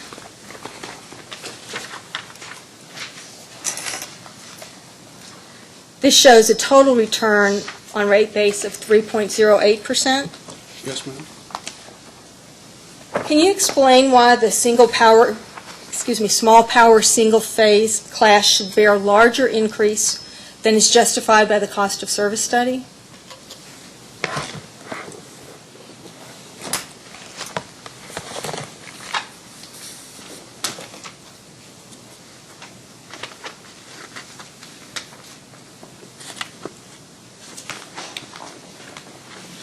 Larger increase than the justified by the cost of service study. Basically, the rates were built upon what they were currently recovering from that rate class. Tier has been the primary driver for the development as opposed to return on rate base or return on capital.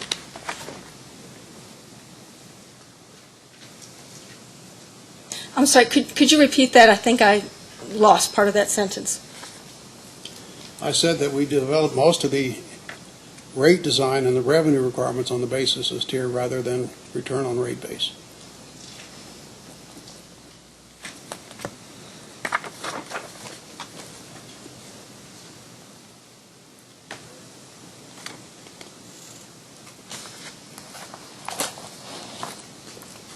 If you could please turn back to Exhibit 21 to the application, the depreciation study.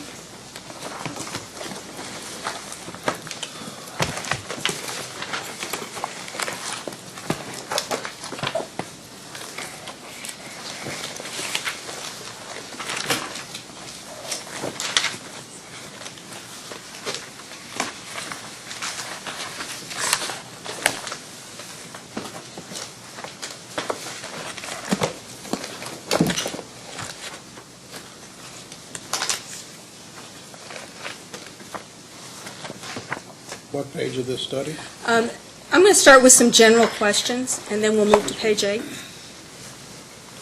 Page 8.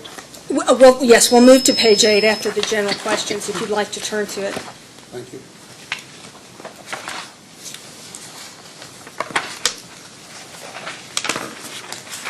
As a general matter, can you explain the Iowa curves and how they impact the determination of a depreciation rate? The Iowa curve is basically empirical evidence based upon studies developed at the Iowa State University. And there it looked at the actual useful life of various distribution facilities and to the extent that they were fully utilized. And how Excuse me. No, please go ahead. No, go ahead, I'm finished. How do the Iowa curves, how do they impact the determination of a depreciation rate? Well, it really impacts the depreciation rates if the depreciation reserve account is less than what it should be, or greater. So if it's less than it should be, it can impact the depreciation rates by making them higher than normal, or if it's greater, less than normal. So sometimes you have the depreciation rate plus an additional adder to that to make up for the reserve account.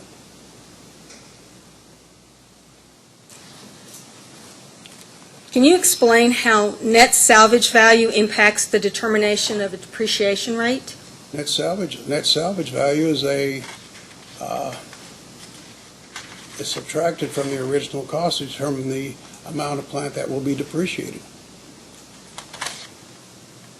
So if we have a investment of $100,000, we have a salvage value of $10,000, then the amount, the basis for depreciation, the principal amount will be $90,000.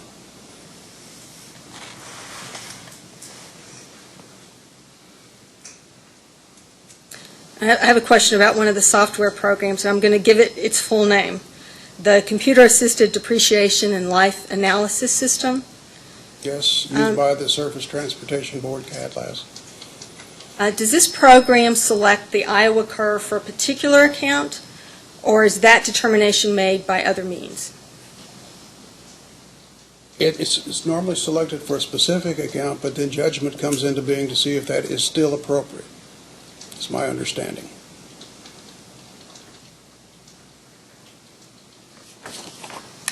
Okay, turning to page 8 Yes, of the ma'am. depreciation study, I have a same question about several of the accounts, and that's, can you explain the factors that resulted in the proposed changes in depreciation rates, and in particular for account 3, I'm going to give you all the accounts and then we'll walk through them one by one. Okay. 362, 365, 367, 369, and 371. So let's start with account 362, the substation. 362, yes, ma'am. And can you explain what factors resulted in the proposed increase? Or, excuse me, proposed changes in the Proposed depreciation rate? Excuse me, I interrupted. No, please go ahead.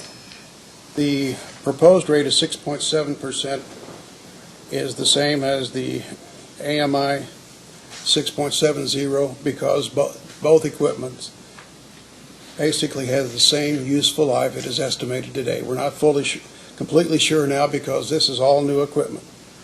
And so that's why I would say that's why that rate has been set the same, the substation, as for the 370.01. And that's based upon the information that we've received from the manufacturers, that most of this equipment has a 15-year life.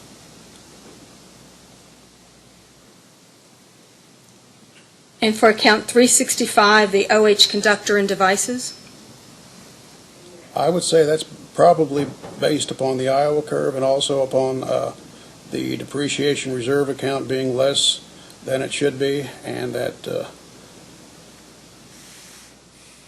underground conductor and devices have been taken out of service or for a span of years that is less than the estimated life. I was going to ask next about 367. I think, was your answer in regard to 365 or 367? Well, either one of them is the same, basically. Okay. Same answer. I did answer 367, I'm sorry. They're right next to each other. It's perfectly understandable. And account number 369? 369 services would be a similar reason, and also the cost of services today, well, that has no bearing. They're just finding out that the lifespan is not as long as initially estimated. And account 371? 371, The installation on, installation on consumer premises, that's dealing primarily with lights, et cetera. It might be dealing something with the new lights, LED lights.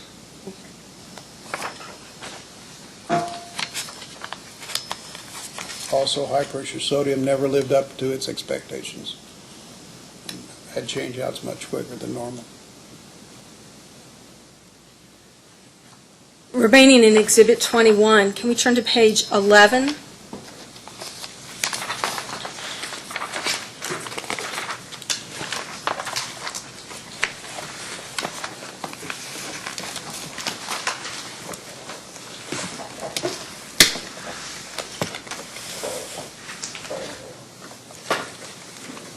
And some of these accounts, if you look at the no net salvage, or net salvage percentage,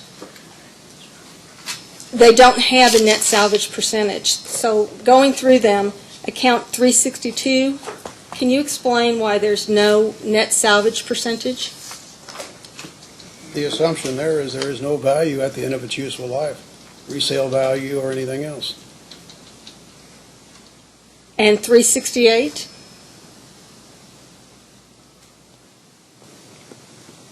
I would say the same thing. Same. Line transformers. And likely for account number 370 and 370.01, the same answer? Yes, ma'am. Meters and especially 37001, I mean, that's new technology is going to come out, and that's, what's the life?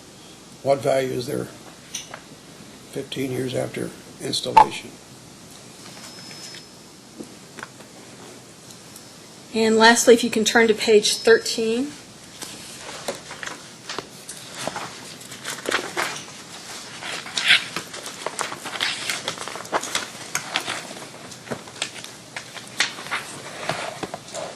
Can you explain why the 5-year net salvage amount was selected for Cumberland Valley in this study, as opposed to the other options noted on the page? No, I cannot, ma'am. Is there someone who can explain that? Yes, should be able to. We can get you an answer. Oh, you can get me an answer? Yes, ma'am. As a post-hearing data request? Yes, ma'am.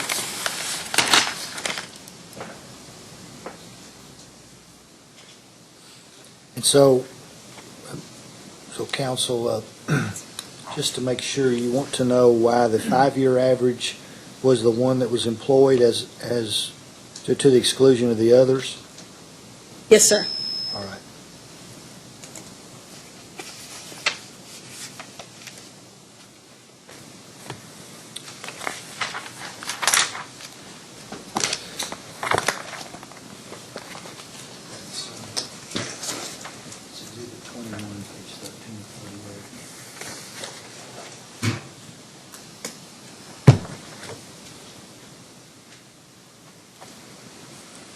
Mr. Atkins, in your testimony, you state that Cumberland Valley equity levels have been declining in recent years. Yes, ma'am. If Cumberland Valley's equity levels do continue to decline, what effect will that have on the company? Will have the effect of the companies because, one, if their equity level declines, it shows margins are really losses. It'll impact their cash flow and will require them to borrow more money, which is an increase in interest expense.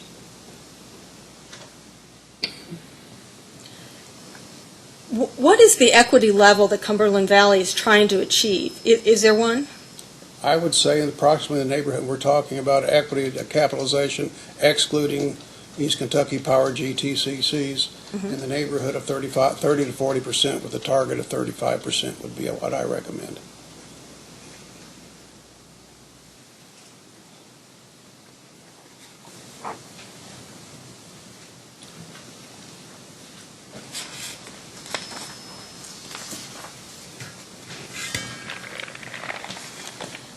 Also in your testimony, your direct testimony, you state that Cumberland Valley is proposing to discontinue the electric thermal storage, or ETS, program.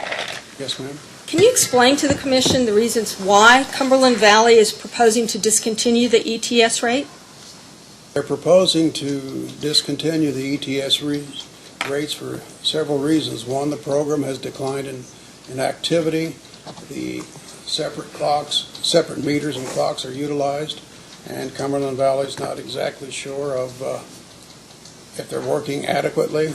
I believe those meters and clocks are the property of the user, Getting somebody to service that type of equipment is highly impractical right now. East Kentucky has discontinued their program, that part of their program in energy conservation, and there's several other reasons, but those, I think, are some of the primary ones, ma'am.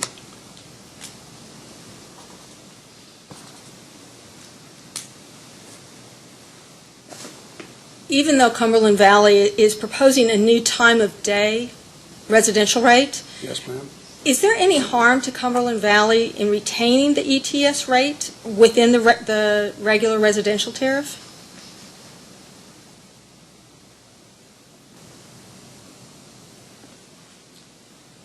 That's really hard for me to say, ma'am. I'd have to defer that question. It'd probably be better answered by Mr. Tolliver. Okay, thank you.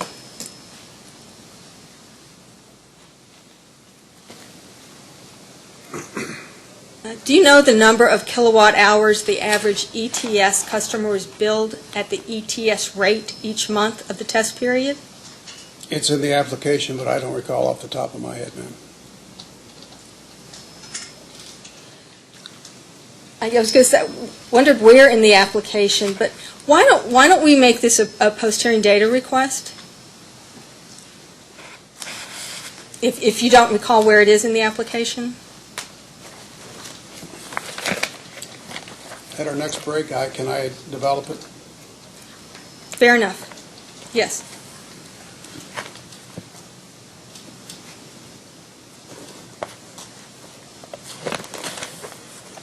This is another post-hearing data request. Can you provide a bill comparison of an average ETS customer at the current rates, at the proposed residential rates, and the proposed time of day rate? Yes, ma'am. And I can repeat that for council if they need it. Yes, ma'am. Please. This is a post-hearing data request. I'm going to let you do that for my scribe back here. All right. Let me say this, because there have been a number of post-hearing data requests from both sides, I would like counsel for the intervenors, the Attorney General's office and staff, to by no later than Friday send you written post-data requests, and then after this hearing or before it concludes, we can determine, you can tell me how much time you think you'll need to respond. Is that fair enough? Fair enough. Okay. Very good. Thank you, Mr. Chairman.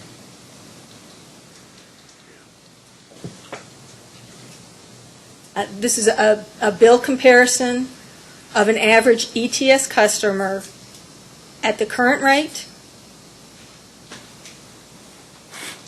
at the proposed residential rates, and at the proposed time of day rate. That includes the total bill, right? For Yeah. Yes, for the regular usage and also plus their ETS usage. yes. Yes, I'm being told yes.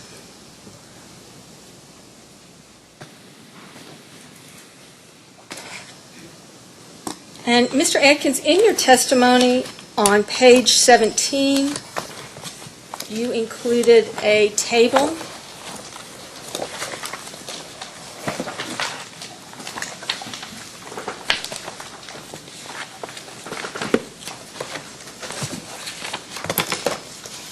It's the proposed time of day rate structure.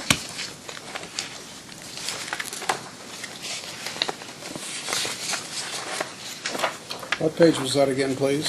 This is on page 17 of your testimony. Page 7 of 17? Page 17. Okay, yes. Yes, ma'am.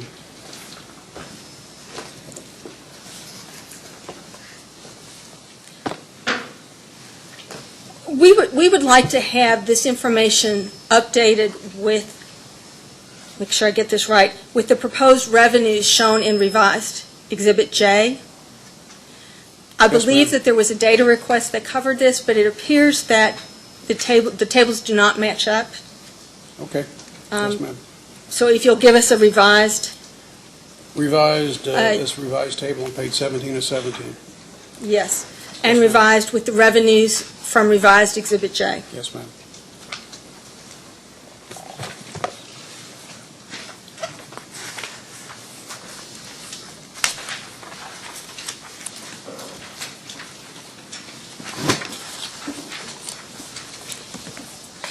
If you'll now turn to staff, your response to staff's first request, item 24.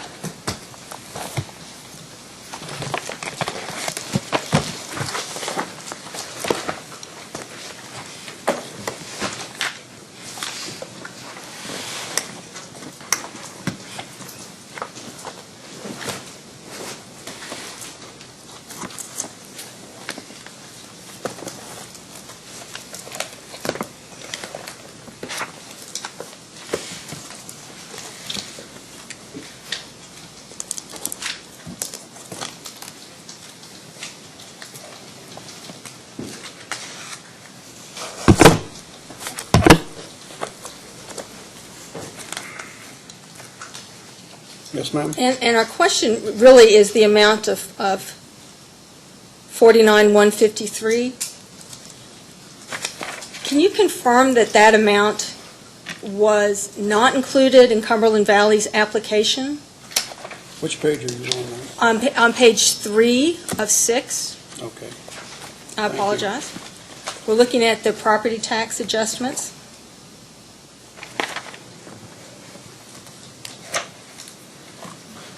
And we were unsure if it was intended to show the amounts this way, or if that amount of 49,153 was inadvertently omitted from the application.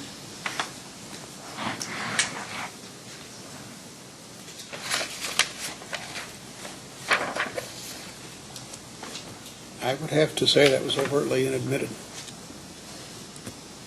because this would be the calculation.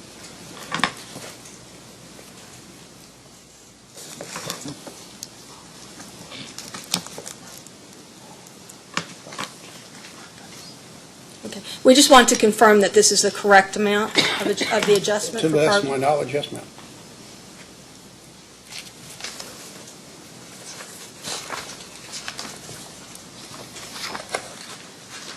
Next, if you can turn to your response to staff's second request for information, item 15. 15, please. 1515,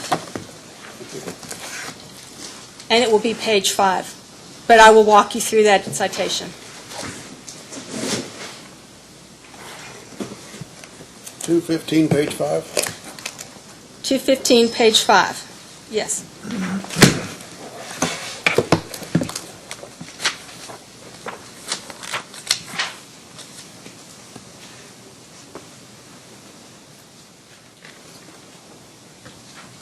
Yes, ma'am. And specifically, we're asking about the response to number 2, subpart 2 there, regarding the use of square roots as inputs to linear regression calculation. Yes, ma'am. Could you expand beyond your answer here to explain more about the use of square roots as inputs to linear regression calculations? Used it because the National Association of Regulatory Utility Commissioners, electric utility cost of service manual states that we should regress size of the individual item and its price weighted by number of units. And this is a measure of utilizing the number of units. Now, if I use more just the standard regression, omitting the square root, you're going to come out with something in the similar neighborhood at the end result. But to improve accuracy, to integrate the number of units, this is a method that has been developed to be utilized. I have utilized it in some cases, most cases not. That was going to be my follow-up about how you've used it. Since you've indicated that it is more accurate, is there a reason why you have not used it more often? In other cases where you've not One, used it's a matter of expediency and a matter of the type of information you have, okay, and the quality of the information. Sometimes you just have a very tight group of transformers. You have maybe a 10, 15, 25 kVA, similar number of units in there, so it makes it a little different story, or the spread of the number of units and prices.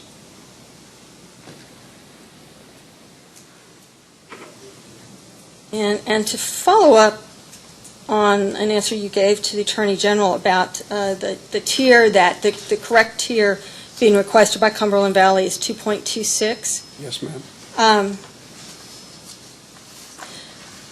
Do you know what Cumberland Valley's operating tier would be at that requested tier of 2.26? It's somewhere in the application, somewhere in one of the responses.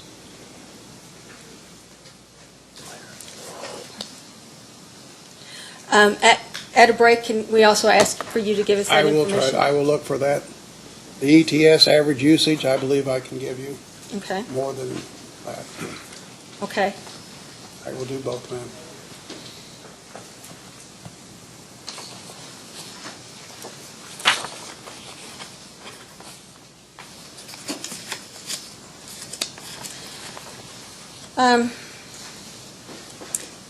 In one of your data responses, you referenced the minimum charge for Schedule I residential schools and churches, that the tariff language should be revised.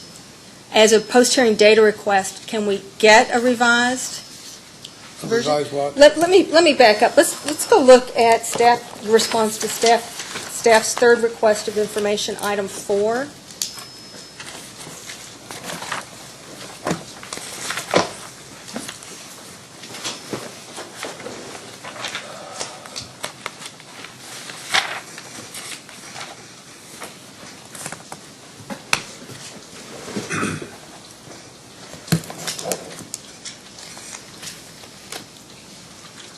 Item 4, please. Item 4, and in your response, the question was about the minimum charge seemed to be greater than the customer charge on the provide tariff form.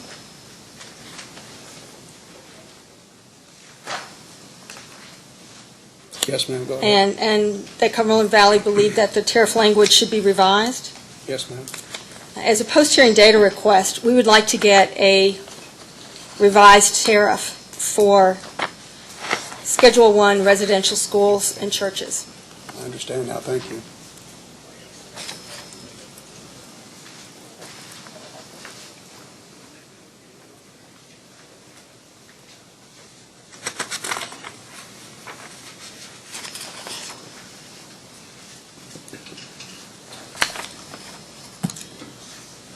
I have one more question, and it's another post-hearing data request. Yes, ma'am.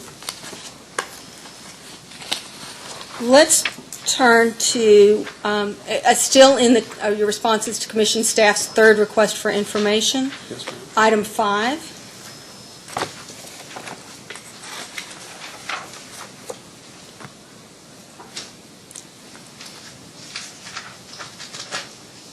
And please tell me when you're there.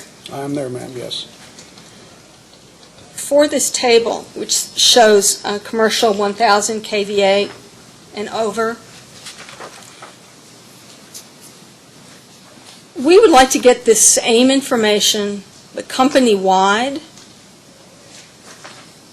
covering the same annual time periods, 2010 to 2015.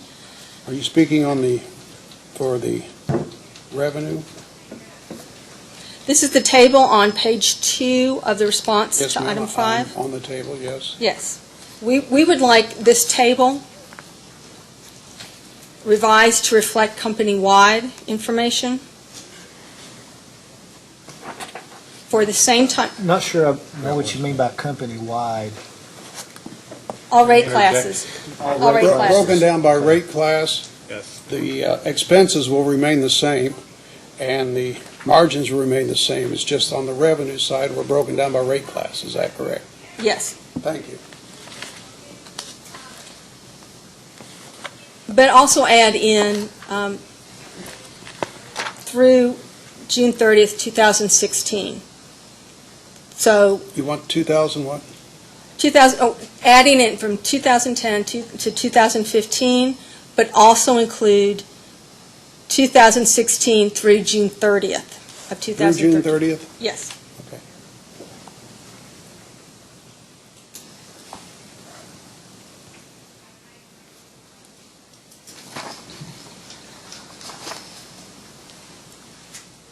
We have no more questions. This would seem to be a good time to take a recess so that everybody could have a break and Mr. Atkins could then review his record and then we'll resume the questioning. We'll be in recess until 3:20.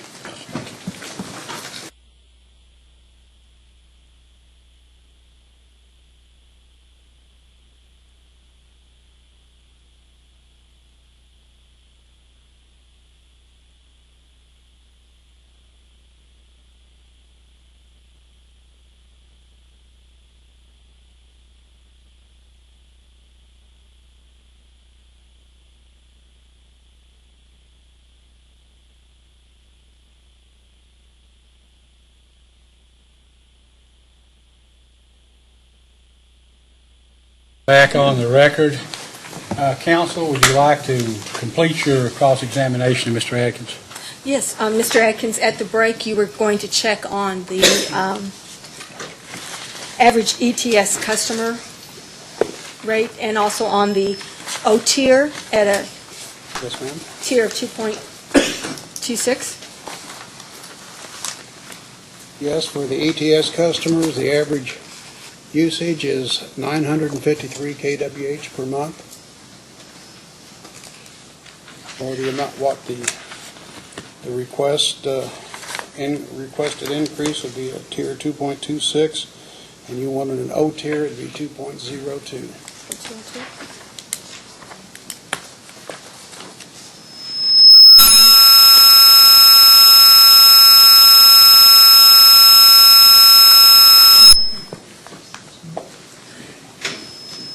Sure. Either that or somebody's got a phone too close to a microphone, maybe.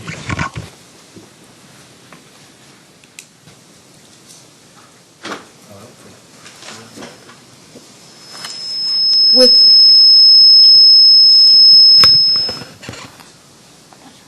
Turn on. Oh, yeah, these are. We're on, aren't we?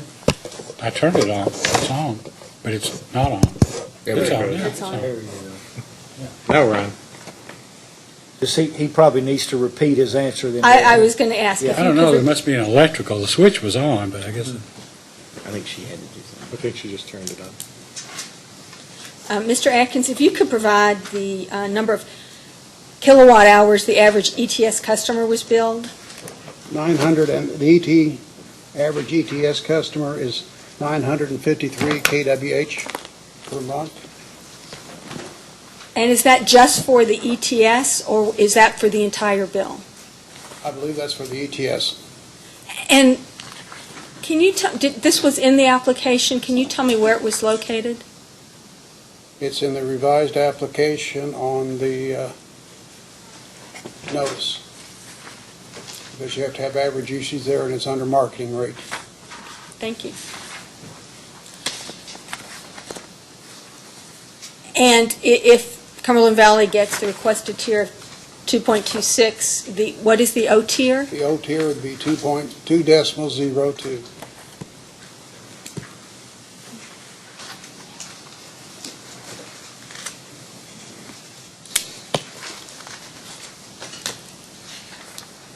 We have no more questions for Mr. Atkins at this time. Commissioner Cicero, questions? Can we refer to the same table that staff just mentioned, the third request, tab 5, which includes the revenues and the expense categories that you're going to provide some follow-up information on? Yes, sir. Let me get there.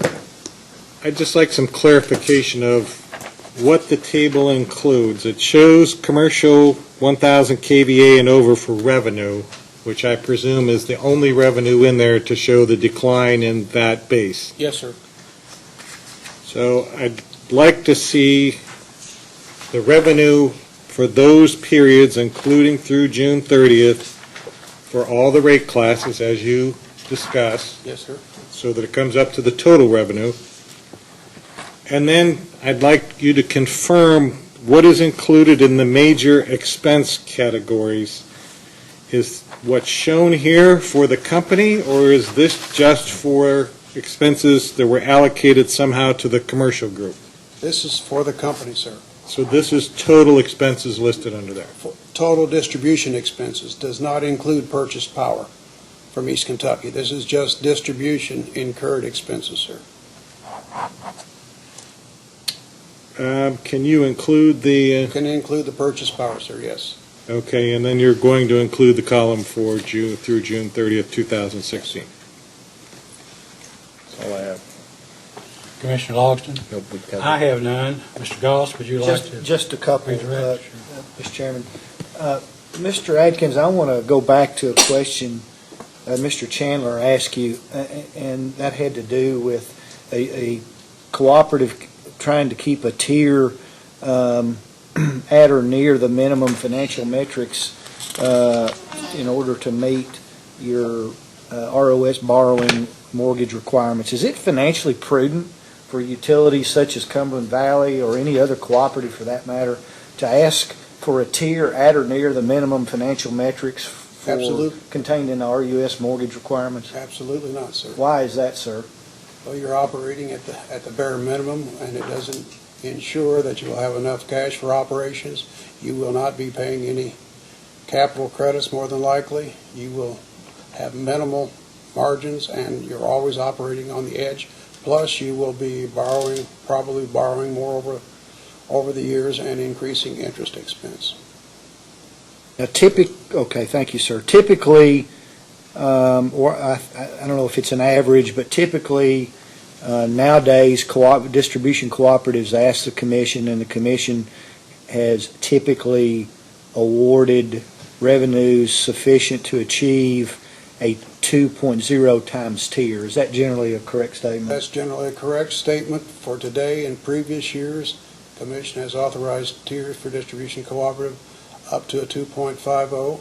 In recent times, in the last rate case for South Kentucky, they allowed a tier of 2.10 for the purpose of it being able to increase equity. And in this case, Cumberland Valley is requesting revenue sufficient to achieve the 2.26 times tier that you just testified about this afternoon. If you would capsulize or summarize for the commission why Cumberland Valley should be entitled to receive revenue sufficient to achieve this tier level. One of the primary reasons is to build more equity, to have a higher equity level, to be able to getting into paying capital credits, as they have not had a general capital credit payment in several years, and also to lessen their borrowing needs for short-term, especially for short-term operations.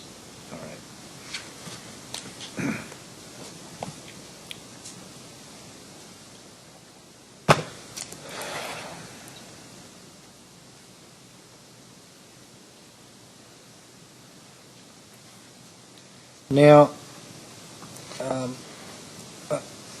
you were asked several questions with respect to the depreciation study that is, for the record, contained in tab 21 to the amended application, were you not? Yes, sir. And I just want to make sure that the record is clear. You, as consultant for Cumberland Valley, did not prepare this depreciation study, No, is that sir, I correct? did not. But you are, I assume you're capable and proficient in reading one and understanding I what have it an means. understanding. I understand the CADLAS program that you mentioned. And with respect to the general line of questions that were asked both by the AG and by commission staff with regard to the distribution plant account 362 substations, I think there may be some confusion as to what's contained, what generally is contained in that plant account, and frankly, who owns substations in the East Kentucky Power System. Would you please clarify that generally for the commission? The distribution substations themselves are owned by East Kentucky Power Cooperative in their system, and the investment that distribution systems have in account 362 is strictly for getting into smart grid type investments, especially dealing with the smart meters. And typically, what hardware or what what infrastructure would a distribution cooperative such as Cumberland Valley have inside an East Kentucky Power substation? Be primarily communication type equipment.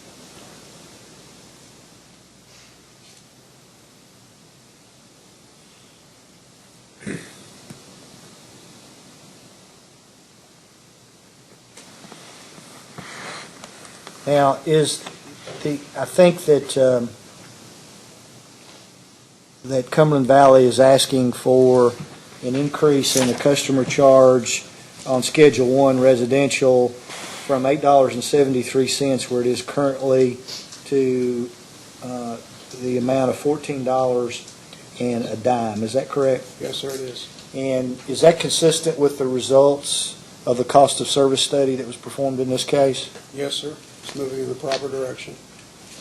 And Mr. Tolliver, I think, testified previously that, in fact, the cost of service study would have supported a greater increase in the customer charge for Schedule 1 than what's been requested in this case. Was that a correct statement? Yes, sir, that is correct. Would you care to clarify that just a little bit so everyone can understand what the cost of service study actually showed in that regard? The customer-related costs dealing with this rate class are in excess of $26 per customer per month, using a fully allocated cost of service study basis.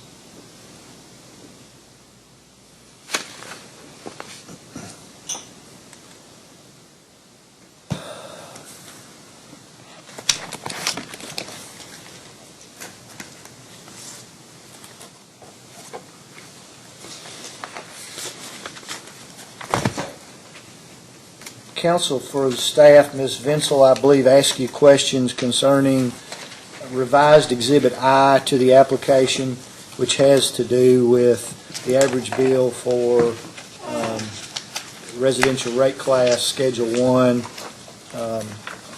as proposed. And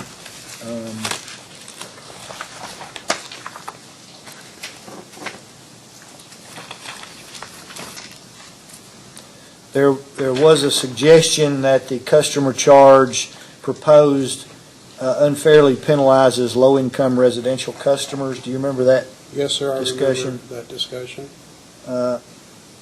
And what is your general response to that? I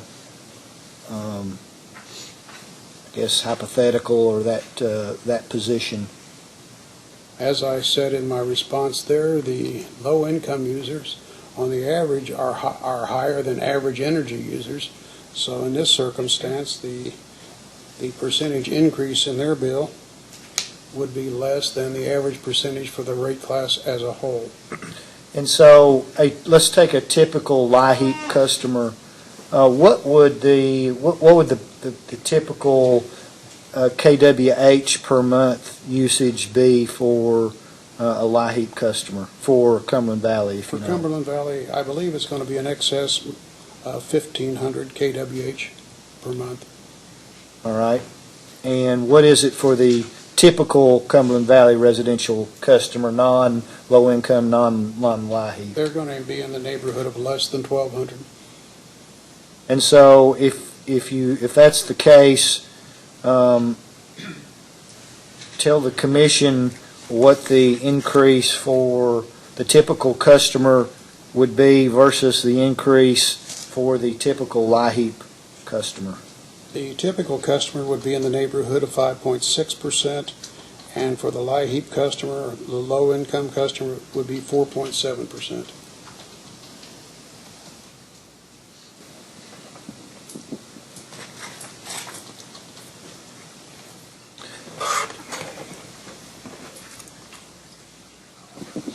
Mr. Chairman, that's all. Thank you. Recross? Yes, sir. Mr. Atkins, you just, in response to one of Mr. Goss's questions, mentioned that in previous years the commission has awarded tiers up to 2.5 times.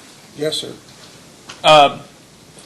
When you use the term in previous years, isn't it true that in your testimony you mentioned that the commission did authorize tiers up to 2.5, during the 1980s. Yes, sir, that is correct.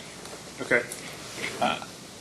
Separately, as a post-hearing data request, the Attorney General would like to request the assets booked to plant account 362.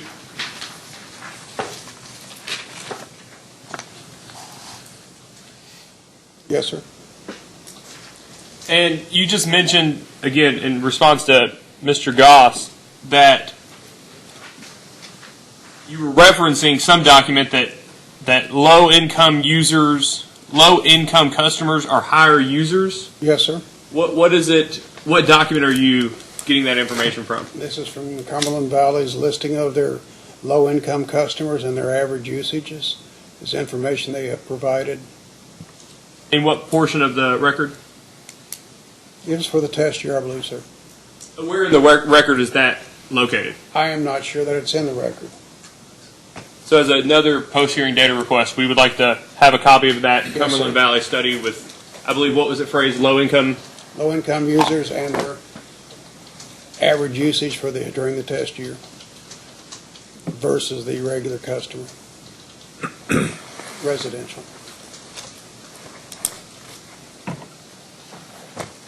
All the questions we have. Staff? We have no further questions. Mr. Goss? Oh, no. Commissioners? Nothing? Mr. Goss? You may be excused. Thank you. Mr. Chairman, the only other witness that Cumberland Valley has would be Barbara Elliott. Ms. Elliott is accounting supervisor at Cumberland Valley. She has provided no pre-file testimony, but has been a supporter of a handful of data request responses. So she's here and available if anybody wishes to cross-examine her on any of those responses. Thank you. We have no questions. Staff has a couple questions.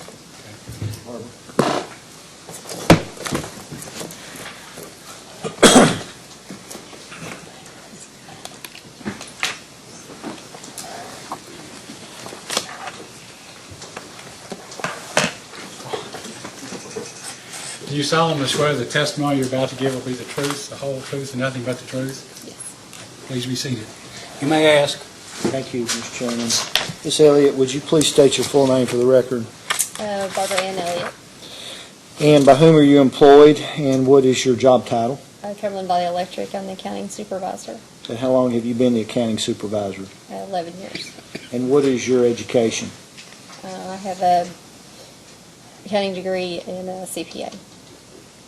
All right, now you're going to need to speak up just a little bit, okay? All right. We're going to need to take a record here of what you say. Did you cause to be filed or sponsor certain responses to information requests in this case? Yes. Do you have any corrections or changes or revisions that you'd like to make to any of those responses here today? No. And if you were asked the same questions today as were asked previously and which you supported, would your answers be the same today? Yes. And do you fully adopt all the responses to discovery that you've previously given in this case? Yes. Pass the witness, Mr. Chairman. We have no questions, Your Honor. Staff? Good afternoon, Ms. Elliott. We only have a couple questions for you. Firstly, you provided a response relating to smart grid costs, and that is contained in Commission staff's fourth data request. It's item 22. Just let me know when you get there.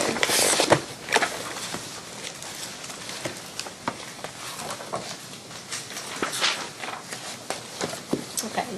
And we're looking at Section A there, and it's the very last portion of your response. We'd just like you to explain the nature of the maintenance and repair expense in the amount of $208,153. If there are problems with the meters, we send them back to the Landising Gear, and they either repair or replace them. And sometimes they're under warranty, so the cost can vary on what the cost to repair them are. Is that the only expense contained within that? I couldn't say for sure that was the only expense, but that's a major expense. It may be the only expense. Do you know of any others that you can explain for us today? No, I do not. As a post-hearing data request, if you could just look and make sure that's the only, I know you said that's the major one, if you could outline any others that are also accounted for within that amount. And then lastly, same Staff's fourth request, item number 23. These relate to rate case expenses. Yes. I would just like to know if there's been any change to the total rate case expense. It's listed on here as $106,675. I'm not aware of any bills that have been paid since October 31st, but there will be additional expenses. You said you're not aware of any that have been paid. Do you know if you've received any I additional? think we did receive one this week. I saw it this week. Okay. Same thing as a post-hearing data request.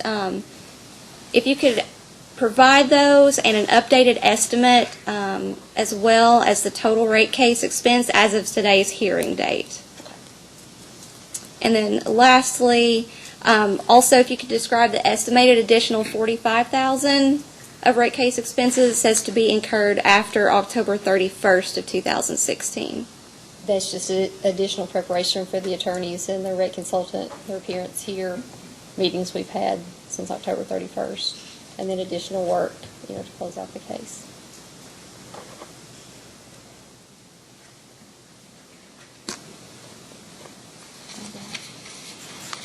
Also, as a post-hearing data request for that amount, the $45,000, if you could provide a breakdown of that as well. That's just an estimate, but we can do that.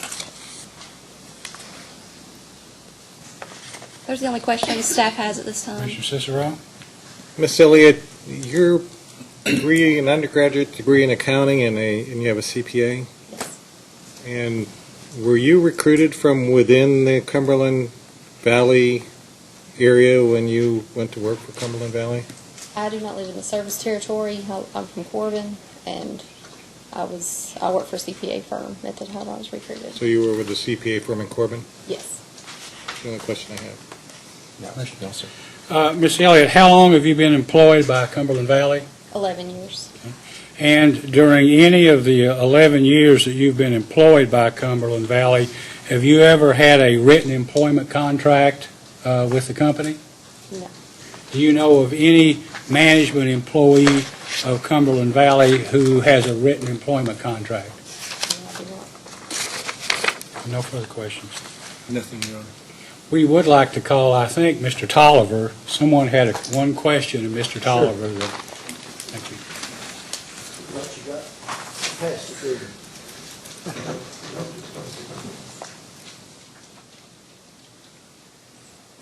Mr. Tolliver, you're still under oath. Yes, sir. You may be seated. Counsel may ask. Good afternoon, Mr. Tolliver. Hello. This is the question I asked Mr. Atkins, and it's in regards to the ETS rate. Even though Cumberland Valley is proposing a new time-of-day residential rate, is there any harm in Cumberland Valley retaining the ETS rate within the residential tariff? Maybe, and let me explain. Let me give a little background on ETS. Not too long ago, East Kentucky Power did away with the rebate program that they provide for electric thermal storage units, ETS units. And I think they did that as a result of going to PJM. In the years past, East Kentucky Power was a winter peaking entity. And when joining PJM, it's my understanding they are a summertime peaking entity. So at that point in time, East Kentucky Power did away with the small rebate that they provided to Cumberland Valley and our member if they installed an ETS unit. East Kentucky I don't think they no longer stock those units, and I think the supply of parts may not be what it once was at East Kentucky Power. Internally, there's problems with ETS units. They have an internal clock. That unit belongs to the member. We have no access to that clock to know if it's operating properly or if it's not. So if it's not operating properly and it's not using energy during the on-peak and off-peak times, we could be losing money, and we don't know that. Also, when we run reports on usage for ETS customers, we can see some substantial usage in July and August on a few accounts, which leads you to believe that something else is going through that besides heat. If it's 85 degrees outside, they're most likely not running their heater. So it has come to our attention, in a few cases that maybe they run their heat pump through it, or some other type of device in the home to get a 5-cent rate on their kilowatt hours. When that program was implemented many years ago, this is before my time, that marketing rate is a rider on our residential tariff. There was never any customer charge charged to those ETS customers. For example, if I had an ETS unit in my house and I had a separate meter base, separate installation, a separate meter, that customer gets a bill for the kWh that heater uses, and they basically are just paying the marketing rate for those kilowatt hours. They're not getting billed for a customer charge. The way I read the tariff, maybe they should. That has never happened at Cumberland Valley historically. I don't know if years ago that was done to foster the program, or exactly why that is. But, when we run those reports and we see usage in the summertime and we know we have issues with that, and from time to time our members will call with mechanical issues or maintenance issues with those heaters, and we don't have staff to send out to repair those units, and we have to recommend a local electrician. And sometimes that electrician has to travel many miles to get to that customer and back. And it's very expensive for a member to get one of those units repaired or worked on. And historically, in our territory, for some reason, there was a lot of problems with the internal clocks over the years. I know electricians would go out and replace those internal clocks quite often. So we really cannot tell if that member is using on-peak or off-peak. Now, if we go to a true time of day rate where we can control our meter and we know when the usage is on-peak and off-peak, then we have some control of that situation, and we know that the member is using either on-peak or off-peak for billing purposes. Now it's on their side of the meter what they do in their clock, if it's running properly, if it's not. Maybe they take it out and wire it out. Who knows? We cannot tell that. So there's some inherent problems with the ETS program with Cumberland Valley. I think Bluegrass was in the same situation. I think this commission approved the discontinuance of their ETS tariff, and they moved to a true time of day rate for all, available to all members.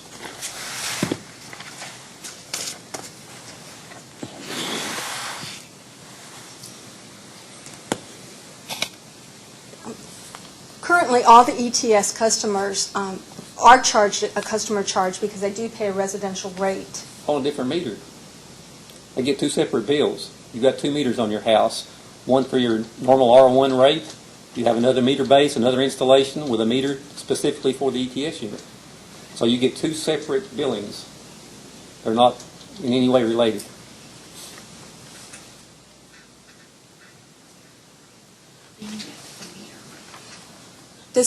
Who owns the meter for the ETS unit? Cumberland Valley.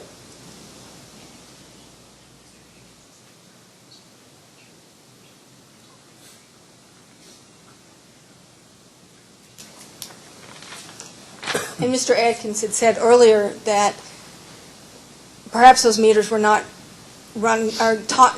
excuse me, perhaps those meters were not accurately measuring. No, he didn't say that. He didn't say the meter was not accurately measuring. No, those meters are sent off for periodic tests. There's nothing wrong with the meter to our knowledge. He said the internal clock in the ETS unit may not be functioning properly. We don't have any way to know that. If it's not set correctly for on-peak and off-peak times, based on what we pay East Kentucky Power for our power, we don't know that matches up. We've got no way to know that.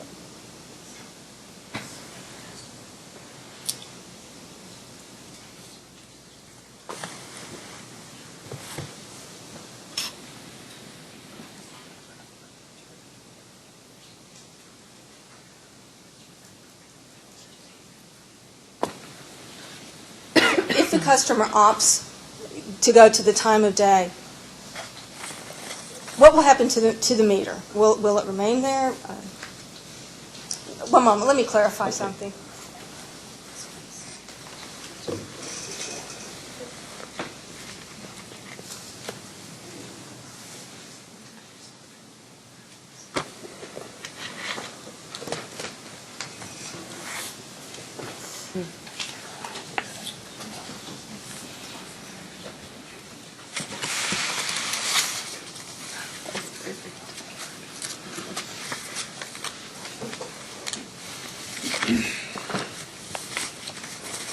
I'm sorry, one moment while I clarify something. Oh, sure, take your.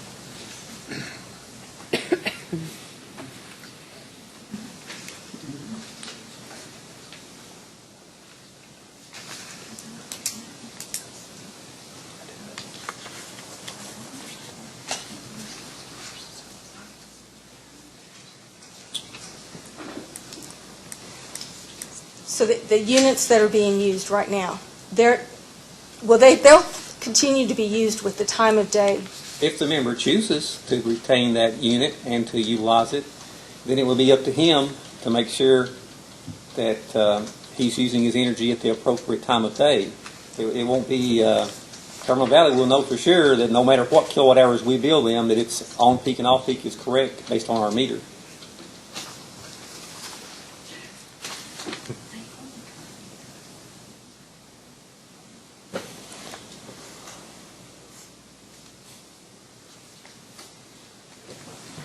What exactly changes with the different rate?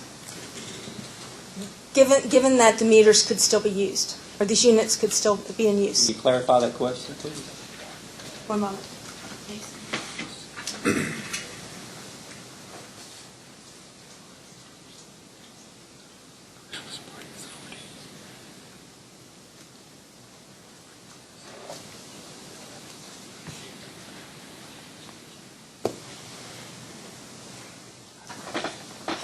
How are you able to know that the ETS units are being used in July? We can run a usage report on that particular meter by kilowatt hours.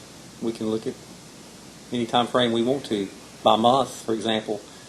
And if we see 2,000 kilowatt hours being utilized in July or August, that throws up a red flag. Is either their heater's running and they don't know it, or maybe something else is running through that meter. We have no way of knowing that short of going out there and trying to get in the home and look and take a look, and that's probably not feasible. So you can tell that it's being used, but you can't tell what time it's being used? That is correct. I think we have no more questions. Thank you. Counsel for intervenors, do you have any questions? No questions. Commissioner Cicero? Actually, Commissioners, I'm sorry, I apologize. We do have one last question. Earlier, when you were speaking to me, we went over the breakdown of how many meters were AMI, AMR, and you stated that the majority of Cumberland Valley's meters do have the AMI capability, correct? Yes, ma'am. I would think it's close to 100%. The only time it would not be 100% is if we have a location that for some reason cannot communicate through the channels that's made available to that meter, and we have to use older technology. I don't know that that's the case, but it could be the case. I can find out for sure how many older ones we have, if any, but it would be close to 100%. Okay, and of those that have the AMI capability, which sounds like it's most of them, do all of those meters allow for the remote disconnect and reconnect by Cumberland Valley? Probably not all. We have meters that are retrofitted with remote disconnect, reconnect switches. We have meters that have the entire unit under one glass that provides both connect and disconnect features. We probably have AMI meters that only sends in meter readings that does not have any remote disconnect features unless we chose to add a module to that or replace it with an under glass top unit that has everything combined.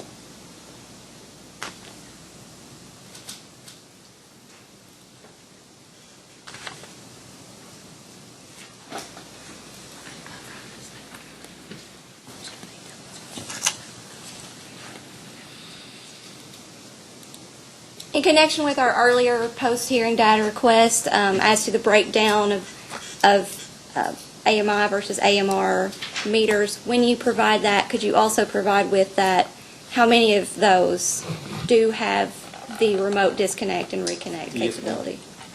Thank you. And that is all that we do. No questions. No questions? Commissioner? I just have a couple, Mr. Tolliver. You've worked for the company for 26 years, is that A correct? little bit longer than that. Yes, sir, that is correct.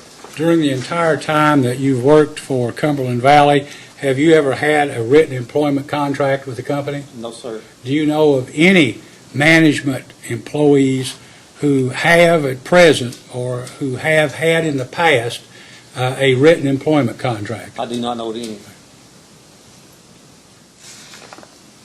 No further questions.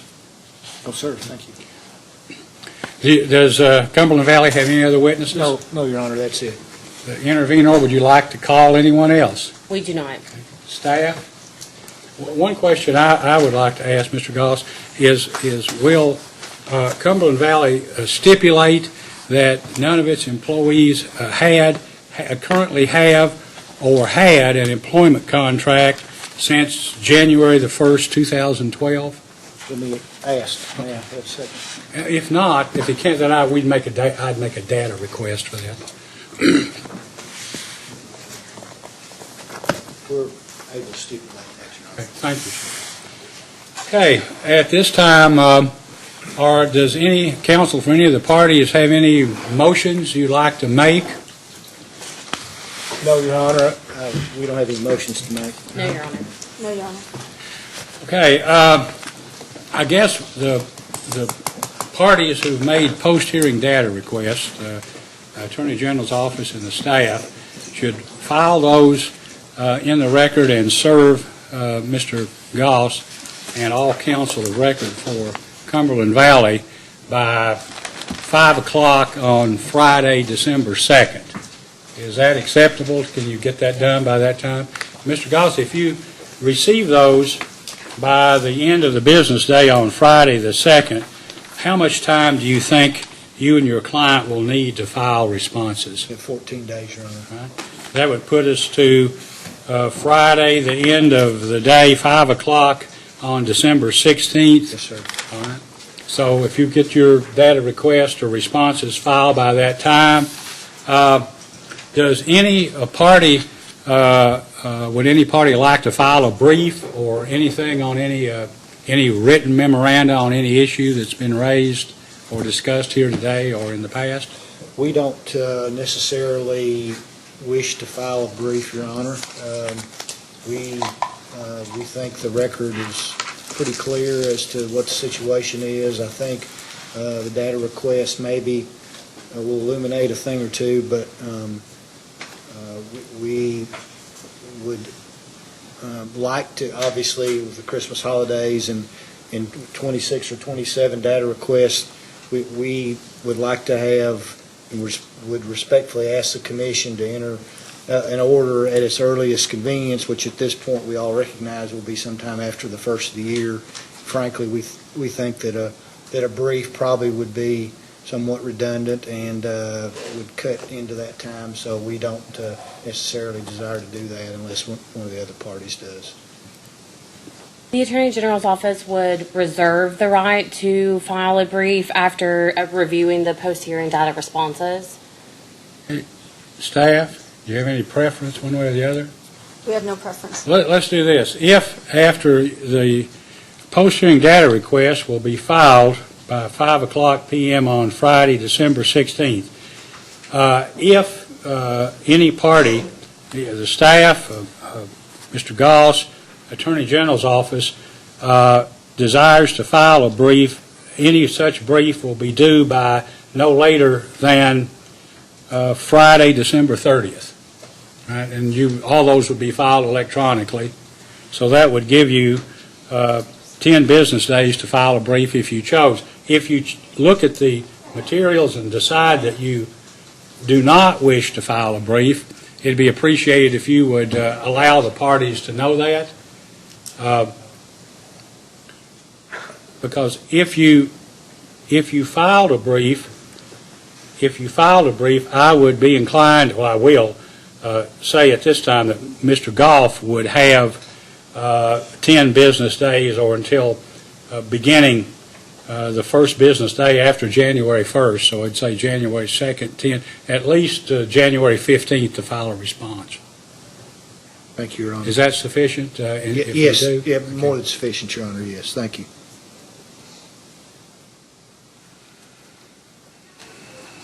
Okay, are there any other matters to be brought before the commission? No, Your Honor, it's a pleasure to be before the commission today. Thank you very much. Ms. Gold, Mr. Chandler? No, Your Honor. All right, in that case, then, the hearing is adjourned.